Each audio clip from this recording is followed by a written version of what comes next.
athletes as well, as part of your marketing strategy. And, one of the things that we also talked about is, Bose is such a data-driven business, right? From a marketing perspective.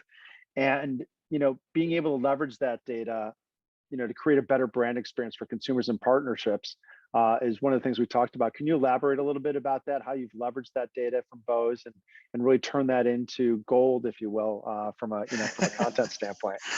I wish it was that simple and that true.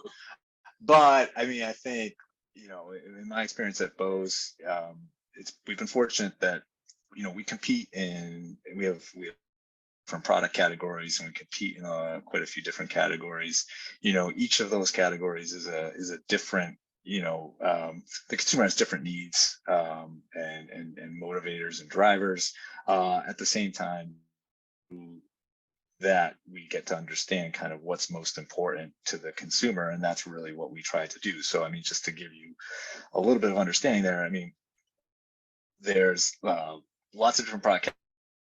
There's headphones, there's Bluetooth speakers, there's sound bars, there is a gaming headset, there are sleep buds, there are hearing aids. All of these things we make.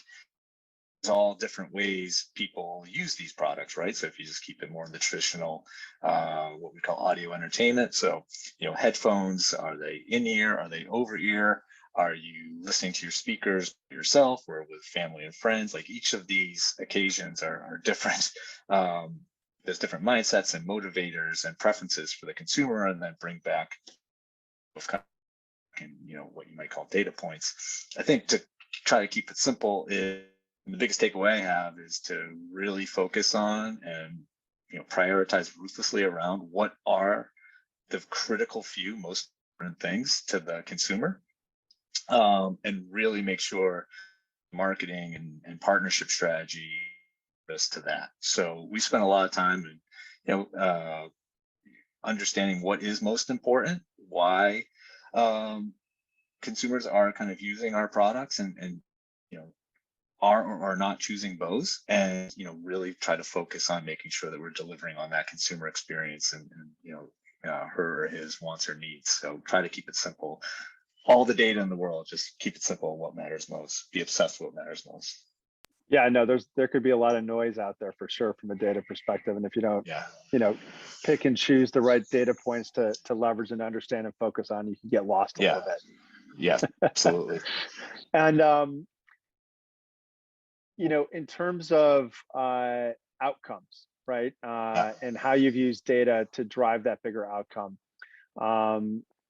What has Bose, what's some of the most interesting way that Bose has used that data strategy to kind of, drive those bigger outcomes with your NFL partnerships? I mean, you talked about the athletes, you talked about, and those stories, were awesome. And, talk about the coaches and doing, that from an audio perspective. But so how have you leveraged data within your NFL partnership to really, further that content, that overall, outcome that you're looking for? I mean, those are, highly confidential, top secret. Sure. What you can share. Let's say what you can share. I'll give you a light one, I think. Okay. A few years old, but I think is certainly interesting to me. So early on in the partnership, we, with the coach's headset, this is probably our second or third year, speaking around kind of moments and key tentpoles. So, back when there was in October, when it was Breast Cancer Awareness Month, and in November was Salute to Service. One year we had pink coaches headsets in October, and camouflage coaches headsets in November. And our logo actually at the time was designed a little bit differently on the headset. It was just a straight left to right. And what we found out after the season was, in general, the product wasn't registering as strongly as it could on the television screen, and partly due to kind of how the logo was showing up. And then really surprising to me, because I thought this would have been complete opposite, was when we went away from the black and white and went to the pink and to the camouflage. It was actually like hurting kind of the recognition of the brand. So my assumption would be, by kind of going different, unexpected kind of color, that we would have shown up and gotten a lot more notice. And in fact, the reality was the exact opposite. So Yeah, that is interesting because here it is, you're associating with supporting causes, right? That is in an yeah, authentic yeah, way, pink and yeah. camo, So, and and the one, yeah, it's a it's not the do. Yeah, results you look for, and yeah. that's interesting. But even from a logo perspective, that's a great learning because you're like, Mhm. wait a minute, how do we present the brand partnership in a better way because it's not coming across that way? Right. Exactly. Yeah, Exactly. I mean, and you've got to listen, you've got to account for those things to be able to adjust in order to, to take that learning away. Thanks for that. I think that's a great example. Thanks for sharing that. No problem. And then, and again, I know we keep coming back to authenticity, and how important that is for Bose, to validate the brand and generate greater familiarity of Bose with consumers. Can you kind of walk us through that process of identifying those traits and then building a program around it? I think, you've talked about the data. And so, those specific data points and then actually activating them and then like, building a program around that. Can you just kind of walk us through nothing proprietary, but at least what you can share, Yeah, I mean, in I think general just terms of that process, right? So people can kind of see behind the curtain a little bit. yeah, I think it's just a general best practice for any brand or any brand playing in content or partnerships is uh, it attention is an always on game. So with that, you need to kind of publish, constantly and consistently, and even more often than how often you publish, you got to really monitor and react, and ruthless on putting your weight and your dollars behind what performs the best. But then certainly it's not set and forget it. You have to continue to kind of look at it because eventually everything has a time horizon. And eventually, there'll be some diminishing returns. So continuing to update and publish with regularity is crucial. And measuring it and monitoring it ruthlessly is even more essential than that. Yeah, I know. I mean, that is so true, right? And it's so important to make sure that, you're sticking to Yeah, that yeah. process. Yeah. Now I'll give a plug to you if we still have some time, because knowing some of the stuff you're getting into, like what does that all mean in Web3 and the metaverse? I think some of them apply, but need to be in there first and foremost to know. Because as I Yeah. told you with the camouflage headsets, your assumptions are not always the actual reality. Yeah, no, no, thank you so much. Yeah, we've got some time. Listen, AdMix as a whole, we got our foundation in the gaming space from an in-play, from a non-disruptive gameplay experience, so that's within the game as opposed to like our rewarded video or anything along those lines. So very innovative with the industry, and we've now migrated to a full-on push to the metaverse. And we've got a very simple three-step process, but at the same time, a lot of those same themes are really important. We own over 100 properties of land, so we help brands navigate what world they want to be in, because that again is important. How your brand is represented within each meta world, and the constrictions and or restrictions and visual cues within each of them are different, as are the communities, right? And then from there, we really help them build. The structure. No, there's no physics that are preventing you from building certain structures. So that's a great thing. And then it's activating. It's just a three-step plan. It's like, Yeah. what are you going to do to activate and engage the consumer?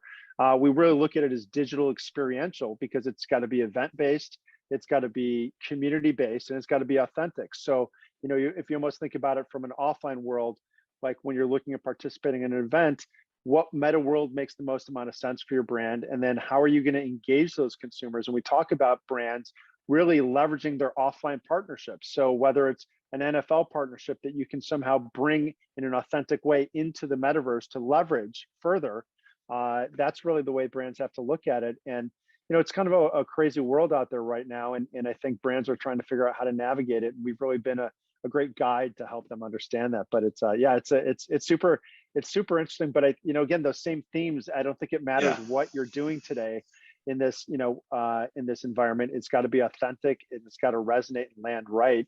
Yeah. And listen, you're going to make mistakes, right? You've got to go with your intuition and the data and say, hey, look, this should be a great thing, but sometimes it's not, and you Yeah. you have to test and learn those things so that you Yeah. you got to make mistakes every once in a while. Yeah, I mean, it's analogous to what I mentioned earlier about like just having the in right, the property in the metaverse like doesn't necessarily mean anyone's going to come. And what are you going to do to win the attention so and come visit your little block of the world in the metaverse is Yeah. important. And I wonder if we have take learnings from kind of where everyone was running out to get Facebook pages and the like, and then eventually up, and then organic social also kind of dried up, at least in the many ways, alongside. So then, okay, pay to play became the game. Hopefully, in Web3, maybe it'll be a little bit more of an elegant solution, but people like you probably know better than me at this point. Yeah, I mean, it is definitely an engagement. Yeah, the way that we kind of describe it is like we're in 96 or 97 building websites for brands, because you build a website, great, now what? Right? How do you get people there? How do you keep them there? How do you drive additional traffic there? And so it's a much more thoughtful, and I think it's from an overall perspective of the space, each world creates these different experiences. So you can't just go in and slap something on and build a house or build some experience there unless you're driving people and giving people a reason to go there. So it's a much more holistic approach to it. And and the other thing too that we really talk about is that where we come in is that we've mitigated the risk for brands by us owning the land, because right now brands aren't sure that they want to buy land, and they don't have to want to go explain to their finance team, hey, I'd love to convert some of my marketing budget to cryptocurrency so I can go buy land in the metaverse so we can do this activation. So we eliminate that whole risk for brands, but then on top of it, we're able to provide them with an IO. So it doesn't change any of their internal mechanisms in terms of how they need to do it. So these are all things that are evolving in the space, and nobody's really with it from a decentral standpoint, which is where we work from a metaverse standpoint. There's not, brands are just starting to try to figure it out and figure out how to engage there. So I think within the next 6 to 12 to 18 months, you're going to see a lot changing. And traffic. So anyway, but thanks for asking. Yeah. No problem. We should talk more. Yeah, absolutely. And as you've talked about this engagement, right, in all these programs, what have you been and this would be my last question, like, what's the best way that you found to really monitor that content performance and engagement? Specifically, I mean, I think it depends. I mean, every year or campaign, we might have a certainly different set of KPIs or objectives. It's first and foremost being on what it is you're trying to accomplish. And then, like I talked about before, like monitoring that's relative to your objectives ruthlessly, and then optimizing to that end. And oftentimes, I think, brands tend to start off with like a lot of content and a lot of assets, but then over time, when you see kind of what's working the best, either you have to kind of shape or shift the content, or kind of start to go all in a little bit of a fewer, kind of better, bigger type model. That's just generally speaking, what my experience has been, playing in the game for a little bit here. Fantastic. Well, great. Thanks so much, Pat. Really enjoyed the conversation. Yeah, this is fun. Yeah, absolutely. And thanks for sharing. Absolutely. Thanks, Marty. This was great. I mean, Pat, you've been such a long-time supporter of Brand Innovators. It's always great to see you on our stage. We'll be in Boston, not in too long. New Balance is hosting us, so I hope to bring you out there. We'll actually get love to be there. Yeah, we'll see you in person in a few months. Marty, amazing, fantastic job. I was going to say, I had like a bet with myself in my head. This is a Super Bowl sports marketing program, but when are we going to get to NFTs and the metaverse and Web3? Is it going to be like one day in, second session of the day? I should have realized. So you beat I should have known. I could cash out for you. Right. Well, sports betting's not till tomorrow. We're not covering that yet, but okay. We'll bring it up. We'll get our friends to add that to the list of things you can wager on. But awesome. I love this. Thank you both so much for joining in. Absolutely. Thanks, David. Pleasure having you. And we can't wait to see you in person. All right, that was a great session. Thank you again to Pat and Marty. And now we're excited to bring on our next speakers. So let's give a warm welcome to Ford's Jim Peters and Avi Zimek coming to us from the Arena Group. We're going to dive into all things Ford and sports marketing. So Jim is the head of brand content and alliances marketing at Ford, and Avi Zimek is the chief revenue and strategy officer at the Arena Group. Welcome, Jim. Welcome, Avi. Let's kick off our next session. Thanks, David. Hey, David. Thank you so much. Awesome. Jim, good to see you. How are you? Great to see you, David. Doing well, trying to survive the cold winter out here in blistery Detroit, but all good. Awesome. Yeah, I'm right now I'm in New Jersey and also quite blistery, but very much looking forward to going to the game and being in LA. So I got to start by asking who you're rooting for. Oh, hey, there's no doubt here in Detroit. We're definitely rooting for Matthew Stafford and our new team, the Detroit Lions of the West, Los Angeles Rams. We're excited, and obviously we'd rather see him in the big game in a Lions uniform. But we know we got some work to do still to get back there. But yeah, Rams all the way come Sunday. That's awesome. I mean, I'll take a bet with you if you want. I'm gonna actually go for the Bengals. It's the year of the Tiger, and I'm liking Joe Burrow. Question is he actually the next Brady or not? I know. I've been really impressed with him the last 2 weeks, so it's going to be a tough game. And again, we love Matthew Stafford, but we've seen all the greatness he can do, and unfortunately, we've seen some of the rough stuff. So let's hope for greatness on Sunday. We'll see. All right, what we can do. So let's kick this off. I think maybe let's start. Just tell me a little bit about specifically what you're doing as the head of partnerships and sponsorships for Ford. Like, what exactly does that entail? And then maybe I'll share just a quick 30-second review of what I do over here at the Arena Group, and then we'll get into some questions. Sounds great, David. Thank you so much. And yeah, it's great to be here. And I mean, our job at Ford, working within the marketing communications team, is really to manage, seek out, and discover, and sort of develop these new partnerships and brand relationships that we've been doing over the last several years. We're at a turning point right now at Ford. We're obviously talking a lot about how we want to be a very big leader in the electric vehicle revolution, which we're all living in right now. And so a lot of our sponsorships and our activations, of which we oversee, we're really taking a hard look at, and we're saying, like, is it right for the new electric vehicle message that we're going to have out there? And so my job is really to evaluate all that work, eventually negotiate great deals for us, and then work closely with our partners to design activations and design experiences that immerse our customer in the Ford brand. Again, a lot of that going forward for us is going to be EV. Historically, we've done a ton of stuff with F-150 and our truck brand and the Built Ford Tough space. That's just been amazing, and that's kind of our relationship with the NFL, how that came to be. We've done a lot of stuff in the enthusiast marketing space with vehicles like the Mustang and others. And so we're really excited because the approach we're taking in EV is like, we're not building some compact car or some little electric vehicle. We are electrifying our icons, right? So we're taking F-150, the best-selling vehicle for the last 45 years, and we're putting that out there in electric vehicle form, and it's going to be more capable and have more to do than our F-150 today.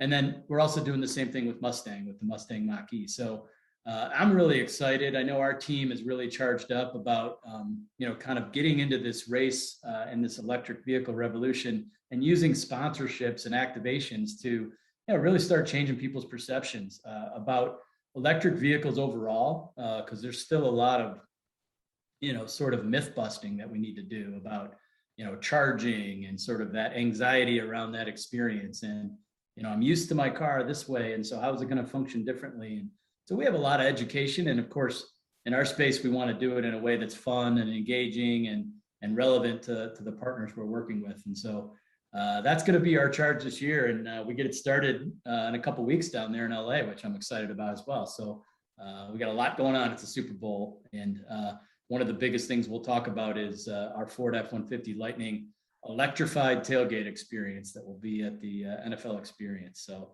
That's just cool. just an example of what we do. And you know, we always use the words in our space because it does tend to get into that gray territory. So we sort of use the words of like, let's be really clear. It's not super clear what we do. It's always some gray space to it. And but at the heart of it is objectives and strategy. And you know, we're just trying to take a little different path sometimes.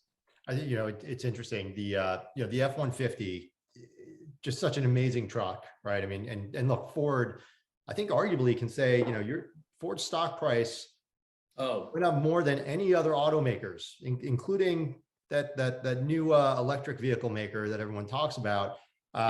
You know, what do you attribute some of that success to? Is it because of your, you know, your leaning into electric vehicles? Is it because of the diversity of your portfolio? Like, what do you attribute that to?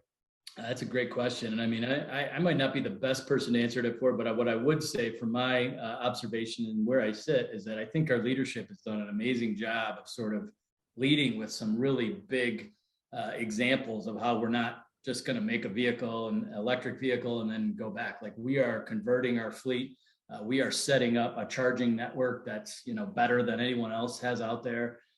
We are, you know, converting factories. We're making investments in places like Memphis and Kentucky to really sort of bulk up the operations. And I think, you know, the other part of it is, you know, Ford has always been a leader in truck and car sales, but commercial sales, which is a big part of the business. You know, one of the announcements that our leadership made earlier this year when we kind of brought this to the forefront was the addition of a new brand called Ford Pro, which is going to represent our commercial business. And if you think about that, I was just on an awesome call the other day with the CEO of Ford Pro talking about, you know, just the capability that we have nowadays that these vehicles are electric and we can do over-the-air updates and we can check on statuses of vehicles using things like apps and other technology that hasn't been possible. And so as a leader in that space, I think Ford is really going to make some great inroads. And, you know, probably a combination of that stuff combined with 117 years of experience and reliability and doing what we do. I think it does build confidence, and that's what we aim to deliver on here going forward. I'll tell you, there's a friend of mine, his father is a major car buff, and he started doing much better later in life, and he became a car collector, and he's had, you name it, every luxury car you could possibly imagine, from sports to luxury sedan. Oh yeah. And he currently has his fleet, if you will, and he's got his Ford F-150. He swears that if he had to give up every one of his other cars and he only could have one, he would stay with the F-150. It's pretty incredible. He said it's a luxury car inside, but it's got all this muscle on the outside, and it's and under the hood, obviously. So it's a pretty amazing vehicle. Amazing. Yeah, it's amazing the involvement of trucks. And so this EV revolution is, you know, just the next step. Yeah. And yeah, I mean, F-150 is just, you know, there's a long list of people that I think have that same type of story, and that's amazing to be part of and see it and, you know, hear it every day. I tend to receive a lot of the consumer ideas that come into our company. Like, I've got a great idea for this, or I've got a great, you know, event that I go to and I want you to be part of it. And it is amazing why we can't do them all. We can't support every one of them. We do take a look at them, and we certainly appreciate the passion. And no more was that on display when we opened the order bank for the F-150 Lightning, and, you know, it's sold out, as I'm sure people have read or heard if they're following the brand at all. So it's amazing success. It's amazing demand that we have out there. And, you know, again, a big part of going forward is making sure that we work closely with our dealer network too, because, you know, we want to make sure that not only are people trained and educated on the best ways to get into their EV, but that, like we said, they're there in quantity and that there's ample supply. So because that F-150 story you told, I mean, we're hoping that, you know, 25 years from now, there'll be that car collector with their F-150 Lightning saying the same thing. So that's the goal. That's the goal. That's amazing. Well, I'll try to get you a testimonial. I'm sure he'd be happy to provide that. So. Yeah, thanks a lot. Appreciate it. You know, we were talking briefly earlier, and you know, I'd be remiss if I didn't just mention, you know, the Arena Group as a brand. You know, we own titles and represent properties such as Sports Illustrated, The Street, the Hub Pages. Recently announced we're going to be acquiring Parade and Athlon Media Group. We just announced also we're going to be uplisting to the New York Stock Exchange shortly. So we have a lot going on here. We have all in about 200 brands that sit on our media tech platform, but then we also own and operate all 200 as we operate them, excuse me, as a business. We monetize them from SEO to programmatic advertising and so on. And then we own the brands that I just referenced. And part of what we're doing is, we're listening to the market and what's most important, right? And, running a sports title, right? Sports Illustrated, it's an iconic title. Amazing. We've had our challenges over the years, right? With the pandemic, Sure. everything that's hit. And, I guess this question is twofold. Number one, we're sitting here talking about obviously what Ford is doing, right? In terms of electric vehicles. And you guys, I think, are, a primary, if not, one of the leaders in the space in terms of converting all your vehicles into EVs, number one. But then we also talk about audience, right? Yeah. And, when you think Ford, you think, oh, these are muscle machines, right? You've got your Mustangs and your trucks, and right, like, so. By the way, I'd also be remiss if I didn't mention when you guys announced and came out with the Bronco. My first car ever was an '85 Bronco. I love that thing. That new thing, new Bronco is just amazing. But thank you so much. Yeah, another one that just we moved so quickly in this industry that the passion and the fervor around that was just something again to behold, and it's amazing to bring that brand back. I mean, just like the F-150, like there are U's of the world that that was their first Bronco, was their first car, and the passion around that brand is also incredible. So I couldn't get one. I tried. I got put on the wait list. I sat there waiting. So. But I'm sorry. We'll talk after this. We'll see what we can do. But look, that backs right into some of the issues that we're facing with this pandemic. Before we talk about audience, maybe talk to me a little bit about, I can tell you, running a sports title, right? When sports was nowhere to be found, right? During the heat of the pandemic, that's not great for a business, particularly a sports business. How did that impact you? Supply chain, chip shortage. How does that change? Obviously, it impacts the industry, but how does that change in terms of, you're thinking about how you approach the media space? Yeah. I mean, it did impact us. I mean, we had a number of things right off the bat, that we had to address. Number one was, in my world, was contracts. We had a lot of contracts and events weren't happening. Not much was happening for a while, as you referenced. So we had to look back and we had to say, which one of these sponsorships are we going to try to stick with? Which are the ones? I mean, I think I learned the term force de majeure more than I ever did in my first 20 plus years in this business. During that time, what it means and what it doesn't mean and what the interpretations are of it. So we went through that process with all of our partners, and it was really big. And of course, had to really shift a lot to digital. And I think for us, one of the biggest things that we tried to do was just manage that sort of demand and supply issue. That's comes with some of the advertising choices we made. Our dealers were very involved in the pandemic. So, they took an active approach to things like pickup and delivery service, where they're going out and helping clients who don't want to leave their homes or don't want to come into the dealership. And they did a lot of work around just what can we do in the communities to help during those situations. So that was our focus for a long period of time. And now as we sort of get back into ramping up a little bit, I mean, we're talking still a lot more about digital activations. And I think that has really been, a huge change in us. I mean, we've done a lot of events over the years, a lot of live experiential type of things, and we're starting to get back into that space. But, we really had to push ourselves into that digital world, which ultimately has been a positive for us because we've been able to learn, we've been able to discover. Before the pandemic, I didn't know what TikTok was, but I sure do know what it is now after a lot of work we've done with them.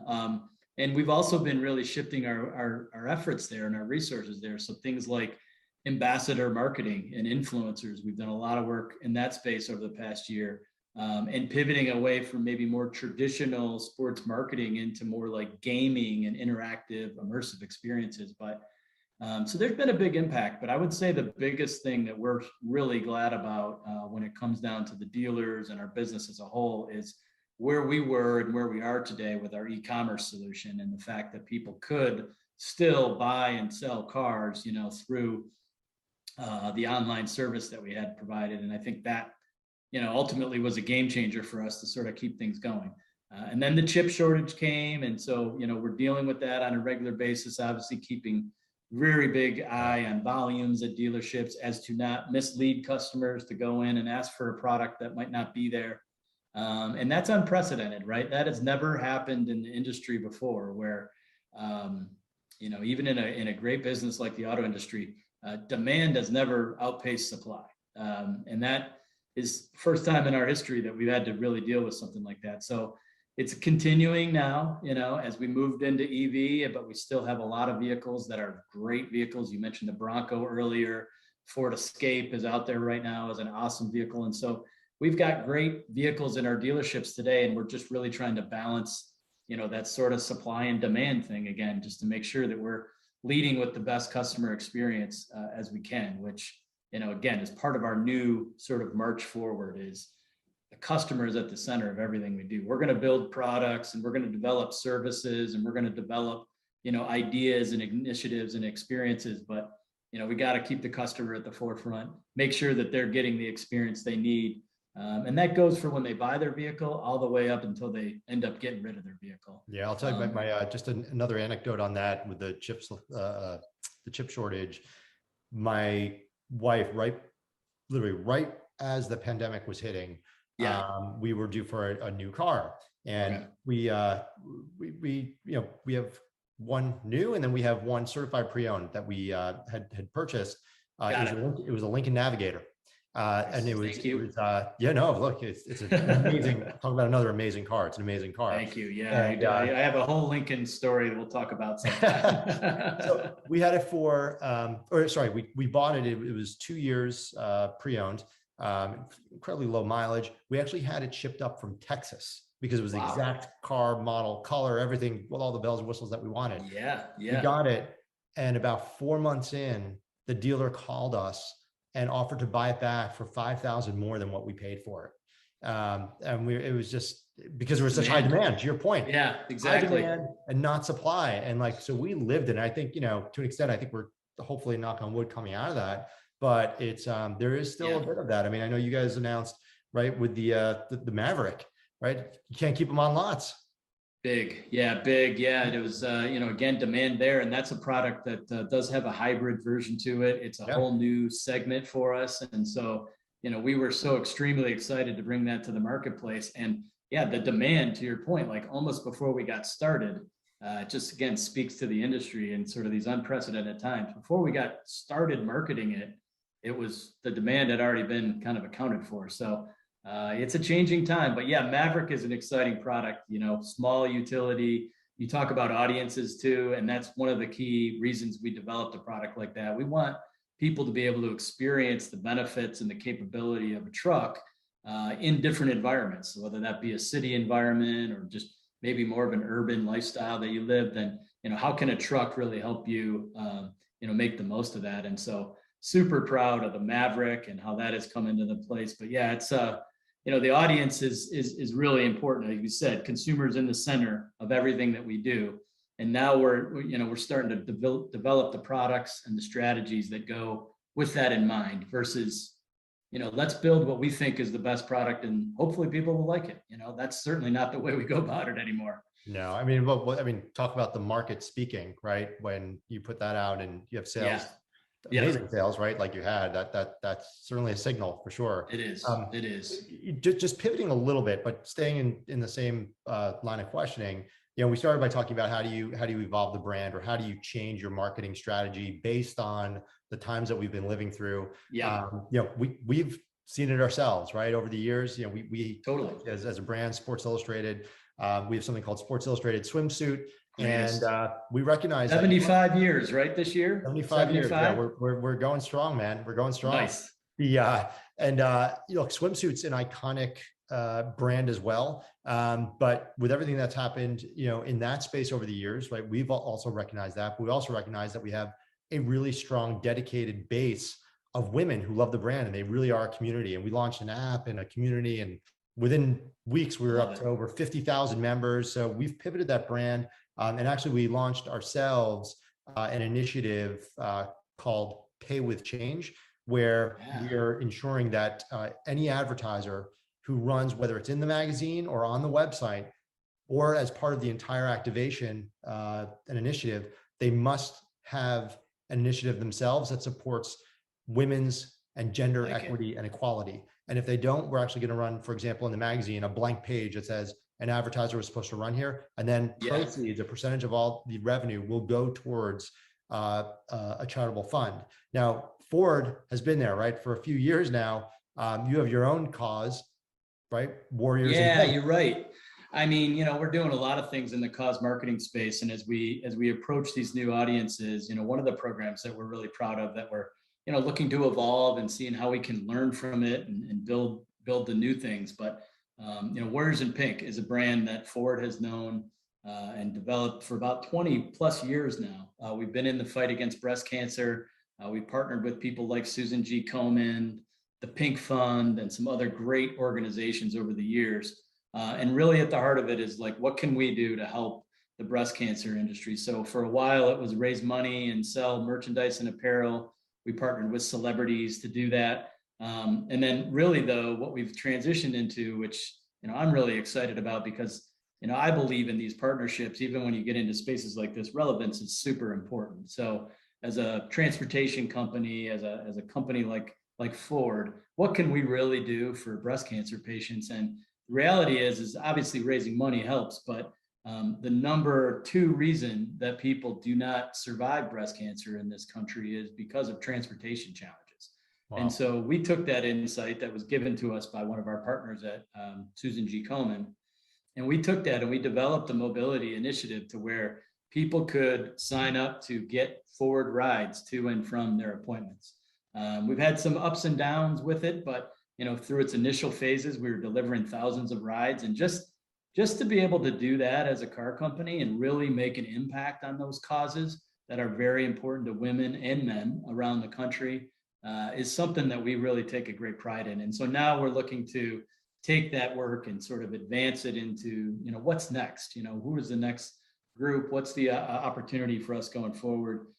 Education is a big cause at Ford Motor Company, and obviously that's a big cause for everybody. And really also looking at, things like future of work, right? Like our industry is changing so much. We know that. I know you're working, obviously, Sports Illustrated is something totally different than it was 75 years ago, of course, and Ford is no different. So, we're looking at people that, not necessarily are coming in to design the old cars, but who's going to be the future electric vehicle designers and electric vehicle engineers of the world. And so that's an important initiative for the company to just keep pushing that forward. And again, as we talk to new audiences and try to open those doors, that's where we're going to try to make some synergy in that, and hopefully get a really good result. Yeah, no, I'm sure you will. And it's pretty amazing, some of the work that Ford has done in that space as well. I am going to take a different road now, pun intended. This is the Super Bowl kickoff for brand innovators, and it's obviously a big week, and Ford has been a partner with the NFL for years. I was hoping maybe you could talk a little bit about, what that partnership looks like this year. Maybe talk about how this partnership with the NFL and the Super Bowl has evolved over the years, changed over the years. And if you don't mind, just to tease it out there, I'm really excited about your Hall of Fans, Ford's Hall of Fans, and was hoping you could maybe touch on that a little bit as well. I can, for sure. Thank you very much. So we're excited about the big game. And again, really lots of thanks to David and Brand Innovators for having me be a part of this. It's great to be here. And, the big game is coming up, and we've been partners for about 12 years now with the NFL. We're official truck of the league. And so we work in that capacity. And so really what our partnership nets us in large part in terms of initiatives and sort of moments is we're really involved with the draft. And so the draft has been something that we've had lots of different initiatives around, media, online, offline type of stuff. Thanksgiving is a big opportunity for Ford. And obviously it's great to have the game in our hometown every year and our home team, of course. But, so Thanksgiving has been really great. We've been able to do some really good collaborative charitable causes with the NFL during Thanksgiving. And so those really resonate well for us. We know that obviously most people on Thanksgiving are aware of the football games happening. And so we do tend to draw an amazing audience. And so that's kind of the first 2 pieces. And the last piece is really Super Bowl. And so with the Super Bowl, we're not going to be in the game with advertising this year, We always look at that as a path each year, but this year we're yielding more into a space of kind of taking advantage of our partnerships. So the NFL Experience is a live event that goes on, the first couple weeks leading up to the game, and we will be there. We're really excited to show off again our F-150 Lightning with what we call the electrified tailgate experience. And so through that, you're going to learn all about F-150. You're going to learn about our Hall of Fans promotion, which I'll talk about in a second. And then you're really going to learn about, Ford and the direction we're going. And while you're there, you're going to be able to get, some pictures and interact with NFL players who will be coming out throughout the display, throughout the week. We're also partnering with, one of our brand ambassadors is coming on to do a great performance in D Nice. He will be there kind of DJing next Friday. So we're very excited about that activation. And then to deliver on this tailgating idea, we've been talking a lot with Traeger grills. And so we're going to have Traeger out there as part of our F-150 experience to show people how they can really take tailgating to the next level with this F-150 Lightning and the capability it has to power things and use that sort of capability. So it's going to be super exciting. And then you mentioned the Hall of Fans. I mean, the Hall of Fans is a great promotion that we have done for, this is our 4th year doing it. And it's really done in conjunction with the Pro Football Hall of Fame, of which Ford is a sponsor. And it's done with the mindset of we want to be a fan of the fans. So we went out and we sought to find the best NFL fan from each of the 30 teams. And we had people submit their essays. We had nomination videos. We had a period where people could vote to get to the finals. And now we're down to 3 finalists that are coming out. One from the New York Giants, one from the Dallas Cowboys, and one from the Detroit Lions, as a matter of fact. And the voting is taking place right now. So if you're watching this and you want to go on FordHallOfFans.com and place your vote for who you think should get in, please do so. And on Saturday, we will announce the finalists of who got in to the Hall of Fame. And what's really great about this is that this experience doesn't end after the Super Bowl. They're very excited, but what happens is those people literally go into Canton. They go into the building. There's a whole section that has been created for Ford, by Ford, in the Hall of Fame to honor these people, and their plaques and their memorabilia and their photos and their greatest moments will be on display for everybody to come and see. So that's a great, exciting moment, especially for these passionate NFL fans. I mean, we've seen, the painted bear man was in the first class that we did in the first year. We've seen the more traditional sort of humble fan. We had our first female winner last year, which is actually a Kansas City Chiefs. Jim, and how many years has this been? I'm sorry, I missed that. How many years have you had the Hall of Fans? This is the 4th year. So, in those first 3 years, we've had this diversity of character, including a couple women who have made it, both from the Kansas City Chiefs, a woman who literally goes to the games and each week she creates puppets and puts them on her fingers of the Chiefs and the opposing, and she always gets picked up on camera, right? That's like her thing. And she's amazing. And she made it in. And then last year, we actually had a former cheerleader of the Arizona Cardinals that actually made it into, and she has demonstrated an amazing amount of fandom with the Cardinals since then. And so it's a diverse group, and it's exciting, and it's always, an amazing thrill to be there and to be able to tell them that they got in, or to be able to see their faces, when iconic characters like David Baker, who's the former president of the Pro Football Hall of Fame, let them know. And so that's exciting for us. And so between those 2 big initiatives and then some things we have going on with the Pro Football Hall of Fame and having a lot of our dealers in town, it's going to be a great week for Ford, and we're super excited. I am actually going to the game, and I will be tailgating. So I'm going to hit you up for some Ford tailgate tickets if that's a possibility. I'd love to go check it out. Yes, sir. You got it. You got it for sure. Awesome. I can definitely deliver on that more than I can the Bronco, to be honest with you. We can work on both. Yeah, I might hit you up for that as well. Okay. So let me take a step back a little bit. Just looking at your responsibilities and your purview, being the head of partnerships and sponsorships, it'd be interesting to understand, what role does sports marketing play in the overall media mix for Ford, right? I feel like there's not a sport or venue out there where I don't see Ford have some kind of presence. So, and this will be our last question for the segment, but I'd really just like, from your perspective, to understand like what role sports marketing plays. And I think that's a good way to end this session. Wrap it up. Yeah. I appreciate it. Yeah. Thank you again. So awesome to be part of this with you, and I appreciate all the questions. I think, the biggest thing when we look at sports, it's really hard to sort of rival the amount of impressions you can get, as a sponsor of Fox NFL Sunday, for example. We know each week that we have the ability to impact, 30 million fans that are watching that show each week. And so we try to take as much advantage of that as we can. I think the industry changing and going more to this digital format has really impacted that, but not necessarily taken away from sports, but really sort of driven us into new territories and new ways of exploring how we activate sports. So signs and logos and branding and things like that, pretty traditional, but these next level programs, like things like the Ford Hall of Fans and, areas like gaming, like we talked about earlier, that we're starting to do more and more of, really sort of are all kind of evolving and growing, I think, from the base that we've had in sports all these years. So it's different, it's evolving, it's changing. And, we're looking to evolve with it, but it's still a mainstay in what we do each and every year. So, we'll look to keep it going in the future here. That's great.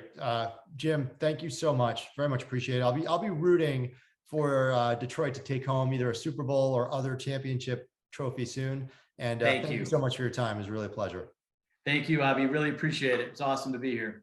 This was great, guys. I got to say, I'm with you, Avi. I'm rooting for the Bengals. There's something exciting, but I got to say, it wouldn't be bad to see Matthew Stafford get his day. I think he's earned it. So it's a win-win. Tom Brady's not going to get it. Aaron Rodgers not going to get it. So I'm happy, right? Like, they've had enough success. I agree. All right. Thanks, David. Fantastic. Thank you both so much. We're going to keep the show rolling, and hopefully we'll have you both back again in person soon. That's great. Thanks, Hope David. so. All right, thank you all. Guys. Bye. Bye-bye. All right, that was so great. Thank you again, Jim and Avi. And we are now excited to bring on our next dynamic duo. We have William Clements, the VP of Sponsorship at Mars, and our wonderful moderator, Allison Teichman, the Senior Brand Partnerships Lead at Team Snap. So let's give a warm virtual welcome and round of applause for Allison and William joining us on our stage today. So William, Allison, it's great to see you. Thank you so much for being here. I'm going to pop out, let you guys have your chat, and I'll pop back on in about a half an hour. Thank you, David. All right. Thank you. Thank you, David. And hi, William. Nice to see you. Likewise, Allison. Thank you so much for taking the time for this discussion. So, with the Super Bowl just days away, I'd like to start there. We heard that Mars Wrigley brands will not be making an appearance during Super Bowl 56. Now, we're talking about some major iconic brands here, right? Snickers, Skittles, M&Ms. Talk to me about what led you to the decision to skip the big game. Yeah, one, we're not skipping a big game. As a matter of fact, I'm heading there on Friday and looking forward to it. And Mars Wrigley continues to be a proud sponsor of the NFL. And one thing that we do know is that the NFL, the fans, and our brands will continue to evolve. We have ran successful ads campaigns for the Super Bowl since 2004. However, fans are consuming their sports and spending their times with their content far differently in 2022. We want to continue to try to be innovative and try new and relevant things that consumers of today also crave. So we'll continue to invest and try new things, measure it, and evaluate it through our various KPIs. If it works, great, but we'll continue to tweak it and try to get better and better. One thing we know, Allison, is that fans are not sitting still. They're continuing to move along the spectrum, and we want to be there lockstep with them. For example, in LA, just a week from now, we have over 200 customers, consumers, and associates that we are hosting throughout the Super Bowl weekend with various events that Snickers and Skittles and M&Ms will be sponsoring, hosting, and promoting. And today, the winner of the Snickers Rookie Mistake campaign promotion will be announced. And that's going to be exciting as well. And they'll be joining us in LA. So driving engagement digitally via a microsite with over 2,000 fan submissions. This promotion was also an omni-channel sizable investment. So when you look at what we're doing, it's not a decrease in investment, it's just a shift in how we're investing and leveraging our iconic brands with the NFL fans. And we're excited about it. Awesome. That sounds great. I'm glad you brought up the Snickers Rookie Mistakes campaign, because I'm curious a little bit about your strategy behind these big ticket sponsorships, right? Like Snickers and the NFL or the pet care brands with the NHL. So can you talk to me a little bit about what role they play in your marketing strategy and in your media mix? Yeah, well, different brands have different strategies, right? And so it's my job to find whether it's the sports, cultural, entertainment, educational sponsorships that align with what they're trying to fulfill with their brands. And big brands do big things. So the #1 brands align with #1 properties and sponsorships, thereby making Snickers and the NFL both #1 in their categories, the perfect and the sweetest match. So leveraging our sponsorships from sports to social to entertainment, we have a variety of tools and options to reach consumers through their passions. And that's the key, returning on engagement, not just the investment piece, thereby bringing more smiles to more people where they live and play. I'd like to talk a little bit about, going after new audiences, right? A little bit about what you're talking about through Passion Point. So as you already know, Team Snap, we're the leading youth sports management platform for 25 million families. And we recently ran a study of our members, and 1 in 2 respondents said that they are bigger fans of youth sports than they are of professional sports, which is not surprising when you think about it, right? Because for millions of parents, every weekend is the Super Bowl, or at least that's how it feels when your kid is out there playing. Your schedule around your whole life is around these games that your kids are playing. It's where you are no matter what. And so we keep hearing more and more about brands that are trying to get closer to that fandom. So while we're trying to create these new consumers and build up new audiences, I'm curious to hear more about how your investments are changing and how you evaluate your sports marketing opportunities in order to grow some of these new audiences. Yeah, well, that's a very important market. And one thing we know about football is that I played football when I was a child and I grew up with it. And football is more than just a sport. As you well know, it's a way of life. It's a community. It's a pastime. I just visited my brother in Dallas, Texas, and everything in that town is about football. That's kind of what we do. So the future of sponsorships will be a mix of both large and small properties, aligned with national and regional media deals in key strategic markets. So what we're doing in Philadelphia, for example, may look differently than what we're doing in Washington, D.C. or in Atlanta, where I live. So that's key, not just a blanket approach to everything. And it's very similar to what we're doing today. You mentioned the Caps and the Nets. We have a sponsorship with our Pedigree brand there. And the Pedigree brand is trying to find the best cities for pets and pet owners. And I'm a pet owner as well. And I go to a lot of games and a lot of events, and I would love to take my best friend, not just my 2-legged best friend, but my 4-legged best friend with me. So we're working with these stadiums to build better cities, better stadiums for pets. So I can watch a game with my dog and not leave him at home. So we'll continue to leverage the NFL and identify other sports, cultural, educational, and entertainment opportunity that fits with our iconic brands. And when I was growing up, a lot of what young people did was in the sports arena. Now it's a lot with regards to cultural, educational, and entertainment. And our brands, you're going to see M&M's move more into an entertainment category, right? So that brand is going to be more associated with events and entertainment and things of that nature. And Snickers truly lives in the sports world. It's the perfect fit. Yeah, absolutely. You do mention M&Ms, and when I think about M&Ms, I think about them as an impulse buy, right? And an impulse buy needs foot traffic. I was reading that M&Ms actually flourished during the pandemic, but we weren't even going to stores, right? You didn't even have that foot traffic anymore. And it seems that M&Ms flourished because of e-commerce.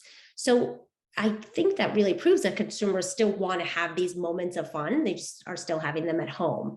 I wonder what changes you made over the last year or two that you think will have a lasting impact on your business. Because as we look to the future, as the world is reopening, I mean, we're already seeing a lot of that on TeamSnap, right? We know that teams are up 58% from last year. Games and practices are up 32% year over year for us. So we're already seeing kind of that opening back up.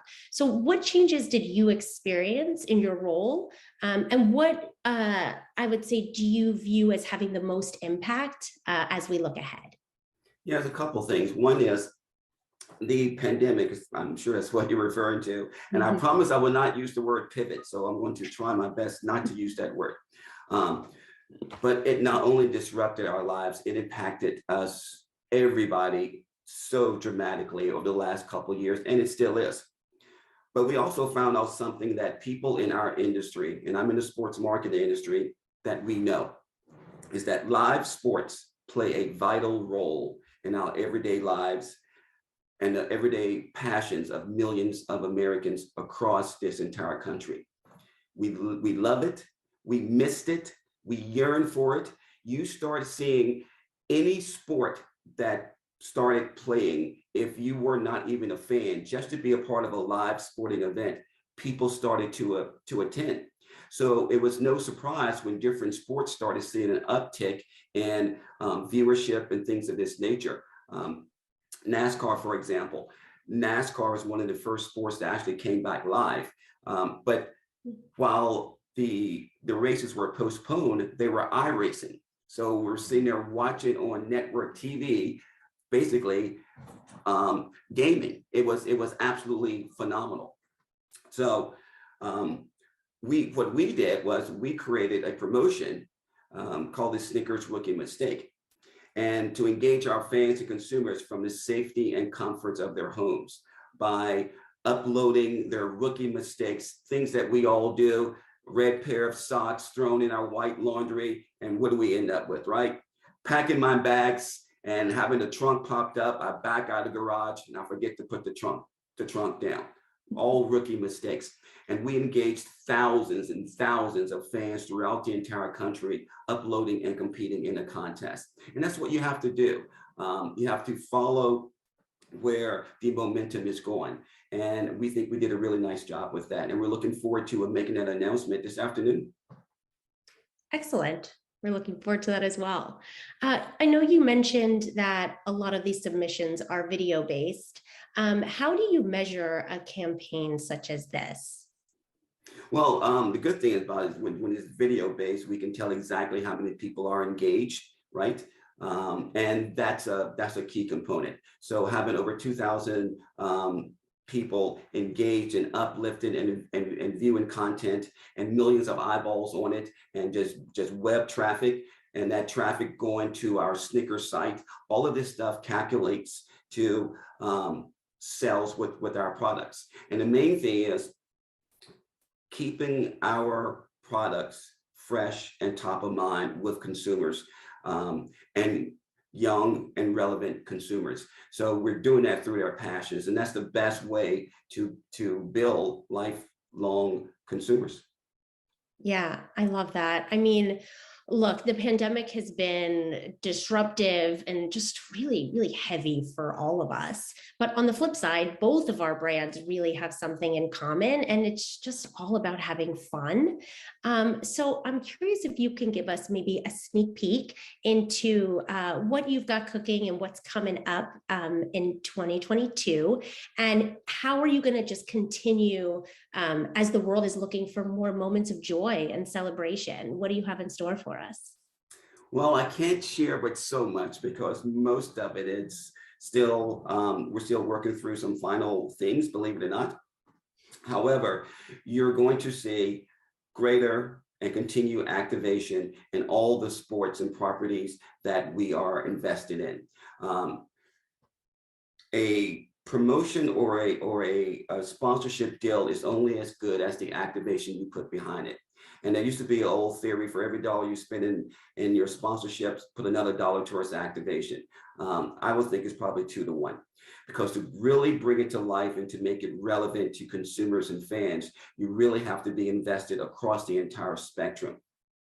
And now that fans, you have hardcore fans, you have fans who are just entering the sport or activity. So you have to engage them in different ways. For example, let's see, with regards to hockey, NHL, I'm a new fan into hockey. And one thing I do know is attending a hockey game is far different than watching it on TV. Same thing with soccer. I've been, as you can imagine, I've been approached millions of times with regards to soccer. I live here in Atlanta where the Atlanta United play. And when they are playing a home game, there are traffic alerts that Atlanta United is in town. What happens at the Mercedes-Benz Stadium is nothing short of spectacular. And it's not just a sporting event, it's an entertainment arena that takes place. And with a large spectrum of brands that Mars has, there's a play in there. And it's my role, it's my job to figure out what is that best fit. You can't do everything, right? But you can identify which ones will move the dial for both your brands as well as the consumers that you want to attract. So we've got some really cool things that we're working on with the NFL for the 2022 season. We have NASCAR through the end of the year, exciting things happening there. And we have a couple of new announcements that will be coming about with some of the deals that we're working on. So we're excited. That's really exciting, and excited to hear more. Lastly, can you tell me, what are you most excited about for 2022 for the brand? I am mostly excited about getting back to normal. I am very excited about working with our agency partners and identifying new ways to reach consumers. That's the thing that motivates me more than anything. I always tell my team that success is not looking at a program promotion exactly like it was 4, 5, 6 years ago. I want to see our brands and our promotions evolve, and not just truly just walk along with, but also to kind of lead the way. And I think that we, with Snickers and with M&Ms and Skittles and Pedigree, we have so many great brands that are doing some spectacular things. So bringing these things back out to the consumers where they can come out and participate and play is absolutely perfect. We had a year and a half where everyone is kind of shutting down and sitting back and waiting for this thing to kind of disappear. And we're realizing 2 years later, we still want to get out there. We still want to play. So we've ramped up a lot of our digital space. And that's the way people are actually, shopping. I never thought in a million years people would be, ordering Snickers online and having delivered to their homes, but they are. We can track all of this. So when they are, and they're watching game day on a Sunday, and they're ordering their snacks and their meal, we want to be a part of it. And the way to be a part of it is to be relevant, to be top of mind. So continuing to engage your consumers and your fans is what we're all about, and bringing those smiles. That's awesome. We could all use a lot more smiles for sure after the year we've had. There you go. William, thank you so much. It was such a pleasure to talk to you today. You too. See you in LA, I hope. This was fantastic. Thank you both. Yeah, I mean, we've been really fortunate to have a great group of speakers. William, really appreciate your time sharing with us and our community today. Love the work you guys are leading at Mars. I'm all about the four-legged friends, so that's fantastic. And I was going to say, I mean, I'm a diehard Cowboys fan. I'm not from Dallas, but I just grew up with the Cowboys. But at the same time, my daughter started playing, first grade town rec soccer this year. So, I never thought I'd be cheering as hard, for one as I am for the other, but they're definitely equally powerful. So I love it. There's lots of opportunities to engage with fans of all sorts. So we hope to have you back again soon to get the latest and greatest. But this was wonderful. So again, thank you, William, and thank you, Allison. Thank you. Thanks All so right. much. Fantastic. We're going to keep the show rolling, and my colleague Jesse is going to join us to MC the next few sessions. So you'll hear from him in just a minute. Thanks so much, David, and thank you again, William and Allison, for that great discussion. I'm Jesse Shapiro here at Brand Innovators, and I am taking over, so you're stuck with me now. With that said, I am super excited to introduce our next speakers. Let's please give a warm welcome to Kathleen Ryan, VP Marketing at Intuit, and Julian Mintz, the National Brand Sales Lead at Roku.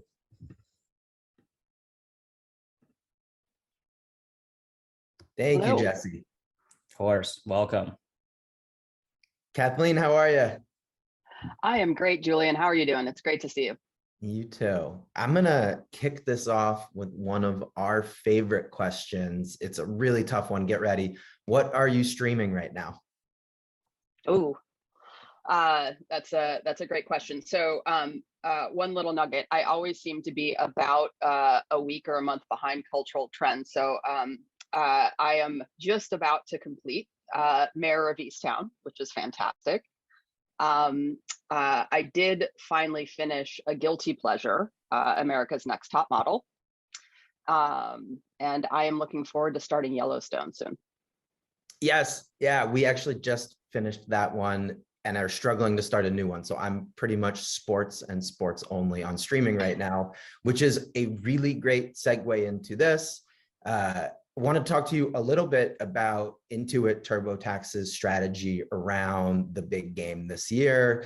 It's coming up. So you guys are obviously a longtime participant, but this year specifically, how are you guys engaging and really showing up in this game? Like, talk to me a little bit about your activations. Yeah, for sure. I'd be happy to. We are entering our 9th year as a Super Bowl advertiser, which is just amazing. So I think we're almost to veteran status at this point. And I think, one of the things that is important to underscore is that the actual game spot is just one of many elements of how we think about our Super Bowl activation.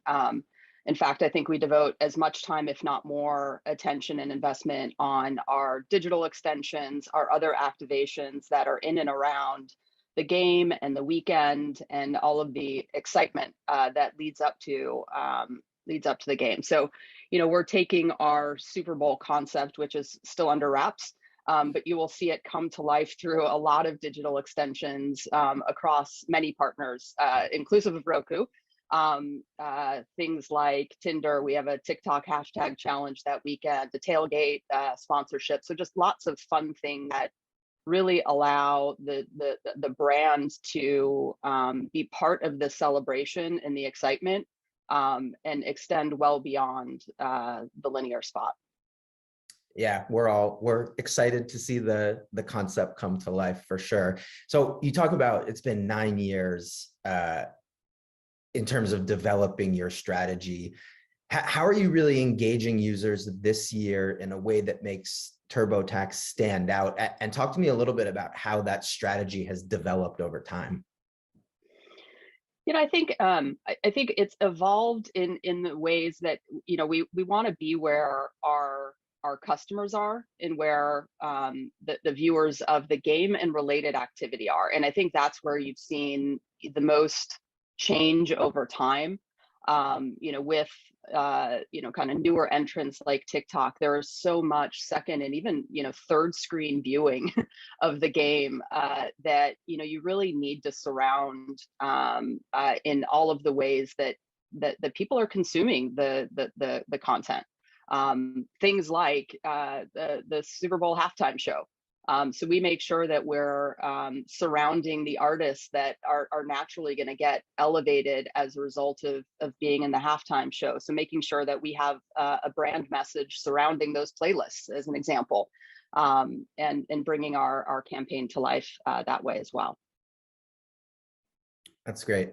Yeah, I want to talk a little bit about how streaming fits into that as well. It's interesting. The second screen concept is one that we've really thought a lot about as well. Per some of our research last year, younger audiences, Gen Z specifically, over 70% of them will pause an ad that they're watching to then research and purchase the product that's featured in the ad.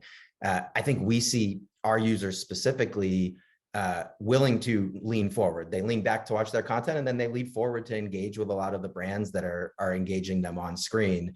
I guess that's a good segue into like, how are you guys looking at streaming this year? I mean, streaming is a huge part of our marketing plan. I mean, when you step back, we've got about 13 weeks in the tax season to get our message out there and to connect with our consumers. Streaming is a really critical piece of that, to both, get the reach, to certainly, get in front of cord cutters, and frankly, to find kind of newer and more interesting ways to drive engagement. So it's a really big piece. And I think you mentioned, the kind of the second screening, the searching. Search isn't just about search engines. It's about all the places that that customers will look for your brand. And so we want to ensure that we are in the places and spaces where where those customers are. Yeah, absolutely. Yeah. And you guys have really been on the forefront in terms of experimentation around different unique ad formats in our space, and really taking advantage of some of the secular shifts we're seeing into streaming, which has really been great. I guess, curious, I could probably talk about them a little bit, but if you could talk a little bit about why Roku, what you're doing with us specifically that was of interest to that broader streaming strategy. Yeah. I think there are some obvious reasons. So I'll start with those and then maybe go to some of the less obvious reasons.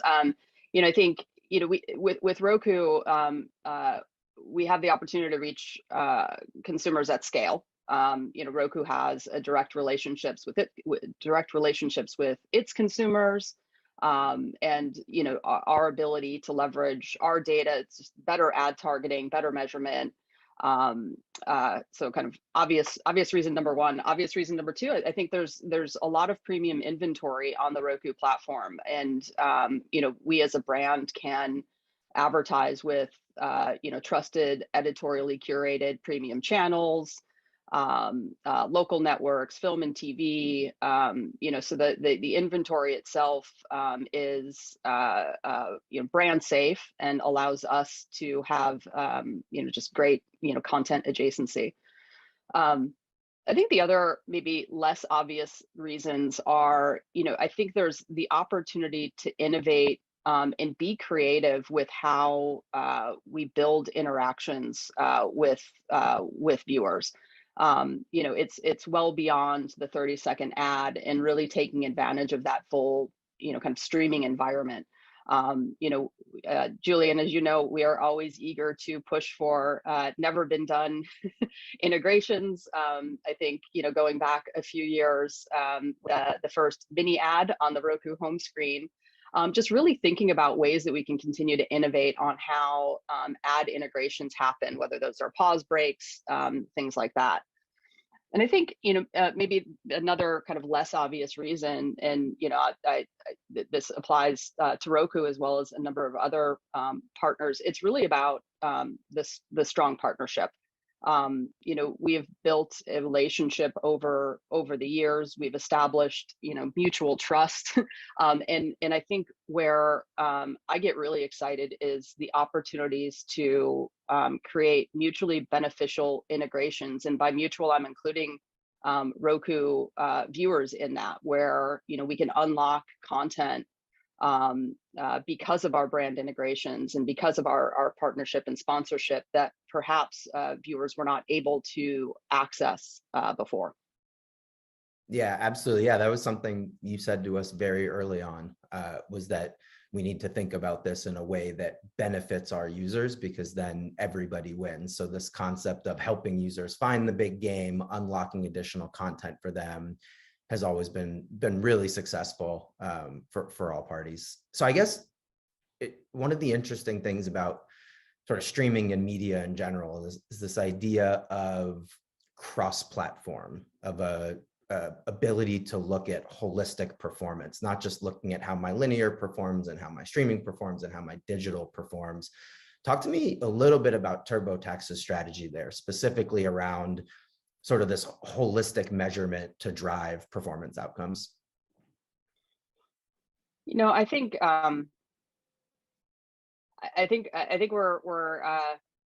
we strive to have a holistic and integrated view of our marketing performance and effectiveness. I would say, we're constructively dissatisfied with not having a perfect answer or a silver bullet to that. But I think, ensuring that we have robust measurement tools in place, not only to track our linear performance, but really understanding how our audience activation strategy is working across our digital platforms is a critical piece of that. I'm still searching for that holy grail of perfect measurement across all impressions, across all devices, and all channels. But until then, I think it's really about kind of continuing to, no pun intended, move the ball forward on our ability to kind of understand performance at kind of an audience and platform level, and feeling really solid about those measurements, and figuring out maybe some other ways to stitch together a more holistic view. Yeah, absolutely. I guess you guys are veterans at this point with TV streaming. What advice would you have for marketers that are thinking about testing TV streaming for the first time, maybe in general or maybe specifically around sports as well? But sort of curious for your thoughts there. I would say the first thing to do is just start. Again, no pun intended, but you're kind of late to the game. And so I would say the first thing to do is just get started. I think about this is a somewhat odd analogy, but like this to me is kind of the future of marketing. It's the promise that I think, if you've been around for a while, the promise of addressable TV, but in a real scaled and kind of easy to access way. And so I'm really excited. I think the combination of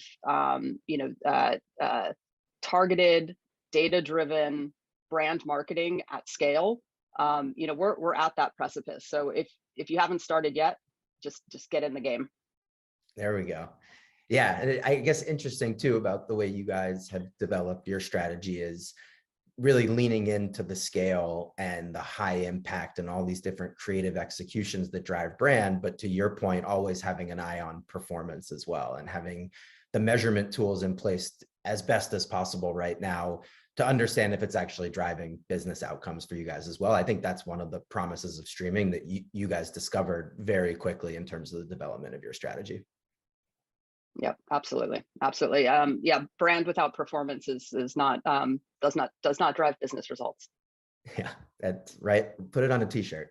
What are some of your predictions for the future of like larger tentpoles? Obviously, it's a really dynamic media environment right now. We've seen viewership shifts across live sports, award shows, really all the big tentpoles. What are some of your predictions there more generally, but also in terms of how brands might be adapting to those? I think the pandemic has accelerated a number of trends that I think were already starting, thinking about things like digital, like streaming, frankly, the ability to get high def content into your home has just, thinking back even, 5 years, the technology has really accelerated quite a bit. And so I think about the growth of digital, the growth of virtual, the growth of mobile, all of those things are accelerated trends that I think are here to stay. I think the impact on kind of tentpole events, I think we'll continue to see the fracturing of attention, and for brands that want to get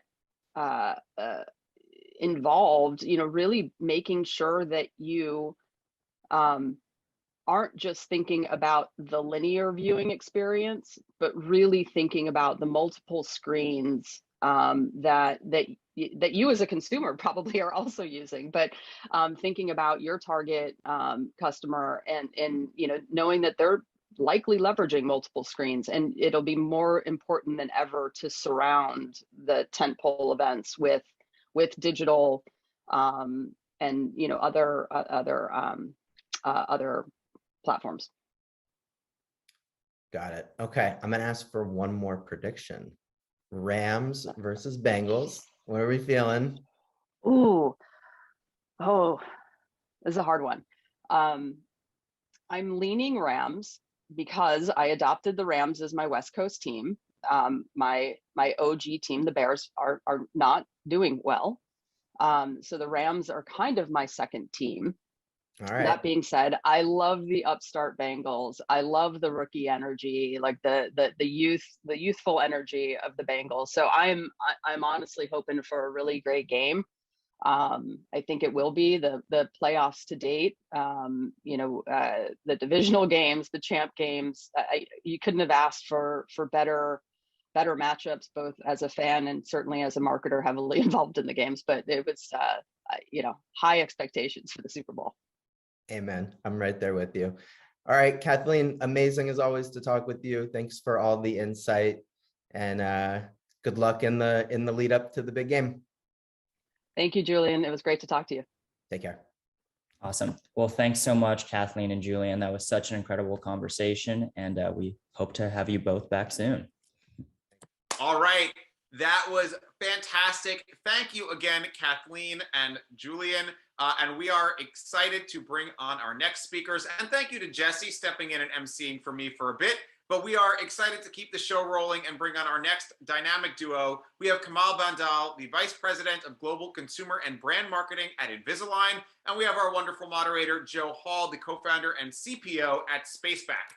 We're going to have another great discussion all around sports marketing and Invisalign's NFL partnership and what that's like. So let's bring on Joe and Kamal, and we'll have a wonderful discussion. I'll give you the virtual round of applause for everybody out there in Zoom land and YouTube. I know everybody's cheering. Thank you guys for being here. Thanks, right. David. Hi, Joe. Hi, Kamal. Good to see you again. Thanks a lot, David.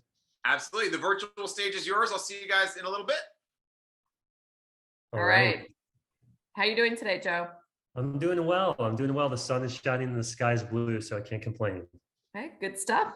Good stuff. You ready for Super Bowl? I am so ready for Super Bowl because my team is actually in the Super Bowl. Nice. Now, the key question is, which is your team?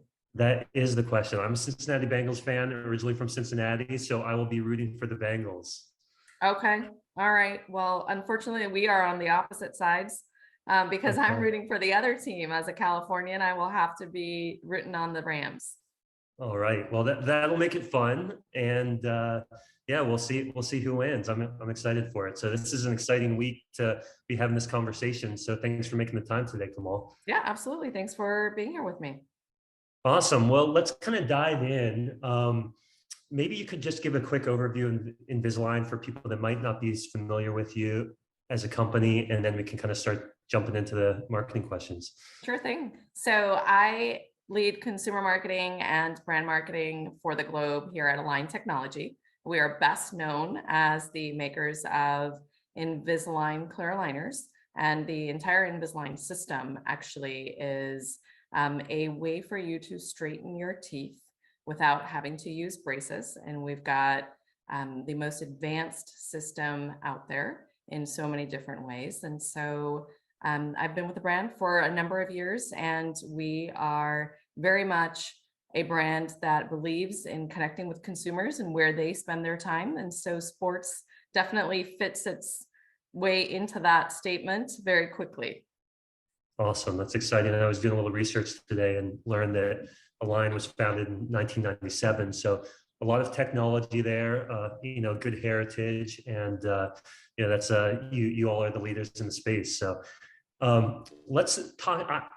I wasn't as familiar with your involvement in the sports world from a marketing standpoint. And so probably maybe a lot of our viewers aren't, maybe they are, but I thought maybe you could talk about how you think about sports marketing at Align or Invisalign. And then maybe we can, focus on the NFL, and since it's Super Bowl week, but maybe you can start broadly from just a sports marketing standpoint. Sure. So broadly speaking, the way that we think about sports marketing is the way that we think about all of our other ways of engaging with consumers and how we create awareness and interest and consideration for the brand. Like all marketers out here, we are all trying to figure out how we earn the right to become a part of a consumer's consideration set and a part of their lives, right? And so the very first starting point for us becomes, where are our target audiences spending their time? And when you peel the onion back on that, really sports starts to rise to the top, right? Whether it's basketball, whether it's football, whether it's hockey, whatever it may be, we know that consumers are engaging with sports. They may be engaging as a viewer, right? Many of our target audiences engage in that way, or they may be an athlete themselves. If they are, a teenager as an example, or an adult, maybe they're an actual player themselves, and hence the sport becomes a area that they're spending a lot of their time in, and definitely one where we as a brand have a great fit. When you really start to think about that second step in the equation within sports marketing or any other type of marketing, you're always wanting to figure out, is there a brand fit for us, right? Do we have the right to actually be here? Or am I really trying to jam something that doesn't fit? And for us within the space of sports, what's really exciting is that with Invisalign treatment, right, you are able to live your life as you normally would. And so you can take your aligners on and off. And so that becomes an incredibly relevant area for us to become a part of the consumer's life. That makes a ton of sense. I was had traditional braces growing up, so wasn't aware of Align at the time, but definitely makes sense from going about your normal life and being able to utilize that. That's exciting. You ever get hit in the face with a ball, Joe, having braces? Yes, That's I a did. Very painful experience, I bet.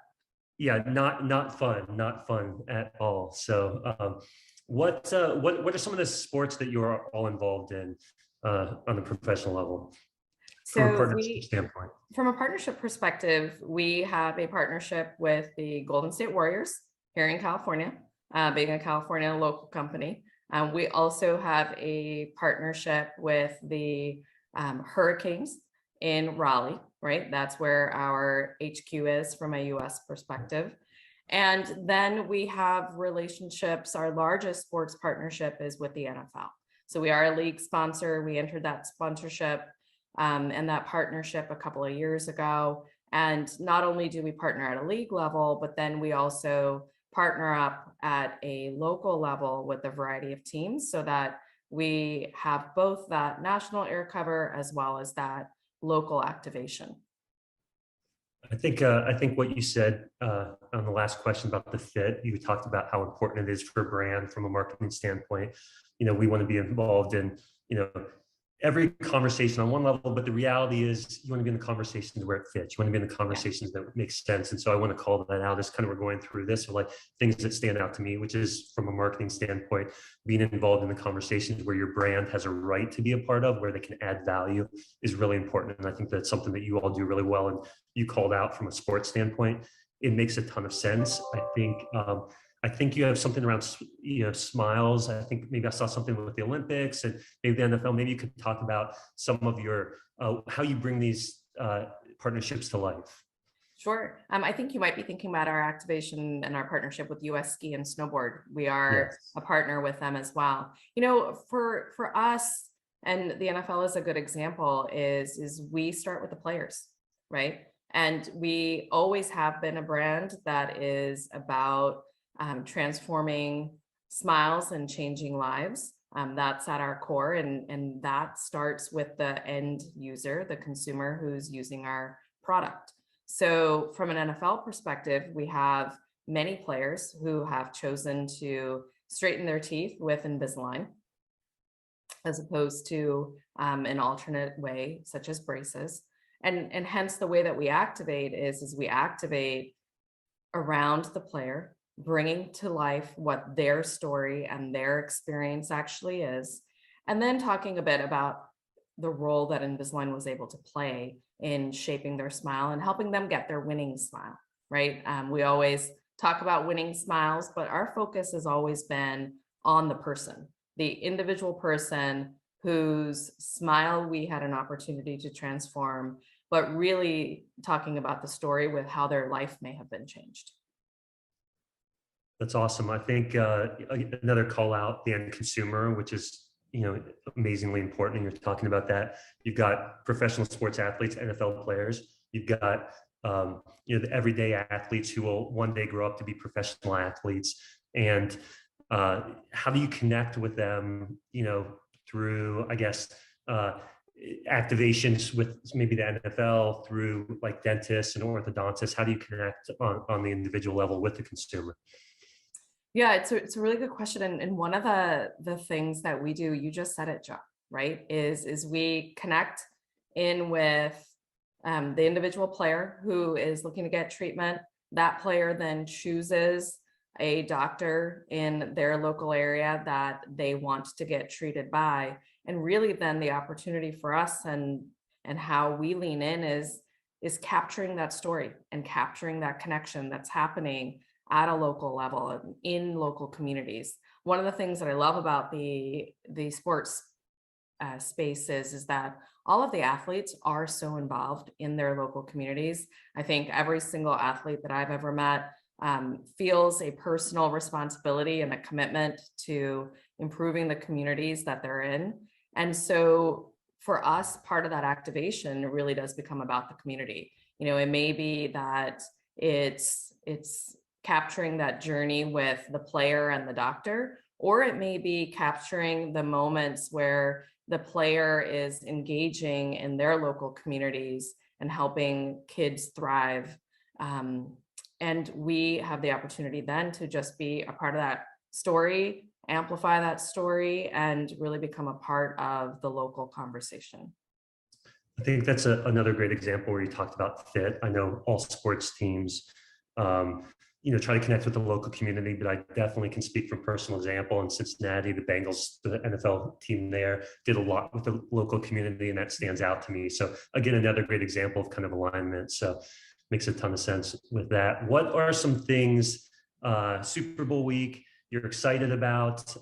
Any activations, anything you can share with us upcoming? Sure thing. So Super Bowl week, it is here. We are very excited. We are gearing up for Super Bowl week. We're going to be sharing all of our experiences online, right? And inviting the community to follow us in social. But two key events that I would call out as hallmarks. The first is NFL Experience itself. So we are activating at NFL Experience. You can come create, we're in the business of creating smiles and capturing those smiles. And so we've got a fun experience planned there where we will have players doing meet and greets, talking about their experiences with Invisalign as well, really to help create that awareness and education about who we are. And then the second event and moment I'll draw attention to is NFL Honors. It's an evening where the NFL celebrates and elevates its greatest players. And we are the presenting sponsor at NFL Honors and Red Carpet as well. So we'll be activating there. That's exciting. So follow you all on social, Twitter, Instagram, Facebook, all the social. You name it. Are you on TikTok? You got it. Okay, awesome. So everybody follow Align or Invisalign on the social channels to track with the events this week. All right.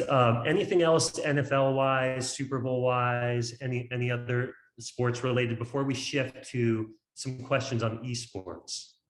I would just say the one last thought on sports, right, from this conversation is I think the key takeaway is always to remember who your audience is, where are they spending their time, and then find a way, if you have the right to be a part of the conversation, find a way to earn your way into that discussion. And my guidance is always, don't get into sports marketing, any other type of marketing as a tactic. You really have to lean in and start first with your audience, your consumer. Where are they spending their time? And then build from there.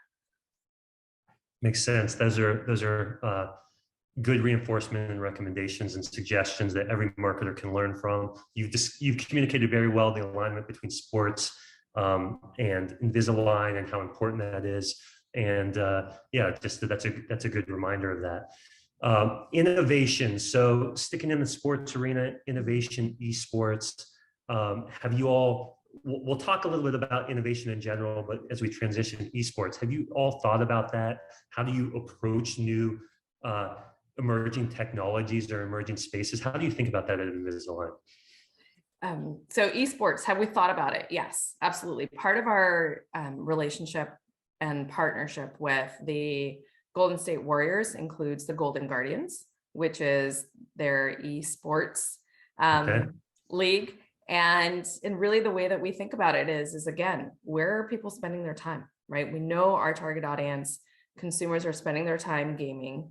And one of the ways that we've activated is leaning into those experiences and those moments, having players share their experiences with Invisalign if they are in treatment, and talk about what those experiences are. If they're not in treatment, then it's us trying to find a way to become a part of the game. And so I would say, that's been our start, has been through Golden Guardians. It is definitely a topic that I think continues to be on my mind, especially as gaming from an esports perspective is a place where consumers are leaning in. What does that activation look like? Do we do an activation there at all? I think that remains to be seen. It's really, again, ensuring that there's a brand fit. If there is a brand fit, then we may test something out, but I think that just remains to be seen in terms of what that could look like for us. All right. What about the hot topics du jour, NFTs, and let's say the metaverse? Again, emerging technologies. I imagine your answer is going to be in a similar vein, but have you all thought about NFTs? Have you thought about metaverse expanding beyond, the esports arena? Yeah, metaverse, NFTs, all Web3, all a part of, conversations that every marketer is having today. And here's what I'll say. I think the metaverse has so many different components, right? So many different components, so many different ways in. I think it becomes a conversation about what the right way in is. We've really spent some time in the metaverse already with our partnership and activations with Twitch as a core part of our teen work and trying to connect in with youth where they are spending their time. We've activated with Twitch. And I think from there, we'll just continue to build as we look to see where tweens, teens, young adults are spending their time, how we can become a part of the metaverse with intention, if at all. And I think the thing that I see many marketers running to is running to the metaverse very quickly just to be a part of it, but not necessarily having that thoughtful approach.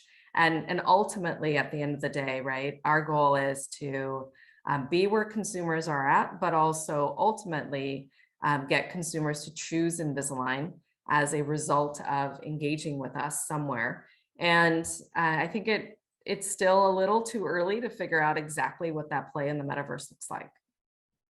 I think that's a common theme. You're very intentional, Kamal, which is excellent. You think about your end consumer, you think about their experience, you view all these things as resources that you can use to improve people's lives, and you approach them with an open mind. And I think that's the best way as a marketer to do that. Like you said, you've got to be there, you've got to add value. There's got to be a reason to be there, and you approach everything like that, which is very consistent. So that's awesome. I will say that I always do think it's important for marketers to start learning early, right? And so that balance and striking that balance of not jumping in just to jump in, being thoughtful with your approach, figuring out where in your overall marketing plan, whether it's the metaverse, whether it's sports marketing, you know, whatever the vertical may be, but where it lives and what role you think that particular activation is going to play in your ultimate goal of driving sales for your business. That's always the framework, I think, for all of us to use, and testing and learning and doing that quickly becomes a big part of how I think success occurs. Testing and learning. I am waiting for my Align NFT when that comes out. I will be tracking with you all, but that sounds like it's in the future a little bit, so we'll wait for that. Well, maybe what we'll need to do is we'll need to engage you in helping us create that.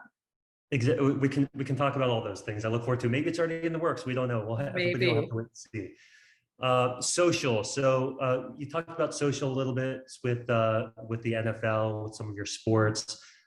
You've talked about it in some other arenas. Let's talk about TikTok more specifically. First of all, how do you view TikTok in the world of the other social networks? And then B, a lot of brands want to be on TikTok. You said there's an audience there, but they're not always sure how to be involved in TikTok for various reasons. So walk us through some of your process there and how you got there and how you approach it.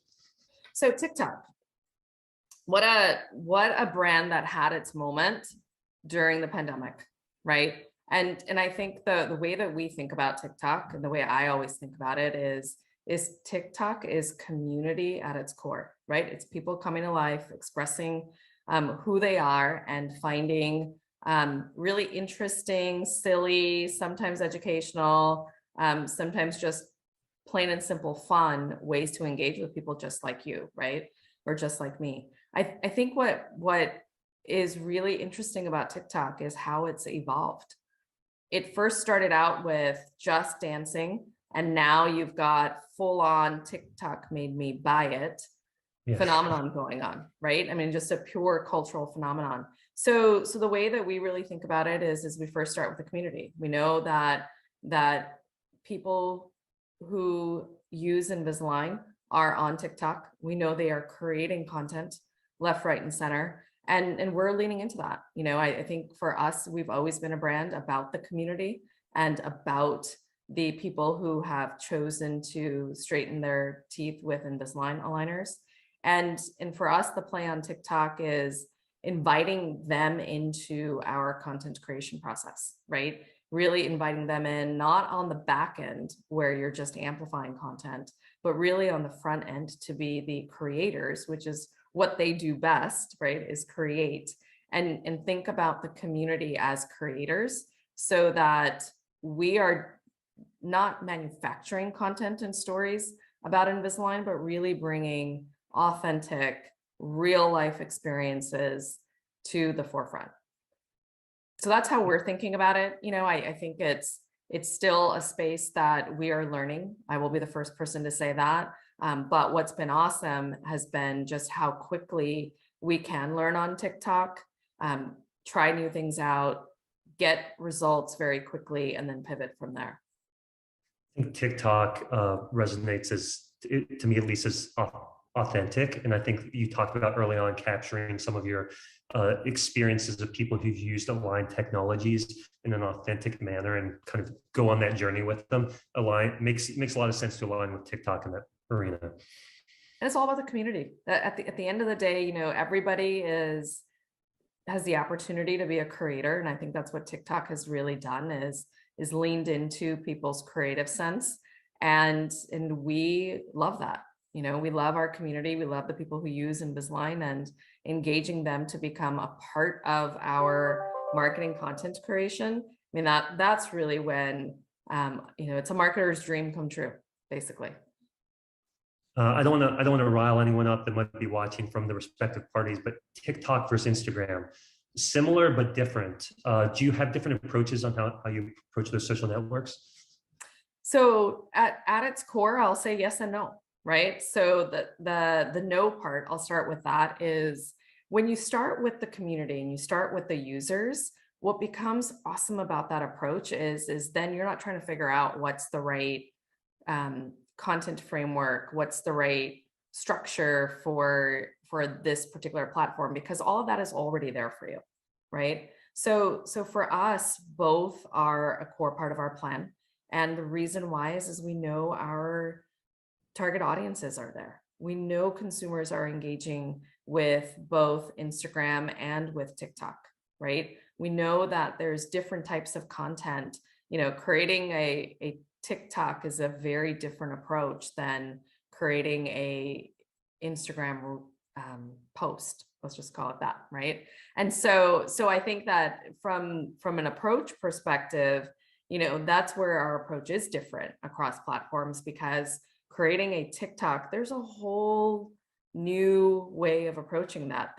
The structure, the training, everything that we all have known about creating content, creating ads for other platforms. We're no longer creating ads, right? Really what we are pushing ourselves to do is to create TikToks. And a cool part of that whole experience is, as brands, we are letting go of maybe some of the constraints that we have all lived with as marketers, and giving ourselves the permission, still in a very responsible way, right? And in a very compliant way, but just to add a touch more playfulness to how we go to market, a touch more fun to the content that we create. I'm glad you touched on that, because I think that is one of the challenges brands can face, is letting go a little bit, or figuring out how to represent the brand in the right way, but letting go some of those constraints, I guess. So you touched on that very well. Okay, so you work at a great brand that impacts people's lives in a very visible and tangible way. How do you remain passionate on an individual level, excited about your work day to day? What are you most excited about? How do I stay passionate? Well, first and foremost, how could you become bored in marketing today, right? I always say that there has never been a better time to be a marketer than today, because of all of the innovation that is happening. And so one of the ways that I stay passionate about marketing, having been in the industry now for a bit, is continuing to push myself to be a student of marketing, right? Always learn about the new spaces. So that you can have an informed point of view. The metaverse is a great example, right? Always starts with first learning about what it actually is before you dive in. And then on the same token, learning from the community. One of the things I actually love about what y'all have done with Brand Innovators is having the ability to hear from other leaders and learning from other leaders about how they are solving similar problems. To me, that's the best way to keep the passion up in the industry, despite everything else that you could get distracted with. I think, like you said, it's getting bored, maybe not the problem, maybe overwhelmed a little bit. There's a lot out there, but as you said, it's okay to take it slow. It's okay to learn. It's okay to innovate. It's okay to figure out where the space is going and start to experiment in it, but you don't have to rush into everything right out of the bat. Stick to the foundational pillars. Where's your community? Should you be in this arena? And I think if you use those guiding principles as you approach these different technologies, you don't have to feel as overwhelmed, and you can focus on the excitement factor. You got it. I agree with that, Joe. I'm just saying back what you said this whole time. I'm trying to say it back. I'm trying to absorb it. So you said all those things. We're kind of winding down here a little bit, but remote culture last couple of years.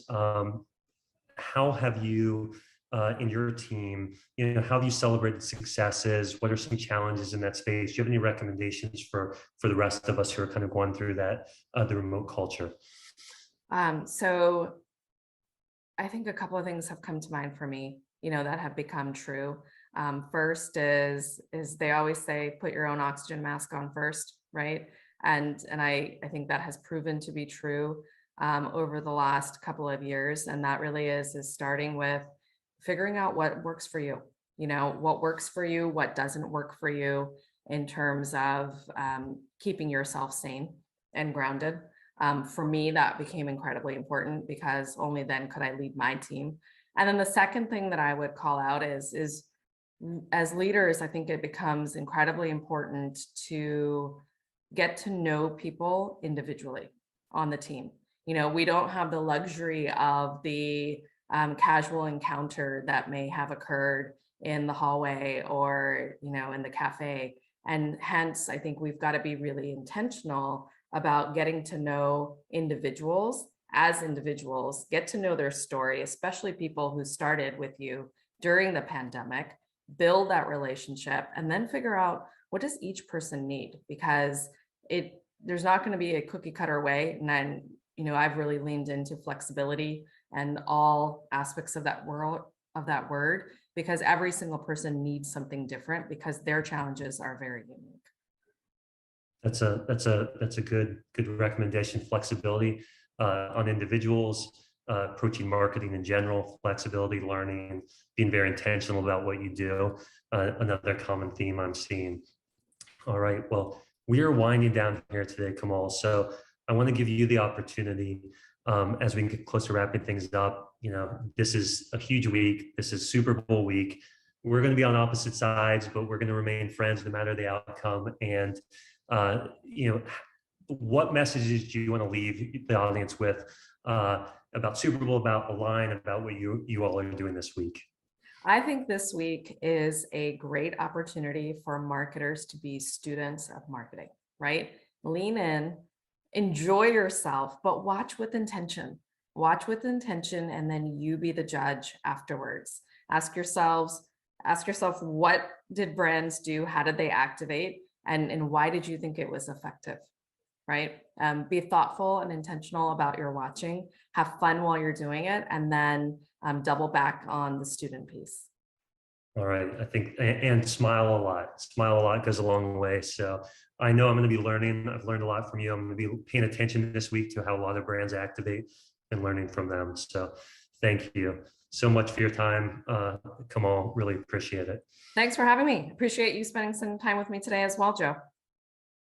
This was awesome. Thank you both. Kamal, it's always so wonderful having you on the Brand Innovator stage. I hope next time it's in person. We are all, hoping to see you too, Joe, in person. But thank you so much for doing this and sharing with us. I mean, we just had a phenomenal program these 3 days, and loved hearing about your take on sports marketing, the NFL partnership, and other opportunities. I will say we are an Invisalign house. I think you know that, Kamal, but and my daughter's got them, and I'm sure my other daughter will need them. But I don't know that the metaverse braces or Invisaligns, like I'm not sure that the virtual version is going to do much for their real teeth. So I'm glad we're kind of focused, right? But maybe Absolutely. I guess if the virtual teeth, that'll help. Maybe. Let's see. Anyway, I love it. Thank you both so much for joining us, and we'll hope to have you back again soon. All right, and that concludes the virtual portion of our programming. Thank you again to our speakers from Ford, Mars, Invisalign, Frito-Lay, and TurboTax, and Bose. That was wonderful. For those of you who are tuning in virtually, stick around. We're going to be back in just a little bit. We have a phenomenal slate of speakers for the rest of the afternoon, including executives from Hulu, Microsoft, Wilson Sporting Goods, and a terrific trio of senior executives from the National Football League, including Tim Ellis, the Chief Marketing Officer. So we're going to start with them at about 12:45 p.m. Pacific time. So don't miss out. If you're tuning in virtually, grab a bite to eat, stretch your legs, and join us back here in just a little bit.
Be the voice of God.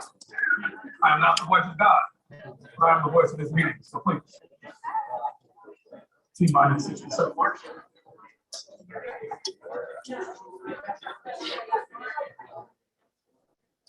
Oh, we can turn off your mics. No, you don't. Brianna can turn your mic off at any time.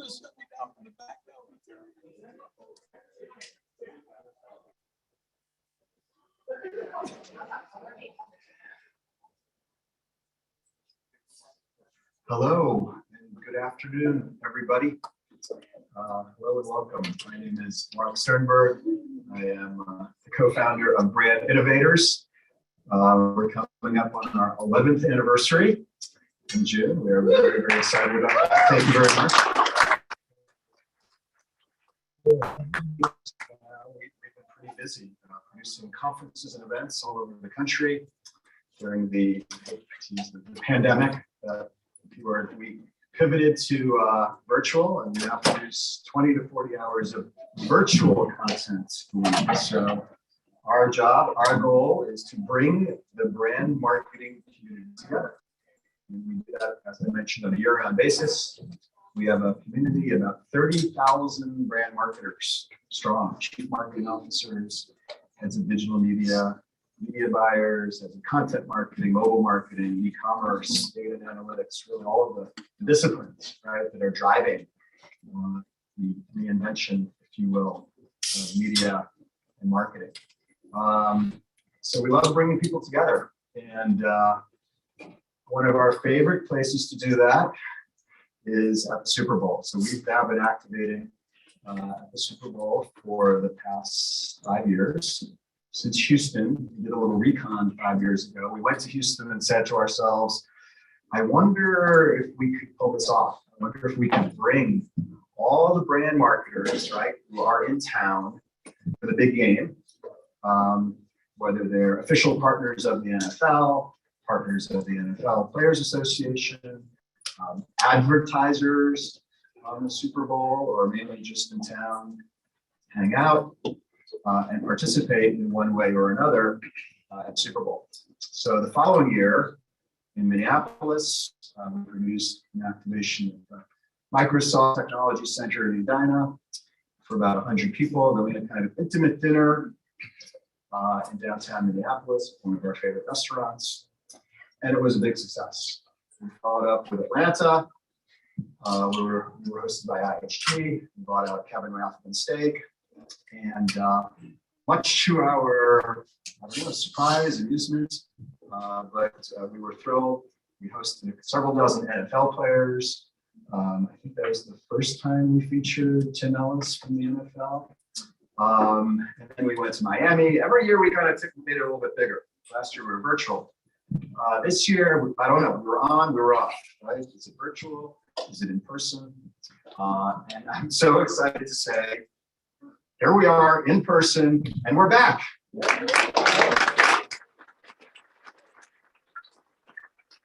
This is the largest event that we produced in person since Miami. So we have an incredible lineup, I hope you had a chance to pick up the agenda outside. If not, you can grab one. We have 48 speakers over the next 3 days. And I don't even know where to begin, but chief marketing officers, heads of digital, really from some of the largest and most important and innovative brands in America. So you're going to hear them tell their stories. What's unique about Brand Innovators is it's all peer-to-peer, right? You're either a brand marketer on stage presenting, or you're a brand marketer in the audience. So, learning firsthand examples of how brand marketers are using new and emerging technologies, platforms, devices, and channels to engage with their consumers, build loyalty and long-term relationships. That's what we're all about. We provide brand marketers with what we call continuing digital education. We help all you guys stay on top of what you need to know. So I want to thank all of our speakers. And 48, that's a very strong lineup. I also want to thank our partners today, 72 and Sunny and the Stagwell Group, who worked hand in hand with our content team to program this event. So Ryan Linder, if you would just step up, the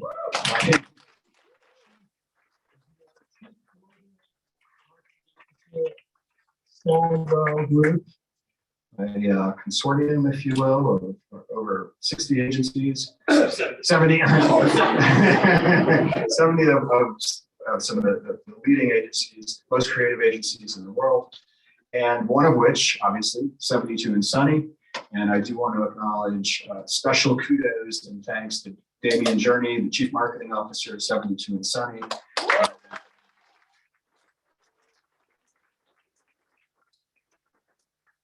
Truly was, one of those partnerships, Sunday morning, Saturday night, evenings, weekends, on the way here, hey, we got one more speaker, we got one more edition, hey, got an idea. So honestly, we couldn't have pulled this program off without 72 and Sunny, and I think it's really the beginning of a much deeper relationship in terms of collaborating on a lot more events, whether it's here at 72 and Sunny and their gorgeous offices in Playa Vista. If you haven't been, please check it out. You'll be hearing more about that, I'm sure. But they are an incredible partner. I also want to thank all of our sponsors. Too many to name. We have close to 50 sponsors.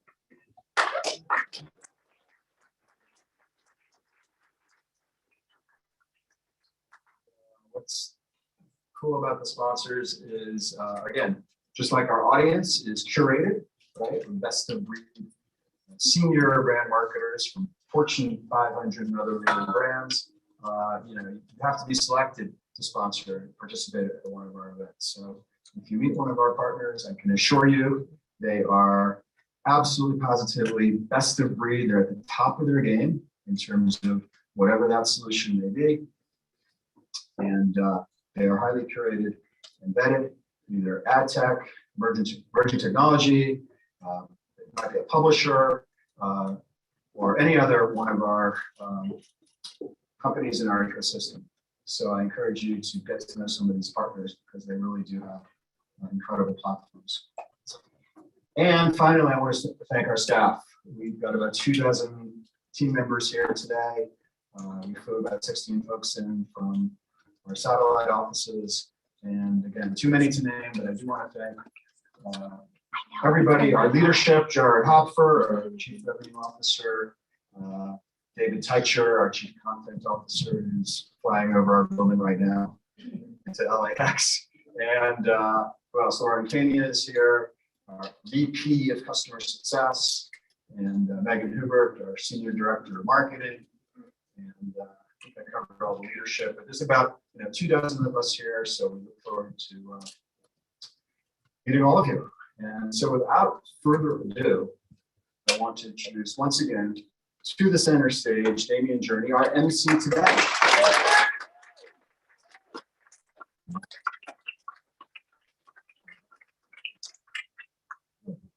Can you guys hear me? Yes. I don't think I can hear you though. Can you hear me? All right, I'm excited to be here today. Can't be the only one excited. So I will be communicating to you that I am very excited to be here today with you guys. I'm Damian Journey. I am the Chief Growth Officer of 72 and Sunny, and welcome to the 5th annual Brand Innovator Sports Marketing Upfront. Let's give some love.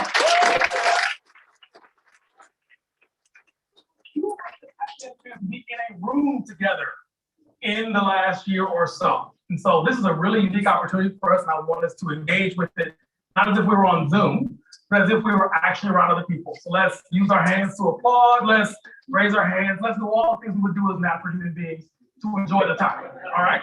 Not digital Zoom human beings. As my good friend Mark mentioned, I'm from 72 and Sunny. If you don't know, we're a premier strategic and creative agency. And I think it's important that you know 3 things about us. I just want to say this and then I'll be done. The first is that we believe that creativity wins. It wins for the marketplace, it wins for the brands, it wins for the businesses. That's a fundamental core belief of the organization. Secondly, we believe that great relationships lead to great work.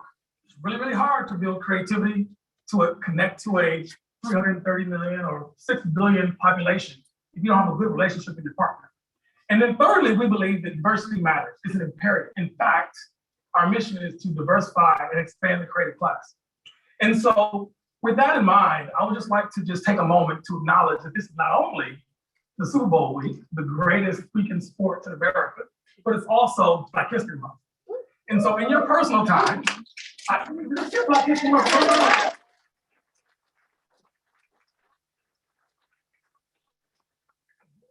It was Negro History Week. It became Black History Month. We now all have it on our calendars. We all activate around it. We think about it. We have friends that are top of mind in these moments. So what I would say to you is, in your personal time, in your own personal way, find a way this month to honor and remember the contributions of Black Americans, both to our wonderful land, our wonderful country, but also beyond the borders of our country. With that, I'm honored to be your MC. And we have an amazing agenda scheduled for today. We will have the CMO of the NFL, Tim Ellis, up to speak very soon. But amazing talks from lots of other leaders around the industry. We have Hulu coming to speak to us today. Hulu. Who will be coming to speak to us today? Sporting goods company that will be speaking to us today. We'll hear voices of Sunny, and we will also hear voices of Microsoft.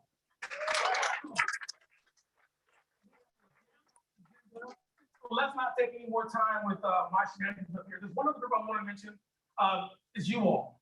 We really want to thank you for taking the time and energy to be here. You could be anywhere in the world you want to be right now. You could be behind a Zoom screen, which may not be as fun. But you have chosen to be here with us to engage in this process. And I just want to take the moment to thank you and our speakers who planned time to prepare great talks for us, the moderators, all those folks who invested, as have you, to be here. We really, really appreciate your commitment to the process. Okay? With that, let's bring up our first set of speakers. We have David Shadpour, the CEO of Social Native.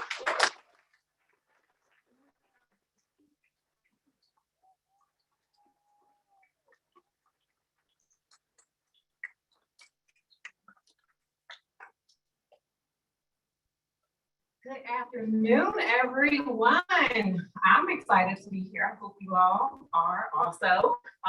David and I are the Turn Up crew, so we're going to get you pumped for today. So without further ado, David, tell us, for those who are living under a rock, what is Social Native? I don't think it's working, so speak loud. I'm also Hello? Yeah. All right. All right. First and foremost, creator economy. It's the word that we've all been hearing during our Zoom life. But I will tell you, and I love Damien's intro, human creativity is a magical thing. And a lot of our focus at Social Native and really this greater creator economy is centered around empowering human creativity. And that's a beautiful aspect of what's happening today in this generation. People are allowed to create, share, and learn from their audience on what is resonating. That's a very unique experience that never existed a decade ago.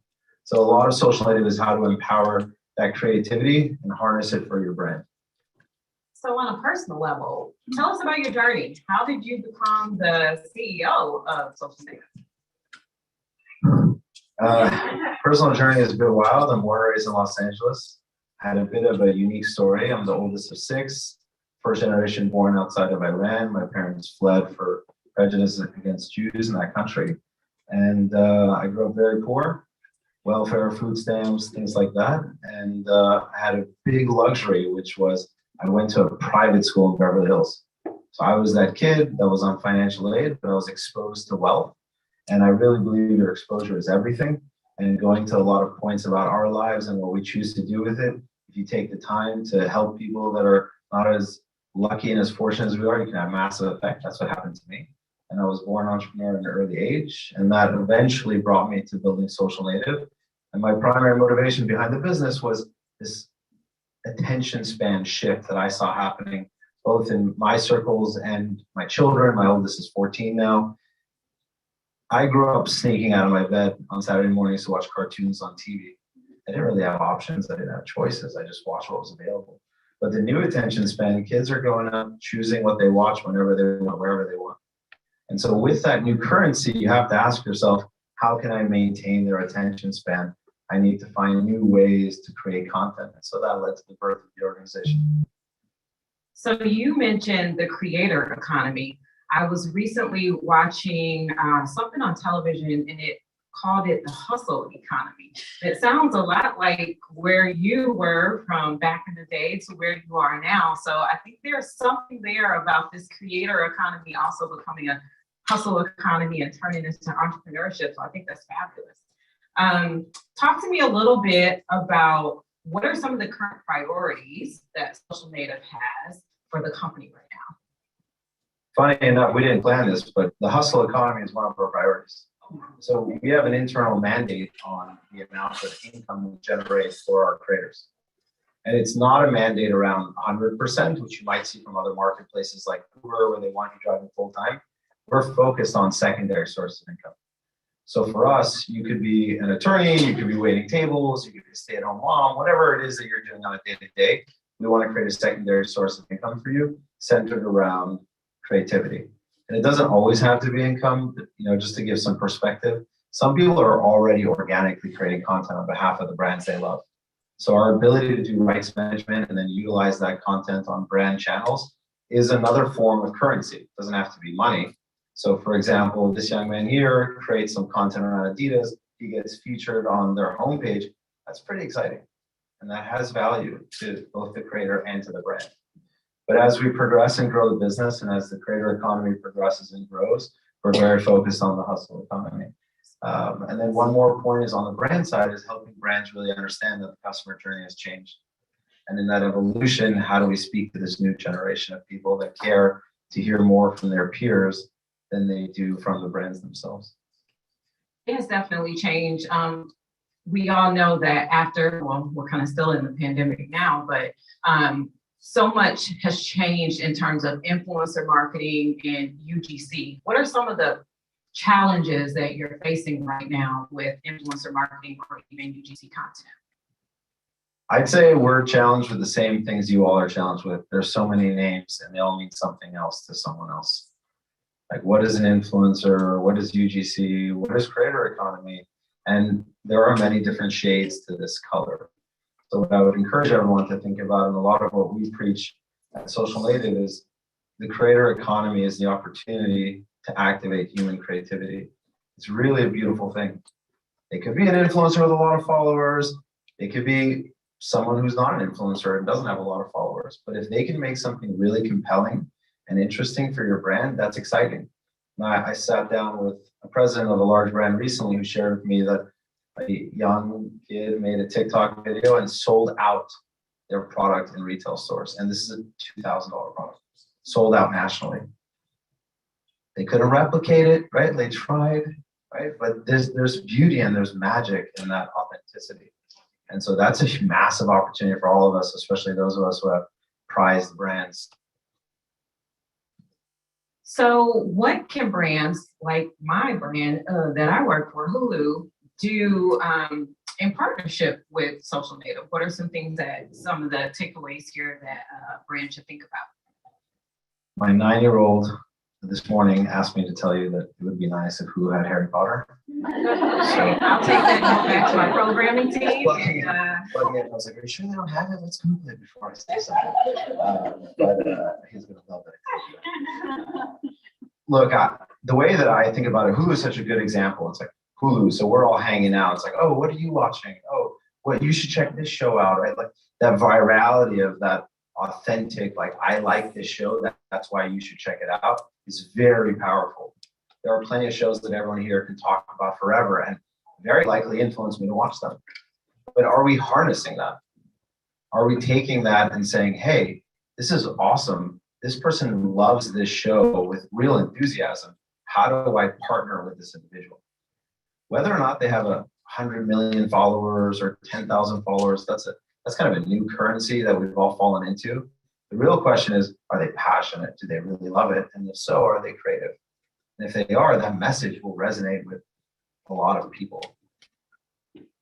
Are you noticing any of the challenges right now in your business with the data and privacy laws that are changing? Yes, more so on the media side. But in our world, I'll tell you what I've seen some brands unlock that I think is interesting. They're activating very large volumes of people to create very diverse content. As a result, even though they can't necessarily target with that level of granularity, the content itself naturally is targeting. And I just want to go a little deeper so everyone gets it. If you make content for Mattel and you have a dad playing Barbie and you have a mom playing Barbie, that piece of content will resonate with different audiences.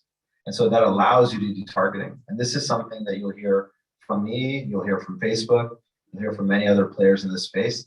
As targeting becomes more and more restricted and data becomes an unknown, how do you use creative to reach every audience? And so I was snooping around on your website, obviously. I'm in social media, that's what I do. And I noticed that you all had a lot of great case studies. Can you tell everyone here maybe what's the campaign that your team has worked on that you're most proud of or that's most memorable? Anything you want to share? Yes, I have a lot. I will say that I get a lot of letters from creators, and those have very high impact on me. So to give you an example, there's a pastor in Tennessee that lowered his salary at the church based on the secondary source of income that he earned from our business. It's not any one campaign, he's done many, but that impact for me is like really, really powerful. And I would say also for the brands out there, it's really powerful. These are real people, they're your customers, and we're empowering them to help you drive sales. It's amazing. Everyone's a partner in that journey. But if I were to just pick one, this is more an internal like chaos version for those of you who have worked at smaller companies. We partnered with a large auto brand several years ago, and we agreed to do a launch in 8 countries, of which we were only active in 1, the United States. So we had to translate the entire marketplace into 3 other languages, and the team was having a heart attack. I was on a high because this is like the stuff that I love. But we managed to execute. And the reason why I mention it is a story that was exciting. One, it's exciting to push the limits and boundaries of any organization or any team. But fast forward 3 years later, we acquired a company called Olapic, for those of you who have used that platform. And they have a team in Argentina. So when I called legal counsel in Argentina as part of our M&A transaction, the lead attorney who's charging me a healthy sum was like, oh, I did the social native Microsoft campaign. And I was like, what, for real? He's like, yeah. So he's charging me God knows how much hourly, but he was passionate about creating content for Microsoft. He was an amateur photographer and all this kind of stuff. And for me, that was really beautiful because I got to see how pushing the envelope alongside a brand partner and within my own organization managed to empower people in other countries as I never thought we could. So speaking of pushing the envelope, obviously the metaverse is the buzzword of not even a year, just a decade right now. Is Social Native planning anything in the metaverse industry world? When Damien said we were all here and it's awesome, I was like, are we? Do we all just have helmets on in our bedrooms? Yes, we are. And the focus there is very, very similar to where we are in the business. We have individuals that create amazing still images. We have individuals who make great short form video, and there's many different flavors of that, like vertical video and so on. But why can't we open our marketplace to others? And those others could be individuals who make NFTs. So for those of you who are thinking about creating them, do you have a team who can do so? Do you want to activate freelancers like what we do? And for the metaverse. So for us, the way that I look at the marketplace is not about any specific thing like, hey, Dave, we need content for e-com or we need content for social, but it's more of, I want to activate this creator economy to do X. And whatever that X is, it's our job to go out and curate and build that group of individuals in a way that's seamless so that you can activate them on a platform. Okay, this is a curveball, so we did not prepare this, so give them some grace. How do you think influencers will work in the metaverse world? Do you think like it'll be the same way it is now? How are influencers going to work in this world? I own a building not far from here, and someone applied, and the title was influencer, right? And the management team sent it to me. They're like, "Hey, this guy works at Social Native." I look at this thing, and it's like, he's got income from 4 or 5 different places, and that's how they pay their bills. It's interesting to see. I don't imagine it'll be any different in the metaverse. The metaverse is really like, as my son says, in the year 2030, actual reality. People will come back to like living in the real world. We're just going to go live in the metaverse. You will all have your own avatars, and people will have influence like they do in this world. It's not any different. What's beautiful about that world is that it's limitless, so that we can do the same meeting in Paris without taking a flight. But in terms of social encounters and the way we influence one another, I doubt that'll change in any way. And they'll just get paid in Bitcoin Yeah, instead of they'll get paid. dollars. And like if you think about Bored Ape and all this other stuff, that's no different than pulling up here in a McLaren. You know, like it's a currency. You show up in your nice car, and it's like, oh, that's what Bored Ape is to us now. Like, oh, you want a Bored Ape? Bought it for $500. It's just a currency. Okay, well, it's Super Bowl week. So are you excited about the team, or are you just here for the halftime act? I'm here for the halftime act, but has anyone here been to the SoFi Stadium? Yeah, that is just like a fantastic experience. So for those of you who might be attending the Super Bowl, I'm super jealous. That stadium is a must attend. It is fantastic. I won't say any names of teams so that I could sell to both sides. All right, well, last question, and this is a fun one. If you could add one more iconic musician to the halftime act, who would it be? Can we bring him back, or? I mean, yeah, sure. I would do anything to go to a Michael Jackson concert. Anything, like that would be so epic. Like, Michael Jackson is not from LA. It has to be somebody from LA. Ooh, so the Tupac references are like, but you know what's crazy? I listen to Tupac still. I used to listen to it as a kid, and now I can't listen to it with my kids in the car. It's like, it's absurd. If you put on the, no bad words, there's no song. Well, thanks everybody. Thanks for having us.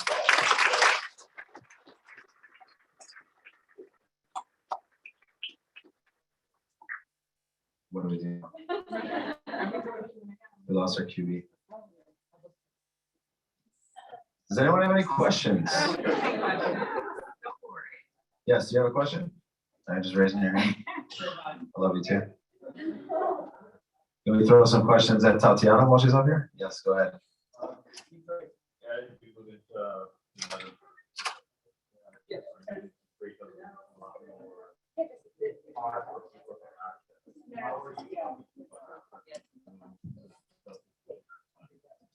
The tools are to create. Yeah, so that's a fantastic, like more in the weeds question. Look, on the creator side, we do a lot of partnerships with parties like Adobe and so on who have tools. In this new version, we haven't picked a partner as of yet because I don't think there's a clear leader, but in time we will. And the way that we do it is we survey our creator base. So as we onboard more and more creators who are well versed in this new form of creation, we survey what tools they use. And then in time as a business, we go out and set a partnership with those tools and provide that resource to new creators. And part of our business is educating the next generation of creators on how to make the best content. So that would apply in the same way. But I would warn this audience, we've seen this before, we get really excited about a buzzword and we're all into it. And then it kind of goes back 5 steps. So I'm somewhat sensitive to that because I don't want to bring thousands of people on a journey that might not generate sustainable income for them. And I'm just saying that with like full sincerity. So by us, we still emphasize pictures and videos because that's where we know the brands are going to consistently spend. And then we really nurture this new world, but at this point are not facilitating very large transactions there.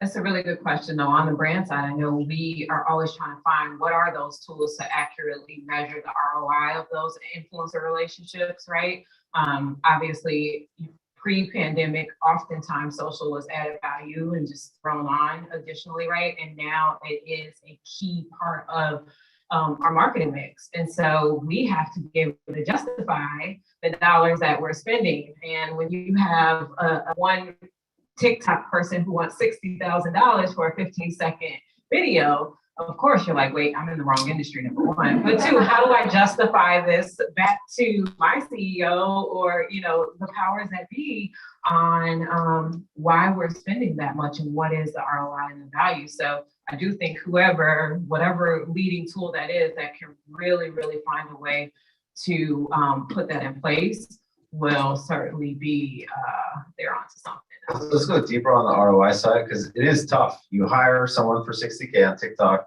did it work, did it not work? if you look at the entire customer journey as part of the creator economy, not just one influencer activation, which I think is, we're all raised that way. In the beginning, we would buy one publisher. Now we buy on exchanges. So that there is an evolution happening around us. But try to think of it as the beginning, the top of the funnel, when they find you on social. How do you maintain that journey? Then you can really track ROI. So if I have this TikToker who creates content, where does it go to? When it goes to that domain, let's just say the e-commerce PDP page, I'm making that up. Do you have creator content on that page, or are you just throwing them into some funnel? And you'll find, and we find this across all of our customers, those who embrace this quality of content across the entire journey see massive, massive impact. Does that make sense? So like you discover it on social, but then your e-commerce channel also has social attributes to it. We have a carousel that we give our customers to go through that UGC engine and then drive them to a sale. That form of native social content is the name of the company, Social Native. Look at that. It came around 360. I appreciate it. Thanks. Well done. Oh, welcome back. Hey.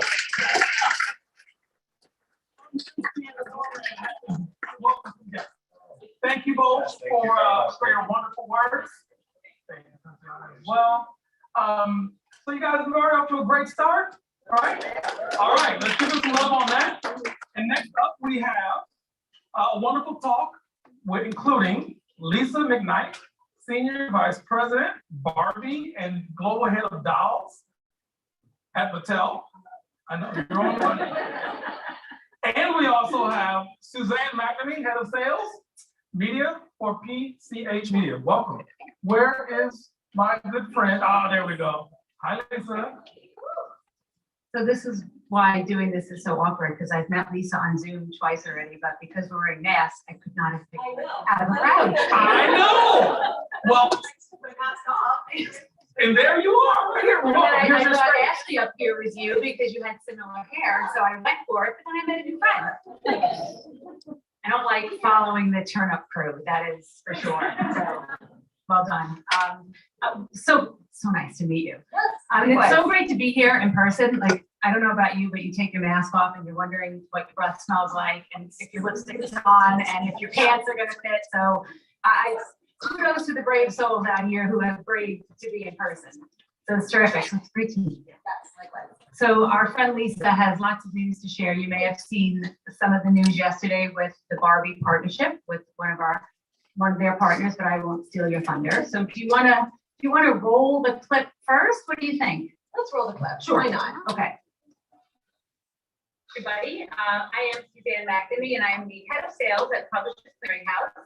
And I am here today with two very special guests. I'd like to introduce you to Lisa McKnight, who is the SVP Global Head of Barbie and Dolls at Mattel, and also Casey Herbis, who is our CMO for Rocket Mortgage and Rocket Homes. We have a very special preview to bring you all today, and I just want to give a warm welcome to our two guests. And let's warm up the conversation. Let's talk about what we're all here for. We're all here for the Super Bowl and the big game. So Casey, I'm going to throw it over to you. Let's hear from you on what your expectations are with your Super Bowl spot. What makes this year different for Rocket Mortgage and Rocket Homes? Well, thanks, Suzanne. I mean, we're super excited here at Rocket. This will be our fifth Super Bowl campaign with Rocket Mortgage, and for the first year, Rocket Homes.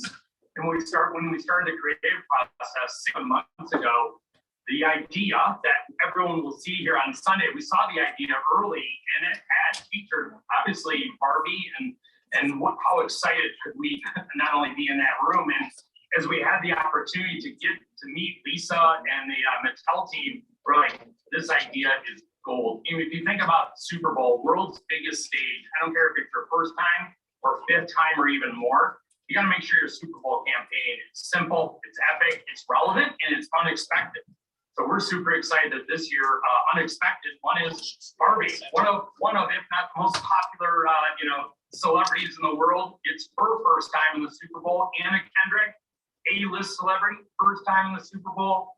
Rocket Homes, our real estate company, part of the Rocket family, first time, and Rocket Mortgage, our fifth. So we've got all the perfect ingredients, and we'll be sharing a lot of really cool teasers leading up to the game on Sunday afternoon. And I can't wait for the world to see Barbie, Anna, and Rocket Mortgage, Rocket Homes come to life in our Super Bowl campaign.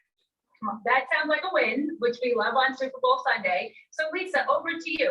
Tell us, how did Barbie get into this conversation and what makes her an expert here on the football field? Well, first of all, I can't thank Casey and his team enough for including Barbie, for inviting Barbie to participate and co-star with Anna Kendrick in this epic campaign. It was truly a dream come true when we got the phone call. So thank you again for the opportunity. We are thrilled. Loving the way the campaign has come together, loving the collaboration between teams. And again, I think it is a reflection, as Casey said, that, Barbie is a cultural icon. She's never been more relevant, and it's time for her to finally appear in the big game. That's awesome. Well, I think it is time to maybe show everyone a sneak peek of what we're talking about. I'm so excited we're in the Rocket Super Bowl commercial together. I've just loved you since I was a kid. Not that you're old. I mean, you look great. That's not important. Sorry, ma'am. Ma'am? Miss? I don't know what I should call you. Sorry. Barbie. Oh, just call me Barbie.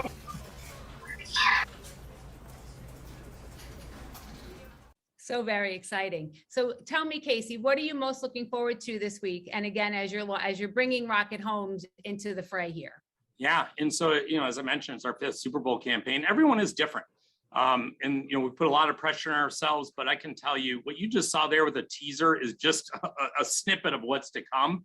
When we had the opportunity to meet Lisa and the Barbie team, Anna Kendrick, our director, it is everybody pulling in the same direction. This isn't just like, here's an idea, let's go execute.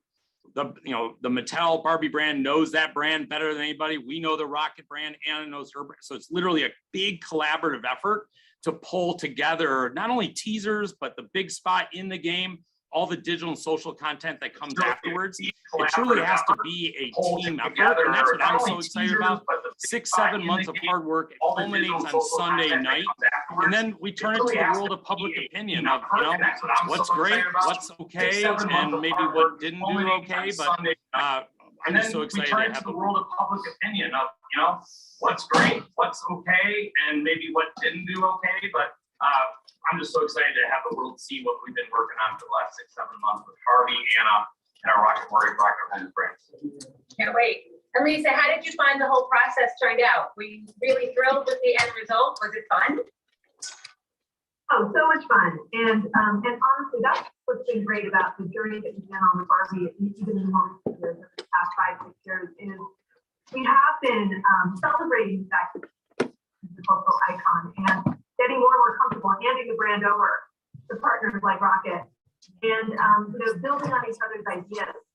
Obviously, the creative team and the partnership was incredibly professional. They were very specific scripts and storyboards, but certainly along the way, there was ad-libbing and creative calls being made on the spot. That's the beauty also, I would say, again, of hiring amazing talent like Anna Kendrick.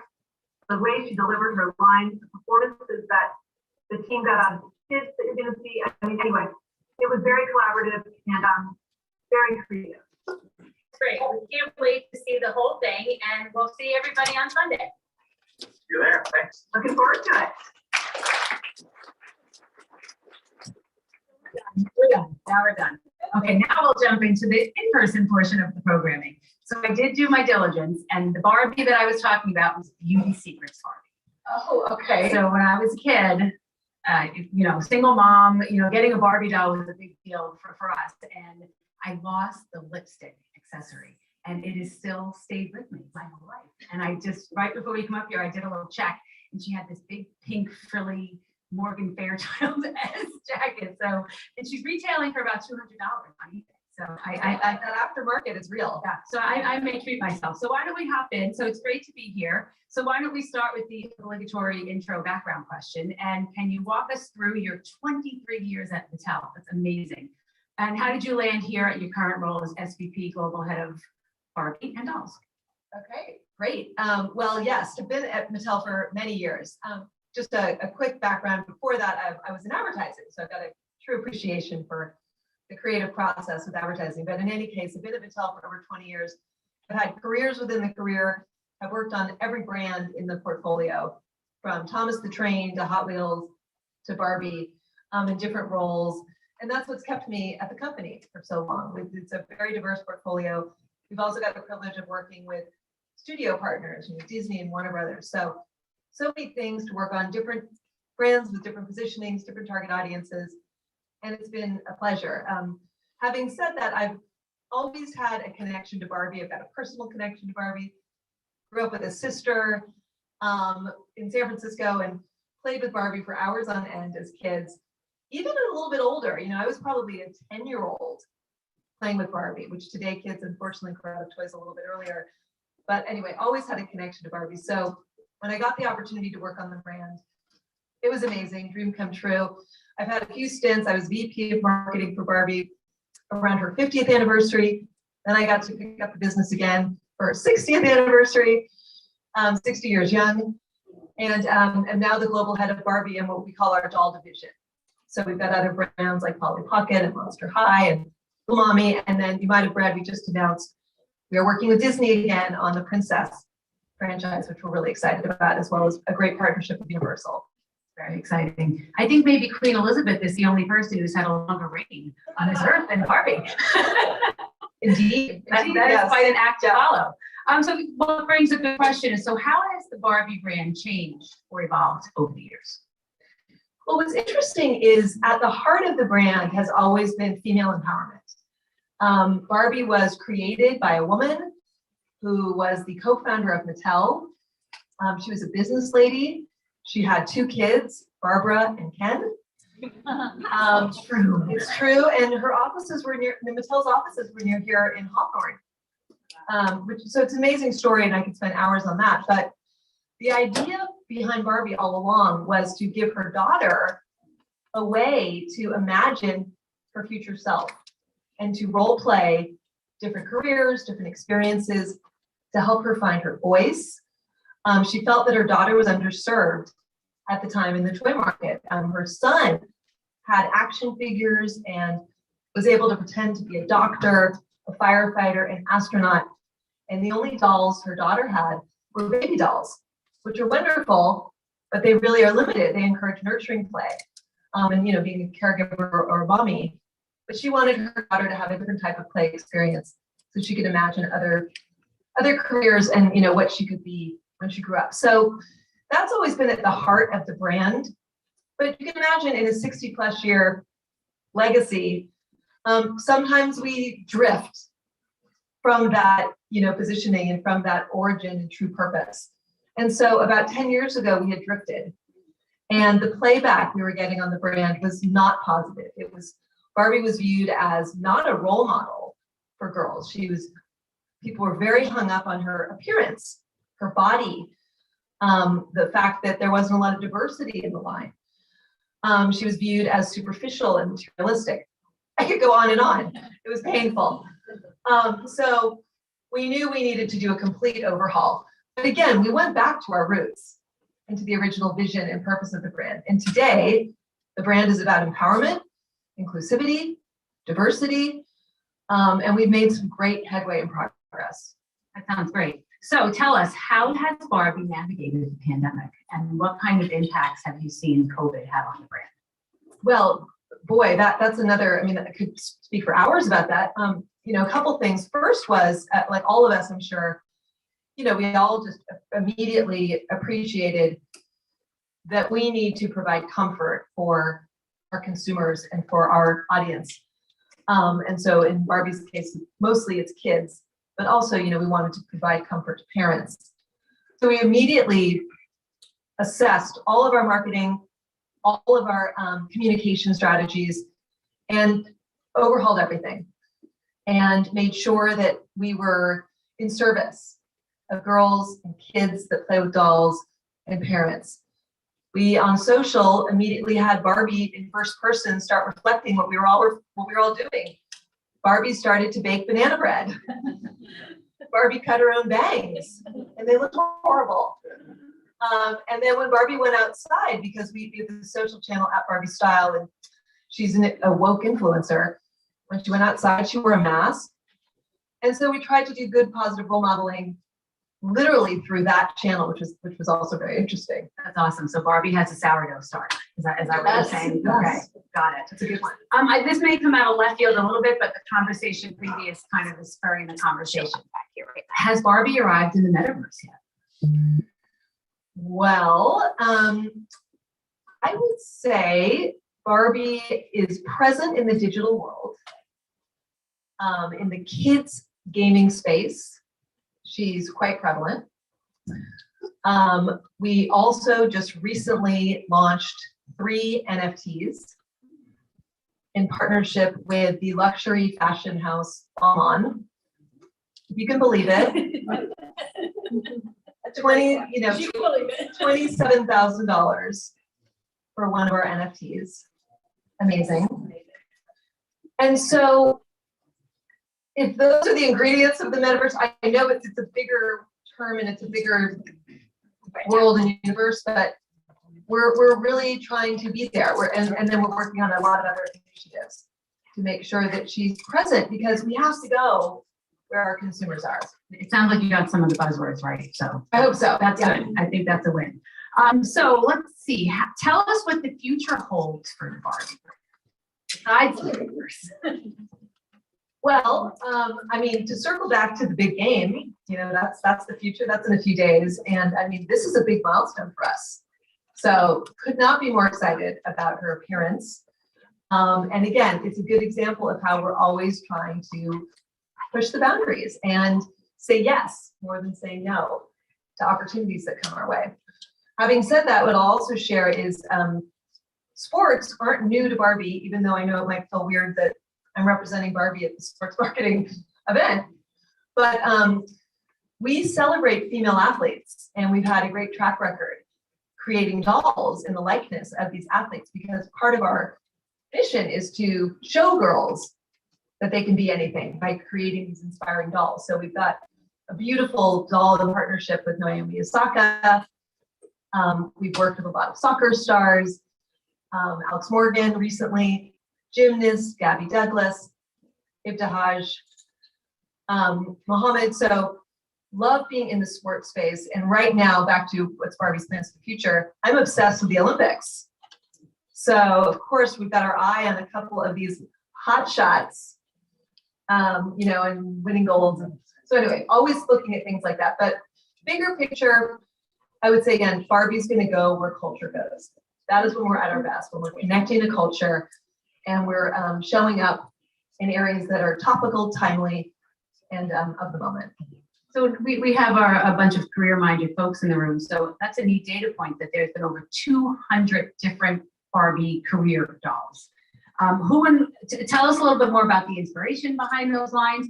Do you have a personal favorite? Well, I've got 2 personal favorites. So the first career that Barbie ever had was as an astronaut. And that was introduced in 1962, before Neil Armstrong went to the moon. So that just shows again how progressive the brand was back in that time. So that's a near and dear one to me. But on an even more personal note, we introduced Judge Barbie a few years ago in a program that we call our Career of the Year. And that's all about shining a light on careers where women are underrepresented. And interestingly, there's only about 20% female judges. And my father's a judge. So anyway, it all sort of came together, and I know a lot of his colleagues that are women, and I'm very impressed. So Judge Barbie's one of my favorites. I love that. That's amazing. So let's talk about the experience of the Super Bowl spot. Can you tell us what it was like working with Anna Kendrick? Did she have any personal Barbie stories or her connection to the brand? Anna Kendrick is amazing. Again, A+ star.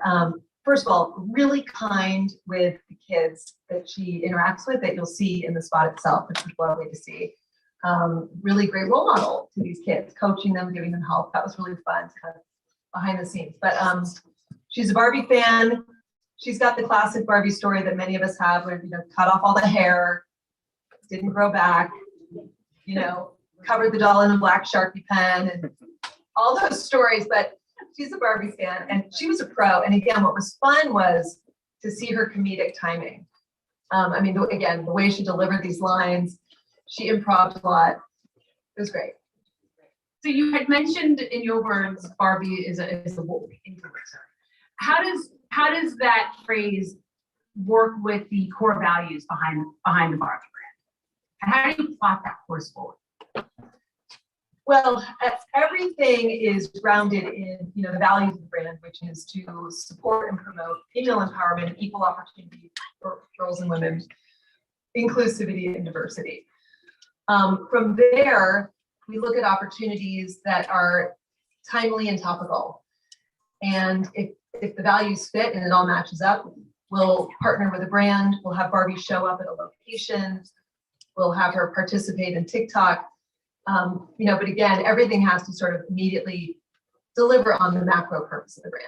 I probably should have researched this before, but is Barbie on TikTok? And what is Barbie's TikTok? Yes, we just launched a TikTok channel for Barbie and her best friend, Brooklyn. And that was launched in the fall of last year, and it's doing really well. And they're just mimicking fun stuff that, real people are doing on TikTok. And it's really entertaining. So I'll be sure to follow it, or I'll have my follow it because they don't want me on TikTok.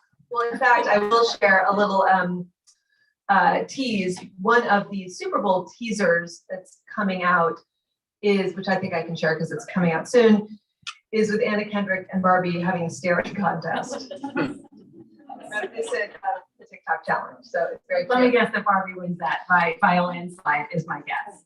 I love it. Let's see. I have a list of questions, but is there anything that I haven't touched on that now that you're here today that you feel inspired to talk about?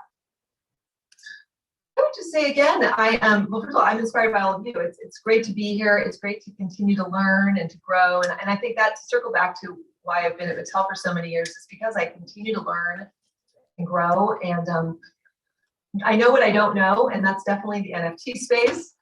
And your question about the metaverse. I mean, these are all areas that are new, and I think all of us as marketers and business people, that's what we're all still doing what we're doing, because there's always something new to learn about. And even when I was saying metaverse, it still sounded so foreign to me, and I was wondering if I was even saying it the right way, because that's kind of like a disaster waiting to happen. So let's talk a little bit about the Balmain and the luxury fashion collaborative. So how do you have Barbie go from a Super Bowl commercial to being an on-trend influencer? And do you think that people are very receptive to Barbie being down those multiple channels? Well, it's definitely something we've got to be careful about in terms of, as you said, the navigation. I mean, the one thing about Barbie that's fun is, well, there's many things, but she appeals to multiple generations. So there's a lot of fun stuff that we can do in the adult space, and then there's stuff we can do in the kids space. We've got people that are fans of Barbies that are adults. We've got parents that buy Barbies for their kids. So even with adults, there's different audiences, which is fun. Barbie's origin is a fashion doll. And what that means is you buy a doll and then you buy fashions, and fashion play triggers storytelling and self-expression. And that's the play pattern of Barbie. And so throughout the decades, we've had some really interesting relationships with designers. There are people that want to dress Barbie. There's a lot of designers that view Barbie as a muse. And so we've had lovely programs. And yet, because we've done so many interesting things, as we get to today's world, we're meeting with partners like a Balmain. They want to do something with us, but they want to do something unique. They don't want to do what you just did with Moschino. So rightfully so, we don't want to repeat either. So anyway, that was how this whole conversation started. In addition, Olivier, who's the creative lead at Balmain, had a really heartwarming story about Barbie. So whenever these partnerships come from an authentic place, it's really powerful. And he sort of explored his identity as a child playing through Barbie, and wanted to make sure that through this collection that he created, there was gender fluidity in the apparel, and that it was an inclusive line where everyone's welcome. And we loved that. So that was sort of how this program worked. And so we did a adult real fashion line capsule program. And then we created 3 NFTs. We did not create a physical doll, even though then you go on social and everyone's like, where's the doll? Everyone wants a doll. But anyway, it was an amazing collaboration. So I think you raised a good point, and that was being authentic, right? Authentic to the brand. But it Yes. does seem like Barbie can be authentic and pretty flexible, at the same time. What are the kind of things that maybe put you on alert when people may approach you with a partnership and you just like, that's not authentic to the brand? Like, is it an easy thing to explain to potential partners, like what that authenticity means to Barbie? Yes, it is. I mean, one area that we have to navigate a lot is, especially in the United States, is politics. And there are certain organizations and brands that we love, maybe personally, maybe even as an organization, but they're too politically charged. And we don't have a political agenda other than, of course, we believe in empowerment, kindness, inclusivity, but Barbie sells as many dolls in red states as we do in blue states. And, we just have to be careful about aligning ourselves with a brand or a company that wants to become too assertive in a certain way. Again, it's tough because we do have a value system that we don't want to dismiss, but it's a very tricky space. I'm sure many of us are dealing with it right now. Should we open up the floor to questions? Does anyone have any questions for Lisa? Right, please. I'm curious about, I just recall a conversation that Barbie had on social last year around racism.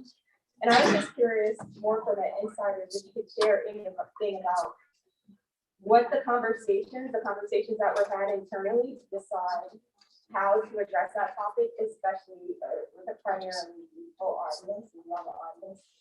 I'm just curious about how that experience went. Yes, thank you for asking. We have a YouTube channel, and on the YouTube channel, one of our series is called Barbie Vlogger. This is another area where Barbie shows up in first person in animation, and she has guests, and she talks about issues. And in the May-June time period of 2020, when obviously Black Lives Matter and all the social unrest and social conversation was happening around the marginalization and systemic racism that was happening with the Black community, we felt like we needed to do something, and we needed to figure out a way to bring this message to our audience, which is mostly kids, but also there's co-viewing, in a safe way, but in an informed way. To be completely candid, we work with an amazing cultural consultant. We work with our own Mattel employee groups specific to communities. So in this case, our Black Mattel group, because I did not have a Black employee on that particular team. So I wanted to make sure that we got it right, and we had the right conversation. So we produced a video with Barbie interviewing and talking to her best friend, Nikki, who's a Black character, about her experiences. And it was heartfelt, but it wasn't, it was, I thought it hit the right tone of being informative and very sensitive, but also for kids. So there was accessibility. And it took off on social. It was just lightning in a bottle, and triggered a ton of additional follow-up and conversations, and just thank God it landed well, because it would have been awful if it didn't, and couldn't be more proud of how the brand showed up in that content. I think we have time for one more question. Is there one more question? Your hand was up first. Sorry. Hi, Lisa. I'm Nicole McCormack, and I'm with Team Step, which is a youth sports management platform. So I love when you talk about female empowerment and celebrating female athletes. A couple of fun stats for the group. 57% of youth sports teams on Team Step have females on their roster, and a full 1/3 of our football teams are co-ed, which is pretty awesome, I think. But one of the questions I had is, when we think about this new digital world and the metaverse, and obviously Barbie's going to go where her customers are, how do you balance that with one of the beautiful things about toys, which is it's play in real life? right? And how have you thought about how you can, even in the digital world, still encourage the in real life play for these kids? That's a great question. You know, there have been times in Mattel's history where we thought the physical toy business could be disrupted, you know, because of gaming, digital gaming. At the time, maybe it was console gaming. But what we found is obviously it's yes and. There's value in both play experiences. And what we try to do on Barbie, I'll give you a specific example, is leverage the whole ecosystem. So one of the best selling toys in the Barbie line is actually the #1 toy in the US, is the Barbie Dream House. And it provides kids with hours of open-ended play experiences. And that's why parents buy it repeatedly, because it's just great value. Not easy for parents to assemble. That's a whole nother thing that we have to work on. We're getting better. But anyway, we then created a Netflix animated series called Barbie Life in Dreamhouse, or Dreamhouse Adventures. And then we've created a Dreamhouse Adventures app. And what happens is they all fuel each other. So the physical toy had its best year in 20 years of sales last year because of the surround sound and the engagement that kids have with content that reinforces the dream house, the story starters that we provide. So it's really fascinating if you can get the ecosystem to work like that. Awesome. Everyone, give some love to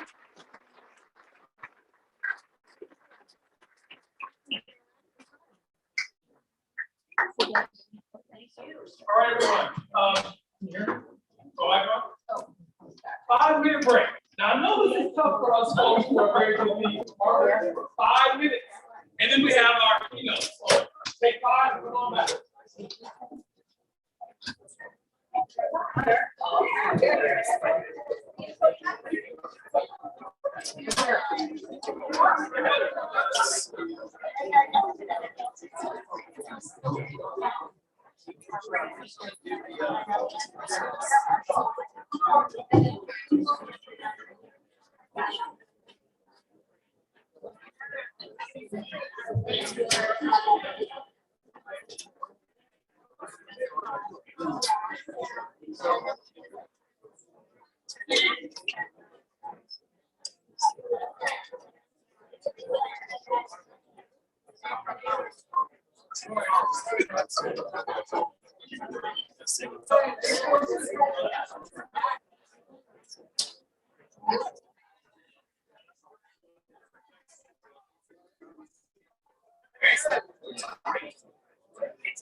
Who drinks the No.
Everyone.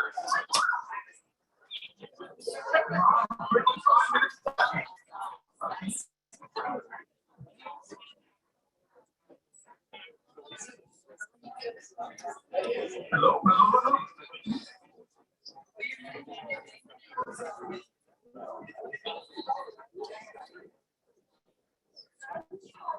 All righty, everyone.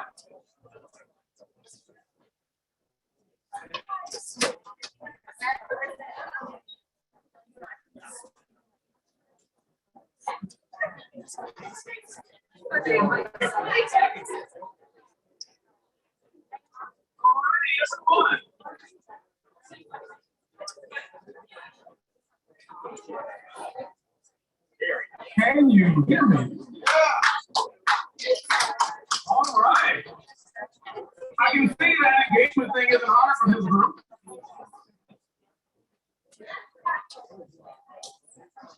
Look at all that engagement. All right. Well, we are back and happy to have you guys back. Those who are not back in the room, know they'll be here soon. Those of you who are online, thanks for running to the potty and all those things and coming back so quickly. So we have up next a good friend of mine, and I think after this is done, a good friend of yours too. Tim Ellis, the CMO of the National Football League. I think you guys have probably heard of that organization before. Can you all join me in giving him a round of applause?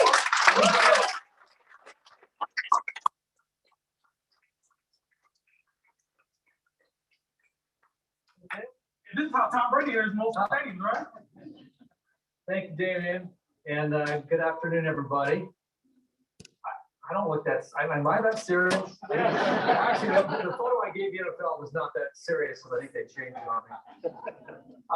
Listen, I want to, it's a real honor to be here. Thanks for inviting me. Peter, Brandon, I know Brandon's not here, but thanks for inviting me. I didn't have anything to do this week anyway, so I thought I'd come on over. You know, I will say this, the last few weeks, is this okay? Am I getting a lot of reverberation? All right. Okay. All right. Should I take this one off or? Yeah. Is it weird? Turn off the lav. Okay, we better? All right, here we go. Start over. I'm not that serious. I was gonna say, the last few weeks, I'm gonna sum up what it's like to work for the NFL. And I'll tell you what I mean. You know, for the last several weeks, those of you who haven't been attention and watching the games, it's just been, absolutely incredible. This is our biggest season ever. We have 18 regular season games this year. The 39 games were literally decided in the last play of the game. And then on our division, on the playoffs, every single game is pretty crazy. Yeah. Should I just turn this thing off here? Yes. No, it's this one here. Should I turn this one off? Yeah. Sure.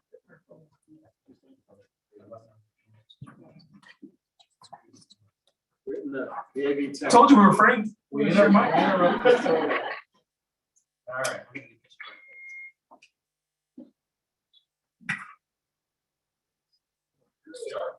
You gotta be flexible. All right. How's that? Great. Oh, God. Thank you. Yeah, so the last few weeks have been quite interesting, and I think again it kind of sums up what it's like to lead the NFL market and be part of the NFL. On the one hand, we had these incredible games, and like I said, there's just the action and the drama behind the end of these games has been truly amazing. So the product has been fantastic. And then we have had some real challenges around some pretty important and complex issues around the lack of diversity amongst our coaching and GM ranks. And, these are truly troubling times and very challenging for us on the marketing side and anybody who works for the NFL right now. And I think that balancing our marketing program with our messages has never been so important. And I think never been so challenging. And there's no doubt that when I look at the job that we have to do in marketing, that, fans want to escape, right? They want a distraction. On the other hand, they're really looking as well for us, as well as a lot of other corporations out there today, to take a leadership position. And I think that, the biggest institutions out there today, many of them over the last couple of years, have really decided to take clear stances and, essentially use their platforms and the leverage of their scale as a force for good. And I think we take that quite seriously at the NFL. And we don't always get it right? And I think that what I want to do today is I want to share with you some of the things that we have been doing, okay? Where I think that we've made a lot of progress and things that, we have done right. And then I also want to share some things with you that, quite frankly, have been mistakes, right? Things that we wish that we could have done over and done differently. I think both of these things are very important for you as marketers to sort of understand and learn how to navigate the waters. When I joined the NFL, I don't know, 3.5 years ago now, I came into it, eyes wide open. On the one hand, I was thrilled to be a part of this game. I love football, and it was a dream for me to be a part of the game. But I also knew the NFL has real challenges, and they needed careful navigation, and they needed leadership, and yes, they needed change. And so I believed in the power of this brand and the power of its platform to actually, for a yes to entertain and yes to bring people together, because that's important, but also to be a force for good. So I'm going to share some work with you, and we're going to talk about strategy as I go through. I always like to share the work because I figure it's one thing to put strategy on a piece of paper, but if you can't see it and feel it in the work, really, what good is it? So I'm going to start out by one of my favorite pieces of creative that we've done. It's actually the first big piece of creative we did with 72 and Sunny after they shortly came on board. We did this literally in weeks, and it's got over 50 players in it. So it's a Super Bowl. So let's take a look. Welcome to the 100th season of the National Football League. Tonight is not about the league. It's about football. It's about the player, the fan, the moment, and everything else It makes you say, oh boy.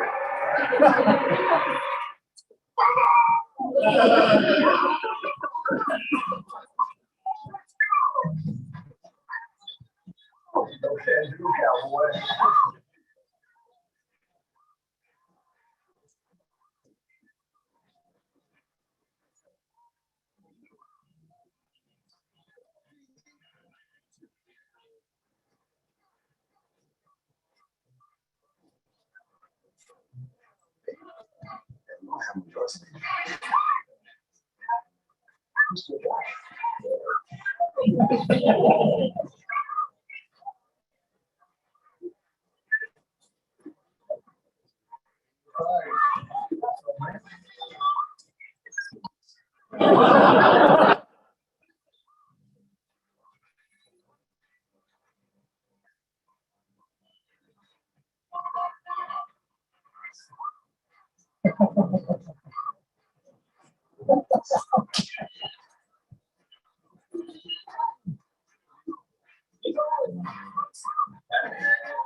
Want this?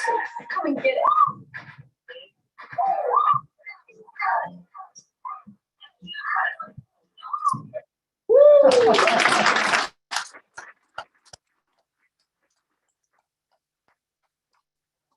Hard watching that ad. It's so much fun. You can imagine, it's a lot of fun to make too.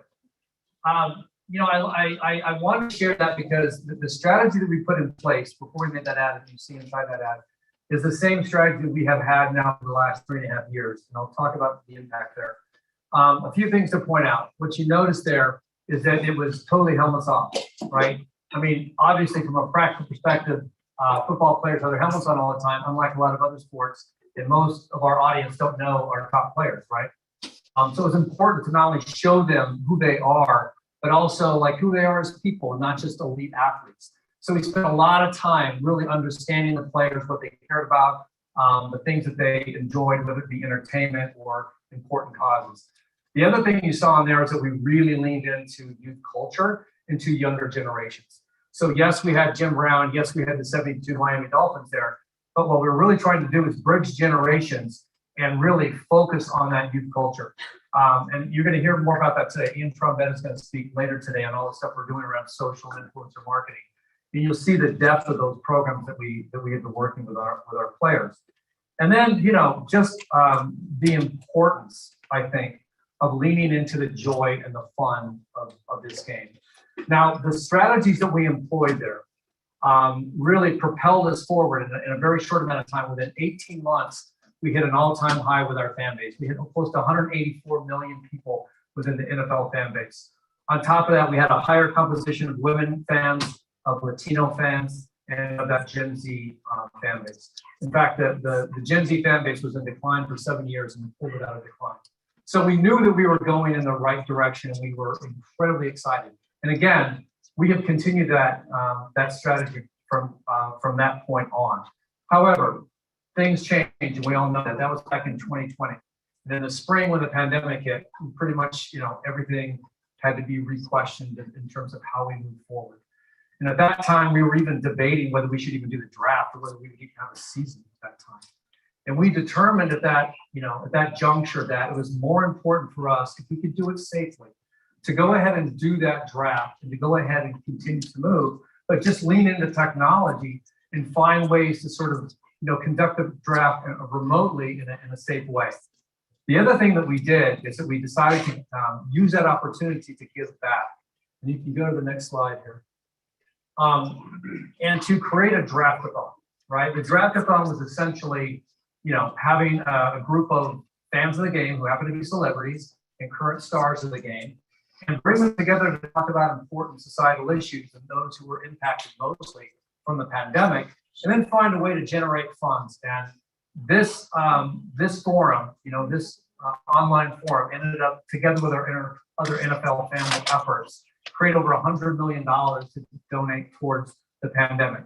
And I think this was on the one hand, it showed us that we could do things that we didn't realize. And then we could actually do this thing remotely and make our players much more relatable and show them in a different light that had never been seen before. But it also proved to us that within a short amount of time, we could leverage the strength of the NFL and the platform and the whole family and create $100 million almost overnight. And that to us was very important as we move forward. Now, shortly thereafter, again, we all know that things changed, right? And there was really a social justice or racial reckoning in this country. And I think, you can go to the next slide. I think that it was a time for the NFL that was a pivotal moment in history, perhaps history for the country as well. And I think that, we clearly understood that we had to essentially look in the mirror, right? That we had to bring a level of, to really go deep and to think about the things that we had been doing for several years and be willing to sort of look at that soberly and be honest with ourselves. But I think, if you're in a situation like that, you have to be willing to reassess. And you have to be willing to look at some of the decisions you made and actually say, yeah, if I could go back and do that all over again, I would do it differently. I think that particularly after the murder of George Floyd, on that sort of string of senseless killings and the horrific acts that were uncovered during that time, we really just down deep to begin to look at our entire social justice program and what we could do. And we determined at that time that there was a lot more that we could do and should do. And Commissioner Goodell worked with us. And we, at that time, you probably remember, he did this very important video where he came out and he said that, we should have listened, we didn't. There were moments in time where we got things wrong. And when Colin Kaepernick and Eric Reed and so many others, Kenny Stills, were talking about these things, we weren't listening properly. And I wish now I could go back over it and do it all again. That was a very important moment. And I think, we were talking a little bit earlier in the last session about, politics and so forth. And it's interesting how a lot of these things, people, which are just about humanity, people somehow see as politics. And I think that it was important for us at that juncture to not look at this in any way other than humanity and compassion and taking clear stances on things and issues that really matter. So I want to go to the next slide, and I want to play a piece of communication that turned out to be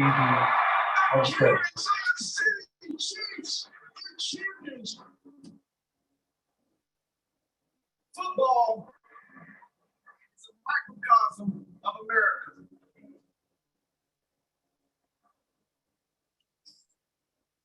All races, religions, and creeds living, playing side by side. We open the door for others to compete. We fulfill the promise of one nation. Let's open it wide for those who believe in themselves, that anything is possible. I am asking you to believe in your ability to bring about change. We represent the game, our team, our community. We all have to try harder. My great-great-great-grandfather had no choice. We have one. I pray we dedicate ourselves to be the best team we can be, working and living together. Oh, can we touch Mars?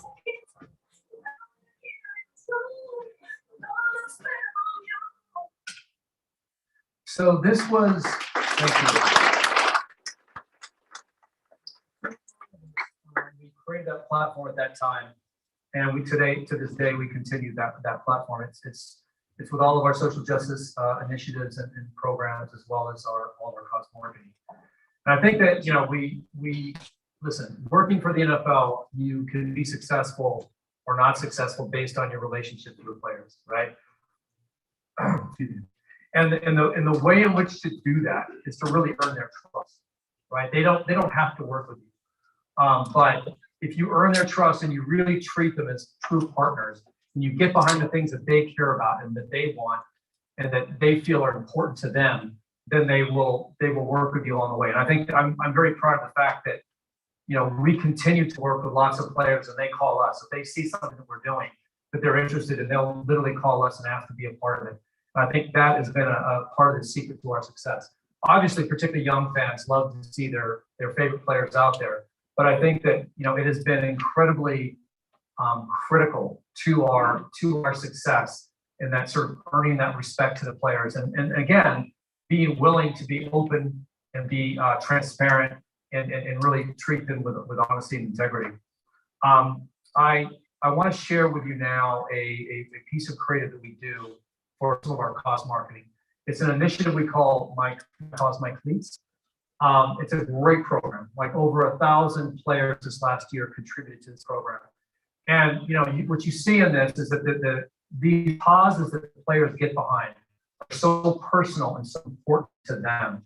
And there's an element around design. So, you know, the players work with key partners and designers, and they create their own cleats of their cause, and then they wear them for a few weeks. And then there's, you know, we have integration across all of our channels and the broadcast, et cetera. But we at the NFL, we contribute about $500 million a year in cause marketing, not cause marketing, cause initiatives, which is a contribution working with over 1,400 organizations and working with players. So, you know, it's just the way it is. It's a fact that no matter which direction you're going to go in, you're going to get called out in some ways of being like, well, that's performative marketing. That doesn't mean anything. You put a stencil of end racism in your end zone. What does it really mean? And what does it really mean to put a nice video like that out there? I think that what we've tried to do is say, no, it is important. It is important to create awareness, to sort of win hearts and minds, but it's also important to roll up your sleeves and get out there and work with organizations, work with communities, work with players, and you know, work with them the things that they believe in, and then provide them with the ability and the platform in order to make a difference in our communities. I think that's what I'm most proud of. That it's not just this. It's not just the decals on the back of the helmets. It's not just the stencils. It is, yes, it's the checks, and yes, it's the rolling up our sleeves and working with communities together with our players and partners. And so I want you to see this piece of creative. I think, you know, it's again from Second Zone Study. As you know, they do very powerful work and they've done a very consistent level of high quality work here. And I just want you to see this. Fellow players, my brothers, my rivals. It is my responsibility to my city, to my community, my family, my predecessors. Everybody is a role model. Everyone. I love hearing dog. Now look up some hard. I appreciate you to use my reach. I'm standing here today telling you hate does not drive out hate. And bring awareness not to myself, but to help others. To see the world from someone else's shoes. Hey, look, how you doing? To all those battling, not just on game day. I'm so enamored with the Trevor Project. There are young kids who kill themselves because they're afraid of what life will be like for them. You are my role model, my inspiration. Today, my goal is to shine a spotlight on you. And when they mention our legacy, I sure hope they don't only mention football. I hope they talk about raising awareness for sickle cell. But know that my job is never done. This is my pledge. This is my pledge. This is my pledge. And this is my cause.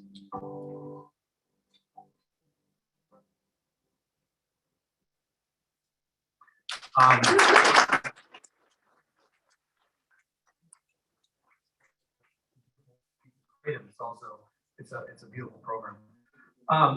You know, there's a level of if you go to the next slide, I think there's a level of vulnerability that you must have if you're going to be willing to do work like that and to work with the players like that. And I think to me it's super inspiring that these players. I mean, they're these elite athletes, obviously very strong and fast, and they're like modern day gladiators out there in the field. But on the other hand, they have these deep personal views on these things, and it's been important for us to really understand that, like I said, and get behind it. And speaking of vulnerability, there's another gentleman. I want to take you to the next slide here. Was it going to kick off before? You know, one of the things I'm sure you've all read about and perhaps understand on a personal basis and with your family and friends, the anxiety and depression is really, it's always been a problem, obviously, but this last couple of years has been particularly difficult for people, right? So now a clear 1 in 5 Americans are suffering from some kind of anxiety and depression. And, you know, a lot of our players are talking about it because even if they're as successful as they are and do all these amazing things, they also have some of the same issues that all of us have. And so many of them begin to like speak up and use their platforms and talk about this thing. So for the first time, we thought, you know what, we should include this in our program and help and work with these players to sort of bring these messages out there. So I want to share this piece of creative with you. It was the first of many that we created and that we ran throughout the season. We started with, you know, there's a special month dedicated to mental wellness, but we felt like the reception was incredible that we got from our fans, and therefore we have used this campaign throughout the year.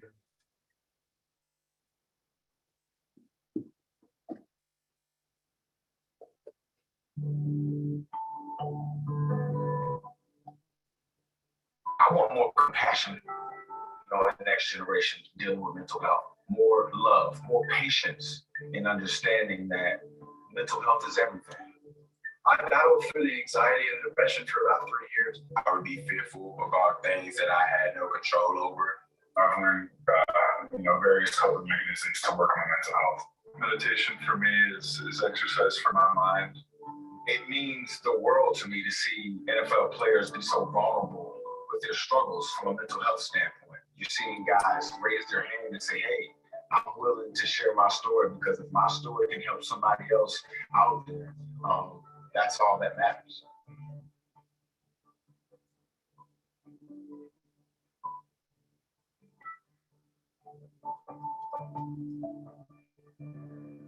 Okay, and then speaking of vulnerability and courage, there's the next gentleman I wanted to introduce you to here, Carl Nassib. You may have heard about Carl.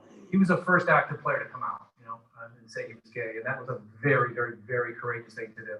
Working on the Raiders as the starter there. And when we saw that, you know, as an agency marketing team, I mean, you couldn't help but be inspired, right? And we had already planned on doing some things around Pride, the month of Pride.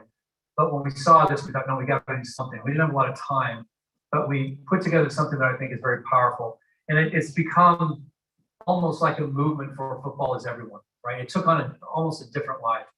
And we continued again. We didn't just run it during the month of Pride. We ran it on our kickoff that year. We've run it throughout the season. And again, I think, hey, this is one of these messages that not everybody gets behind, right? Not everybody will on a lot of these communications. And you can call it controversy if you're not, but again, this is for us, it's about humanity. I think it's a very important message for all of us. So.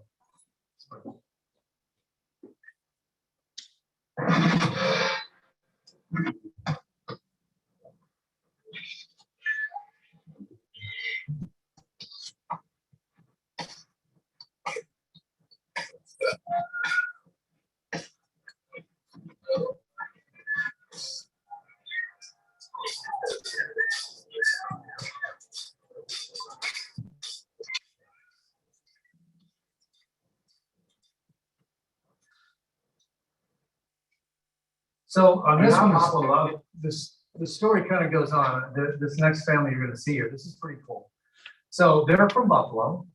They're very active on TikTok. They're called the Rainbow Dads. They're gay parents who have a son, and they're absolutely adorable. And they saw this, and they were so taken by it that they did this video. We'll talk about it afterwards, but it's pretty self-explanatory. You know how Papa loves football in the NFL, right? Yes. You know how Papa and Daddy's never taken you to an NFL game, right? But because I never felt comfortable enough taking you to a football game because you have two gay dads. Well, can we still go? Well, The NFL just made a video that I want you to look at and I want you to read and have your reaction to it. What do you think?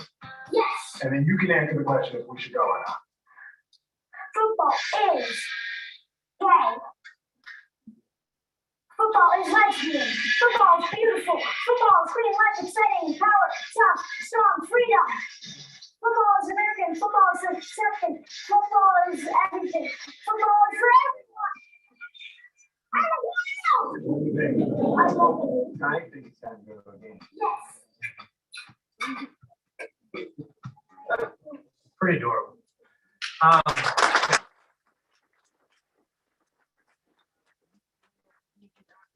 They did, of course, go to the game. They were met by the owners, female owner, Kim Pajula. She was just thrilled to have them. And now they're great fans. They're part of the NFL family. So that, I think these are sort of the stories that you realize that the impact that you can have just by doing things, again, that you feel are right, but yes, there's an element of risk, I suppose, to them.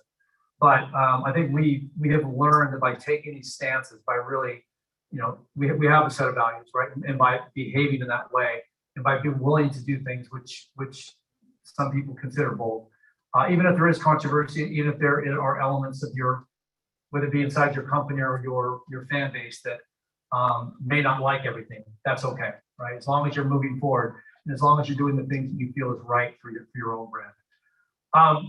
So I want to take it back to really where here we are in LA. There's a lot of things, of course, going on this week around the Super Bowl. And like I said, Ian's going to share some of these things. I think Dave Bolger's going to share some things with you as well, the things that we're doing. So I won't spoil everything for them. But it's safe to say that we're doing some pretty cool programs around social justice and around cause and around some of the cool youth marketing and fashion elements as well. We have the Walter Payton Man of the Year. There's one person that's nominated for Man of the Year by each and every team. And then we bring those together and we pick the winner on the field in the Super Bowl. And then this year we created some NFTs of the Walter Payton family themselves, together with some of the today's active players who won Player of the Year before, the Walter Payton Player of the Year before. And then those NFTs will be sold and given to charities. The money will go towards charities of the players. We're also doing some really interesting things, I think, on the fashion side, where we're working together with designers here in LA, and they reflect the communities of diversity amongst their communities. And I mean, the clothing is pretty awesome, but it's also just wonderful to see how the LA communities are just coming together and getting excited around the Super Bowl being here. And like I said, there are going to be lots of things that you're going to be hearing about later today. I want to end my time with you right now before we sit down and do the chat here. There's a piece of credit we use for kicking off the season. Again, like the season before, it wasn't classical NFL imagery. It wasn't like players out there playing. Of course, we have plenty of that in our marketing program. But I think this is uniquely NFL. But it really is all about like having your back, right? Having each other's backs. So this is what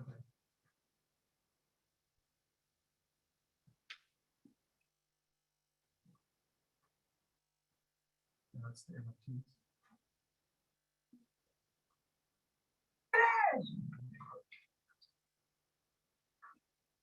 Today, nothing else matters. As long as those beside you and those behind you, none of you got their back. Who got my back? I got your back. Who got my back? I got your back. Who got my back? I got your back. Who got my back?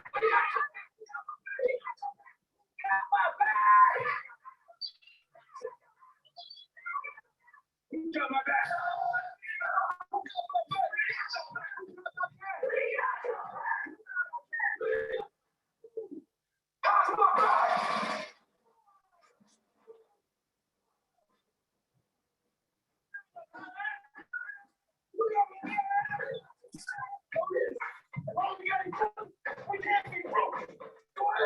Who got my back?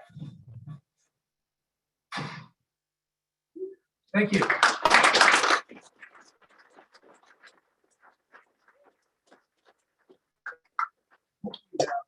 Fireside chat, don't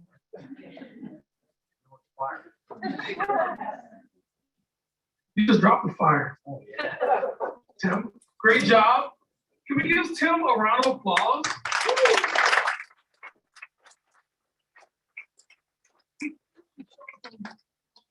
More than what he showed, I think, is what he shared about how the NFL got to the place that they're in today and what that means for the brand, how they're addressing society as a whole as part of that. So thank you, Tim, for that.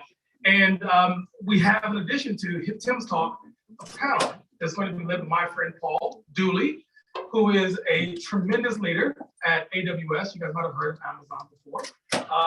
He is a leader there. He also happens to be a University of Michigan man, so go blue for any Michigan men in the room or women. And we have my good friend Shane Castaigne, who is the head of brand for NFL and a few other brands at 72 and Sunny. He works very closely with Tim and the team to pull it together. So with that, gentlemen, I'll let you take it away. Much. I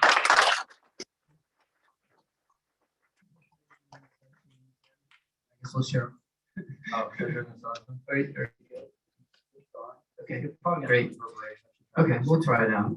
But yeah, I'm super excited to be here. You know, obviously, I know at Amazon and AWS, we have great partnerships with the NFL, both with Amazon and NFL football Thursday night and AWS as well. I know we've got some Super Bowl commercials coming out. One about Alexa reading your mind with Scarlett Johansson. So I think that should be kind of exciting for us. But I really want to take this opportunity to get the voice of the marketer and the voice of the agency. You know, Tim was showing all the great work that the NFL has done over the past year and during your tenure. I want to kind of explore for the audience, like how, from a voice of the marketer, working with the agencies, how you're kind of collaborating to create this great work. I think it's interesting kind of going into your background, Tim. You spent time agency side for almost a decade. You also spent time at Activision on client side in entertainment and gaming, and now a 3.5-year run here at the NFL. So I think you bring a really interesting kind of dynamic and intersection of both agency and client side marketing. And then Shane is kind of the lead for the NFL and Sunny on your agency side. We've got some questions for you as well. I guess the first one is you talked about taking bold and the risk rewards around cause-based marketing, social justice. I'm wondering how you collaborate with your agency and internally, because I know you have an internal agency as well, to make decisions on what are those big bets and the bold risks that you want to take with those campaigns.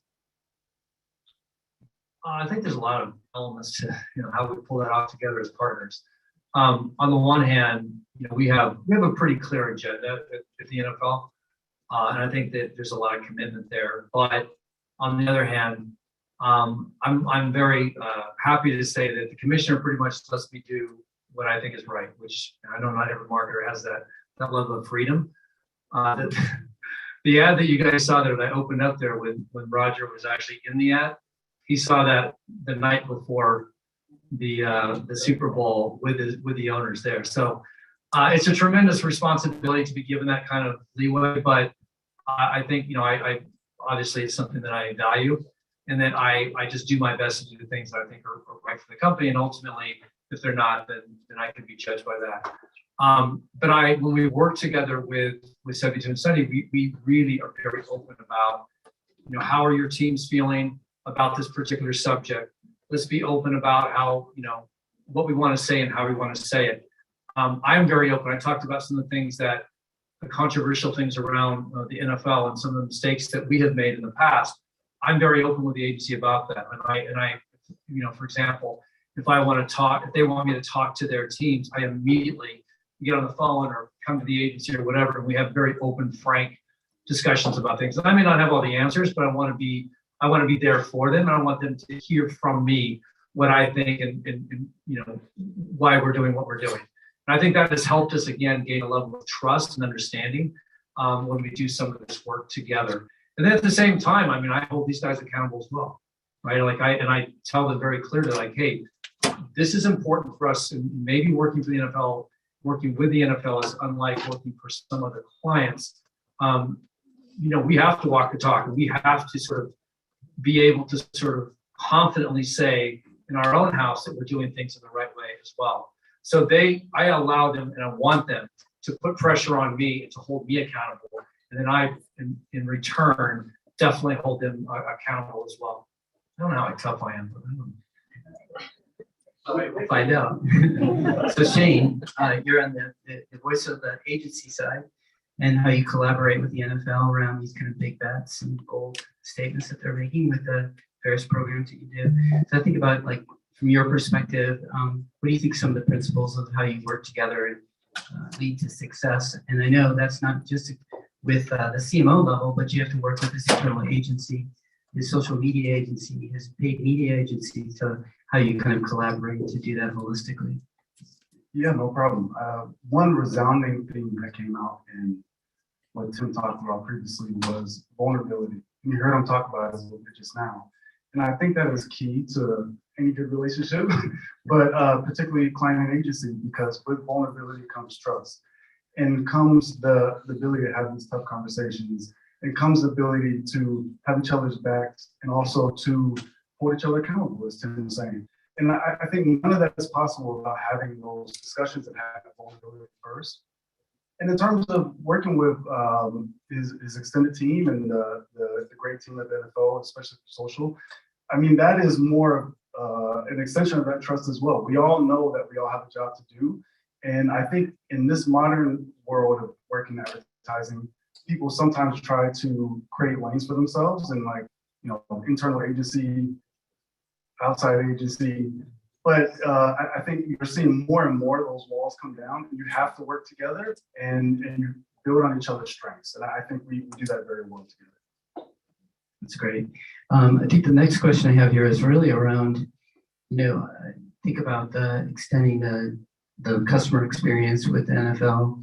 And there's a lot of different ways in which you're working together with multiple agencies to really kind of optimize that customer experience, both in venue, online, digital.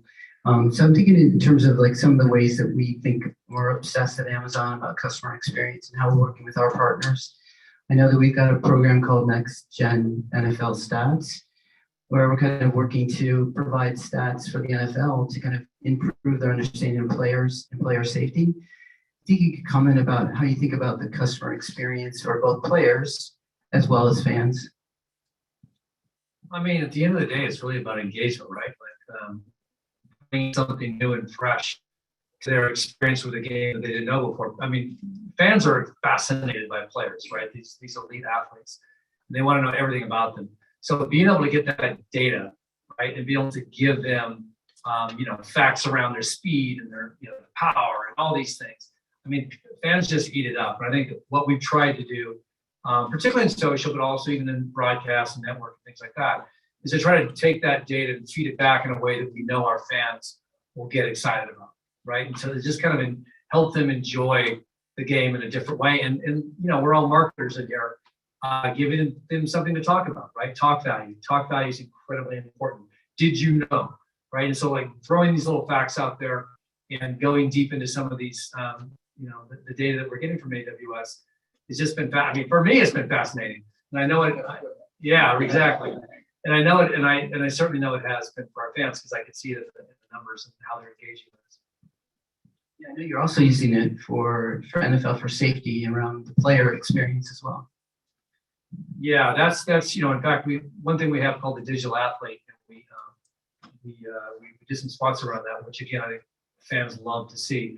But we literally, aside from marketing, we have, you know, we use AWS to really understand from a health and safety perspective everything going on with the athlete.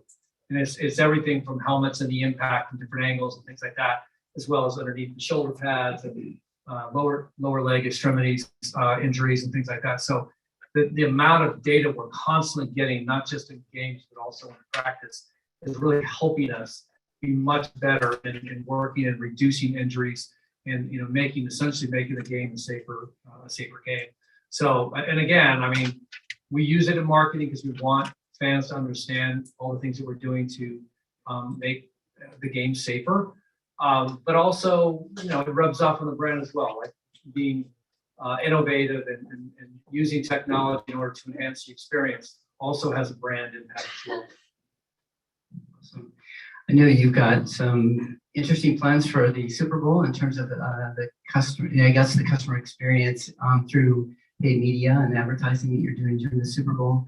Don't want to give away any secrets for the other teams are going to expose to the audience here, but I know how you think about using the Super Bowl to kind of launch like innovative ads and experiences that go beyond just the in-stadium experience or the television experience.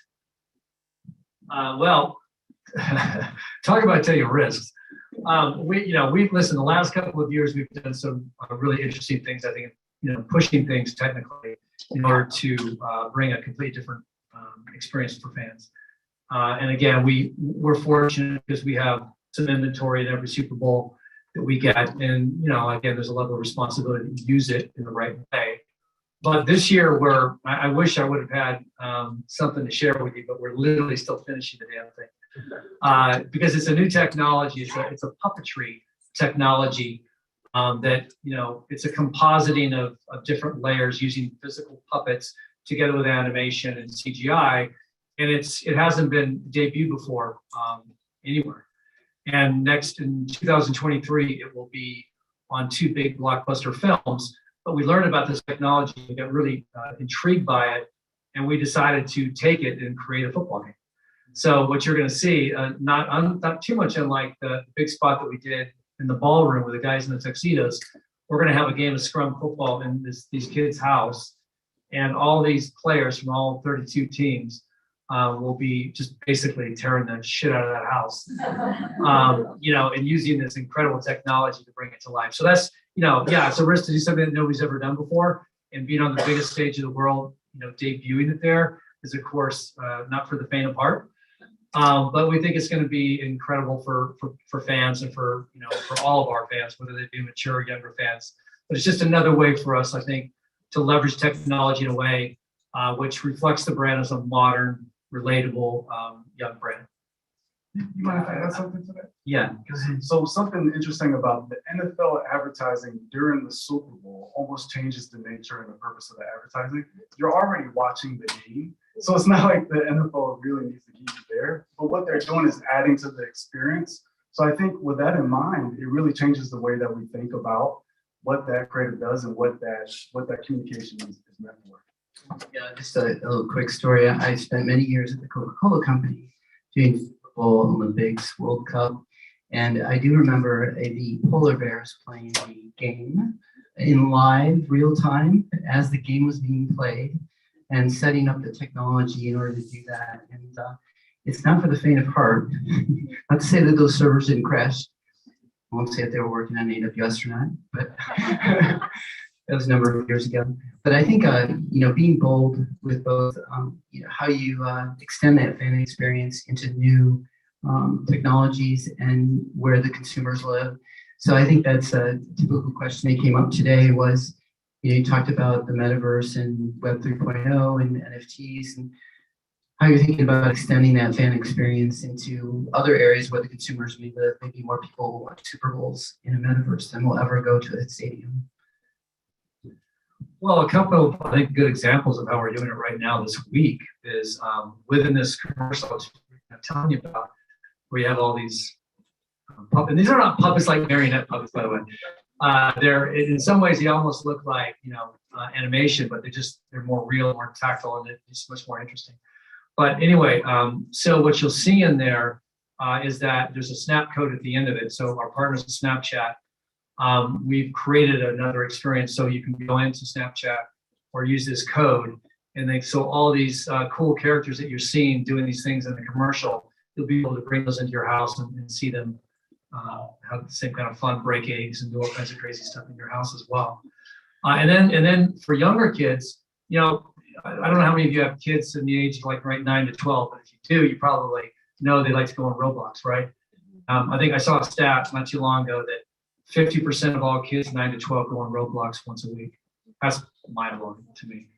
And so we have a space in Roblox for the NFL. You can go in there, it's a shop in there and a variety of things. And then we created a house, just like the house in this commercial, in Roblox, and it's going live this week, where you can go in there and you can essentially break up the house and destroy it, just like these puppets do in the commercial. And you can do that at any time now. And then once the commercial breaks, you'll be able to go in there and see the spot as well.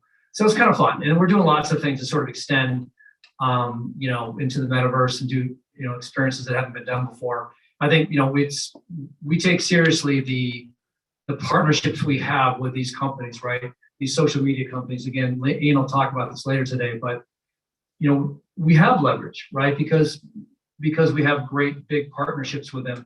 And so we're really constantly pushing them to do things that just haven't been done before. And that's good for us. And obviously it's good for them as well. I know Activision was on earlier today and you spent time in Activision. So being in the gaming world, has that prepared you to be both an entertainer at the intersection of gaming and the actual NFL experience? Well, I mean, all of you who've worked in the gaming industry know that it's all about engagement, right? It's all about how do you engage and proactively offer up experiences that just from data and understanding that they're going to like, and that it sort of, again, extends their experience, and they end up spending more time with you and obviously spending more of their wallet with you as well.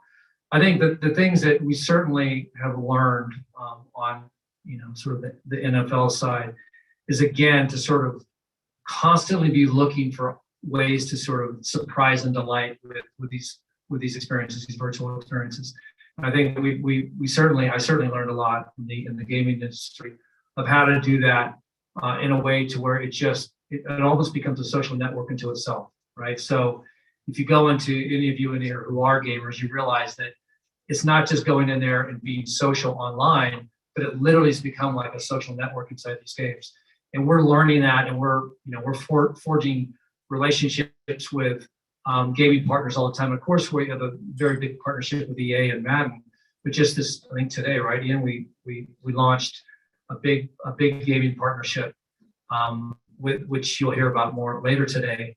But we've been in with Epic Games, so we've been in Fortnite. Shortly after I joined the NFL, we did a deal which money changing hands. It was just a marketing deal where you could get the skins inside Fortnite for the first time, and then now with a lot of the big gaming companies and gaming groups like FaZe Clan, the one we mentioned today, it's just another way for us to embrace that culture and be a part of it. Like, there's no use trying to fight the gaming industry. There's no use trying.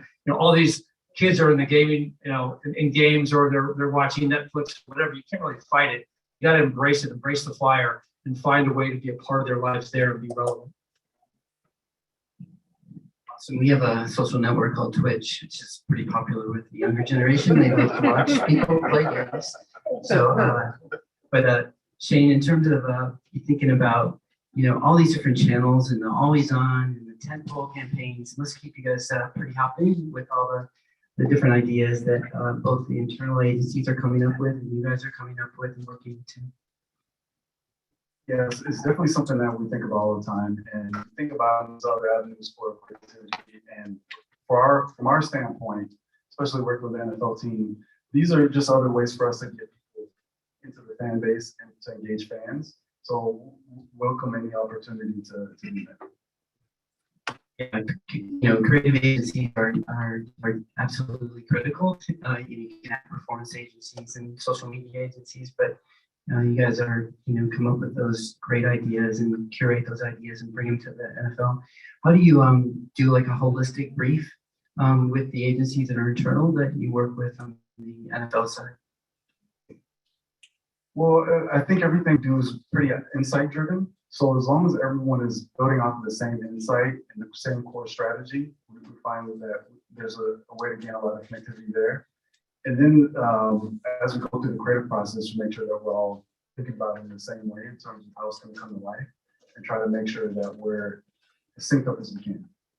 And that's not easy to do when you can't get together in person. So maybe we'll take, if we have time, I don't know how we're doing in time, because I know we were going to cut it short, but if we have any questions from the audience, either Tim or Shane.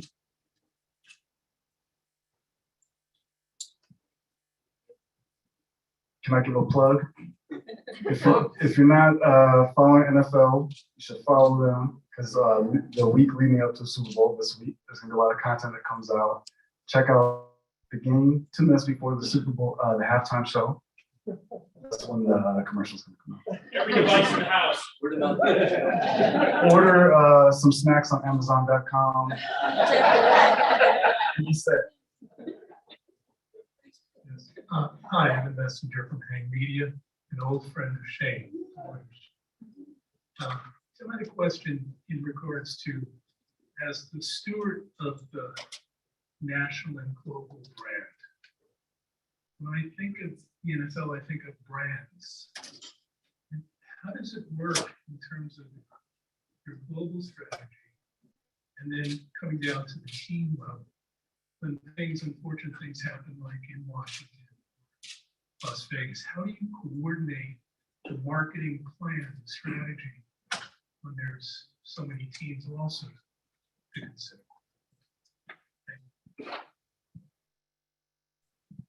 Well, listen, one of the first things I did, I learned a lot.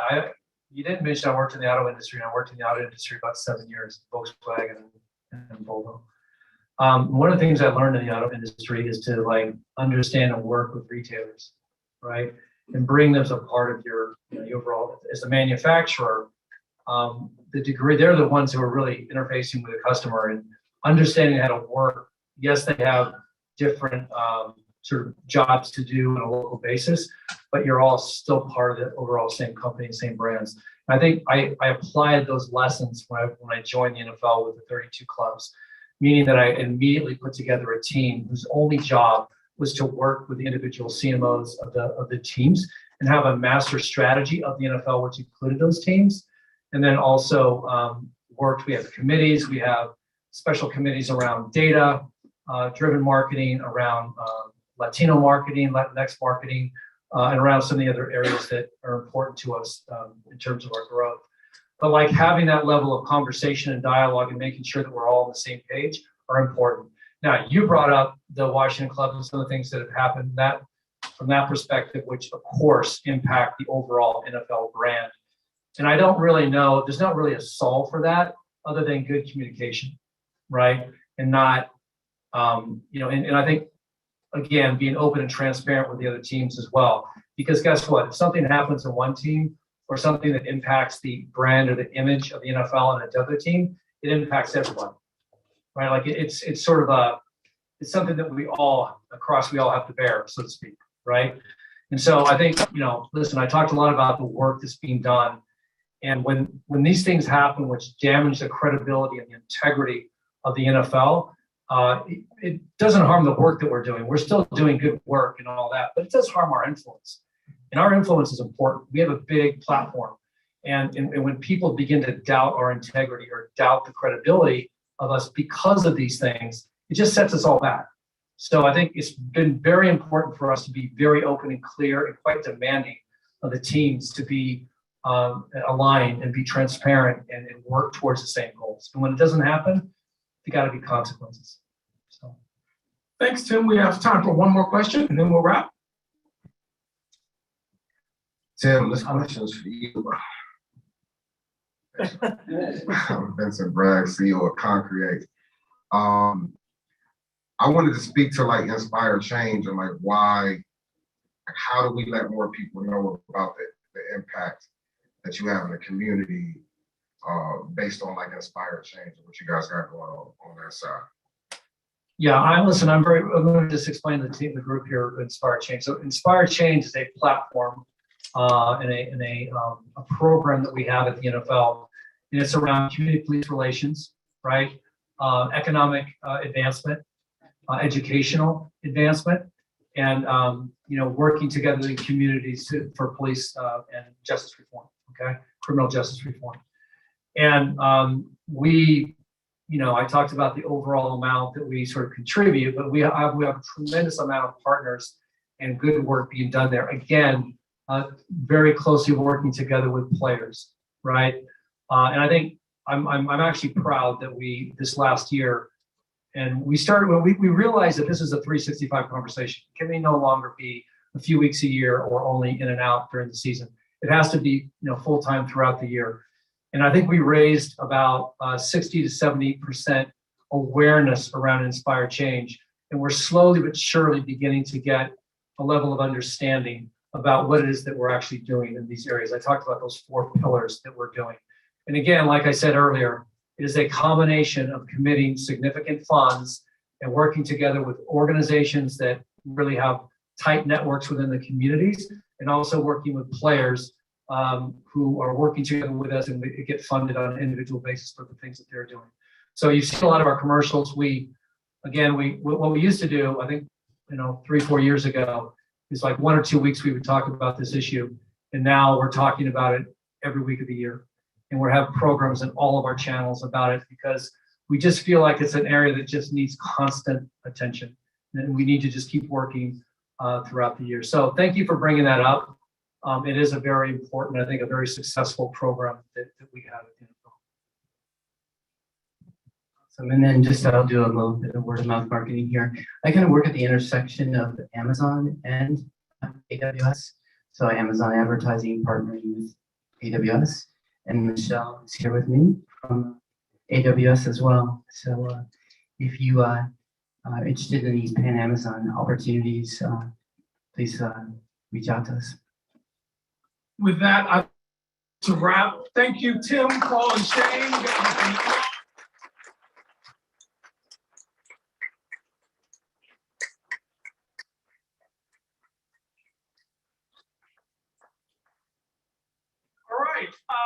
Ladies and gentlemen, we have, how was that? I just want to ask the question. That's pretty amazing.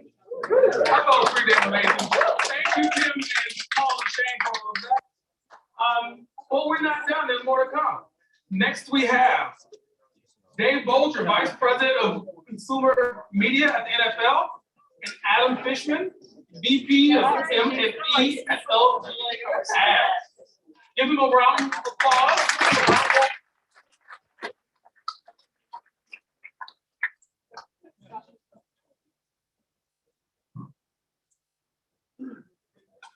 Let's hear it again for my opening act, Tim Ellis. On to the main show, I guess, right? That's the 2 of us. That's it. Insulting the CMO in my first 4 hours in LA for Super Bowl week was on my bingo card. Yeah. You're 1 letter closer to winning. So Tim talked about the success that you guys have had this year in terms of ratings. You're setting all-time highs, or the championship games just set, I think, 8-year highs in terms of ratings. The top 20 shows, I think 16 or 18 of those are NFL games. What do you think is driving the rating success that you've seen? And from your point of view, how are you using media, either with your partners, the broadcast partners, or the cable nets, or even Amazon to drive tune-in for those shows? Games. Sure. Well, clearly it's the amazing media plans that we put in the market that drives tune-in, that's driving already. No, look, I mean, it's been an incredible season. I think a room full of people here suggests that we're all anxious to get back to some sense of normalcy. I think people are looking to be entertained and talked about it. That's driving a lot of it. The product on the field has been tremendous. Those 4 championship games, the 4 playoff games were tremendous. 2 championship games were tremendous. The football is great and people are tuning in.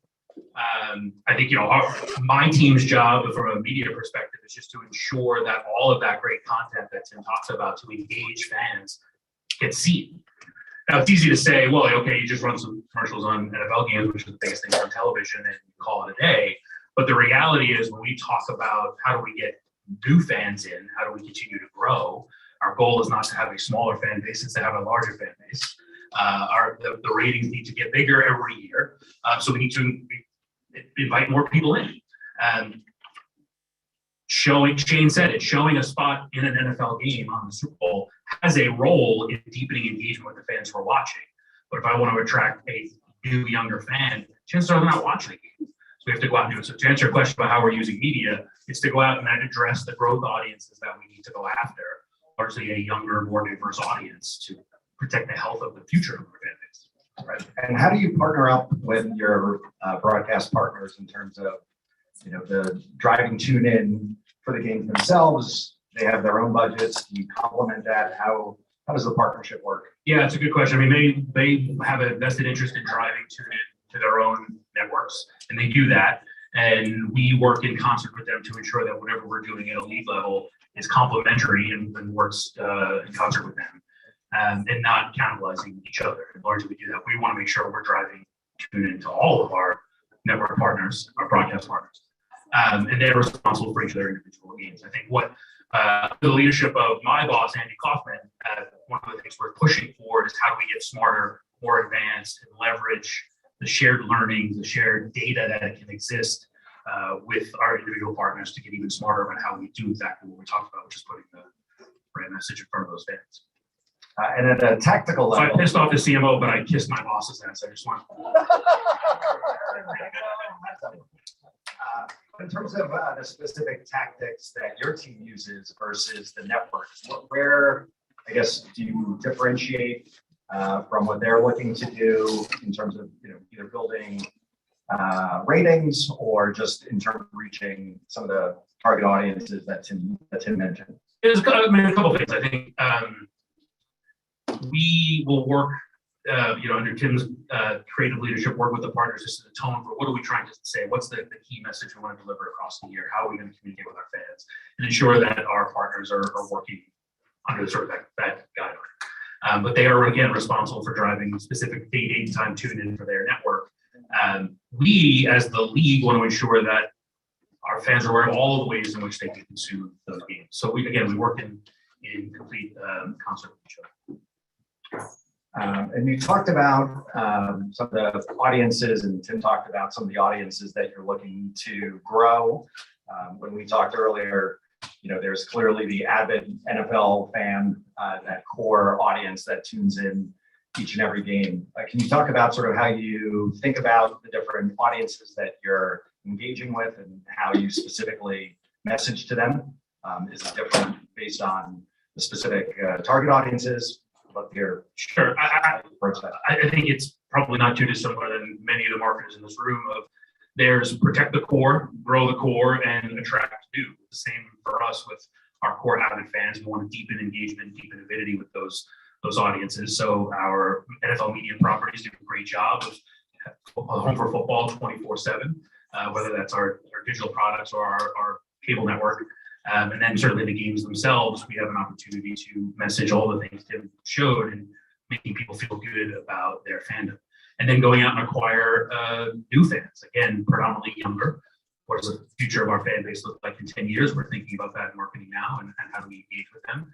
How do we get more young people participating in the game, participating in flag or tackle, and putting those messages out in front of those audiences?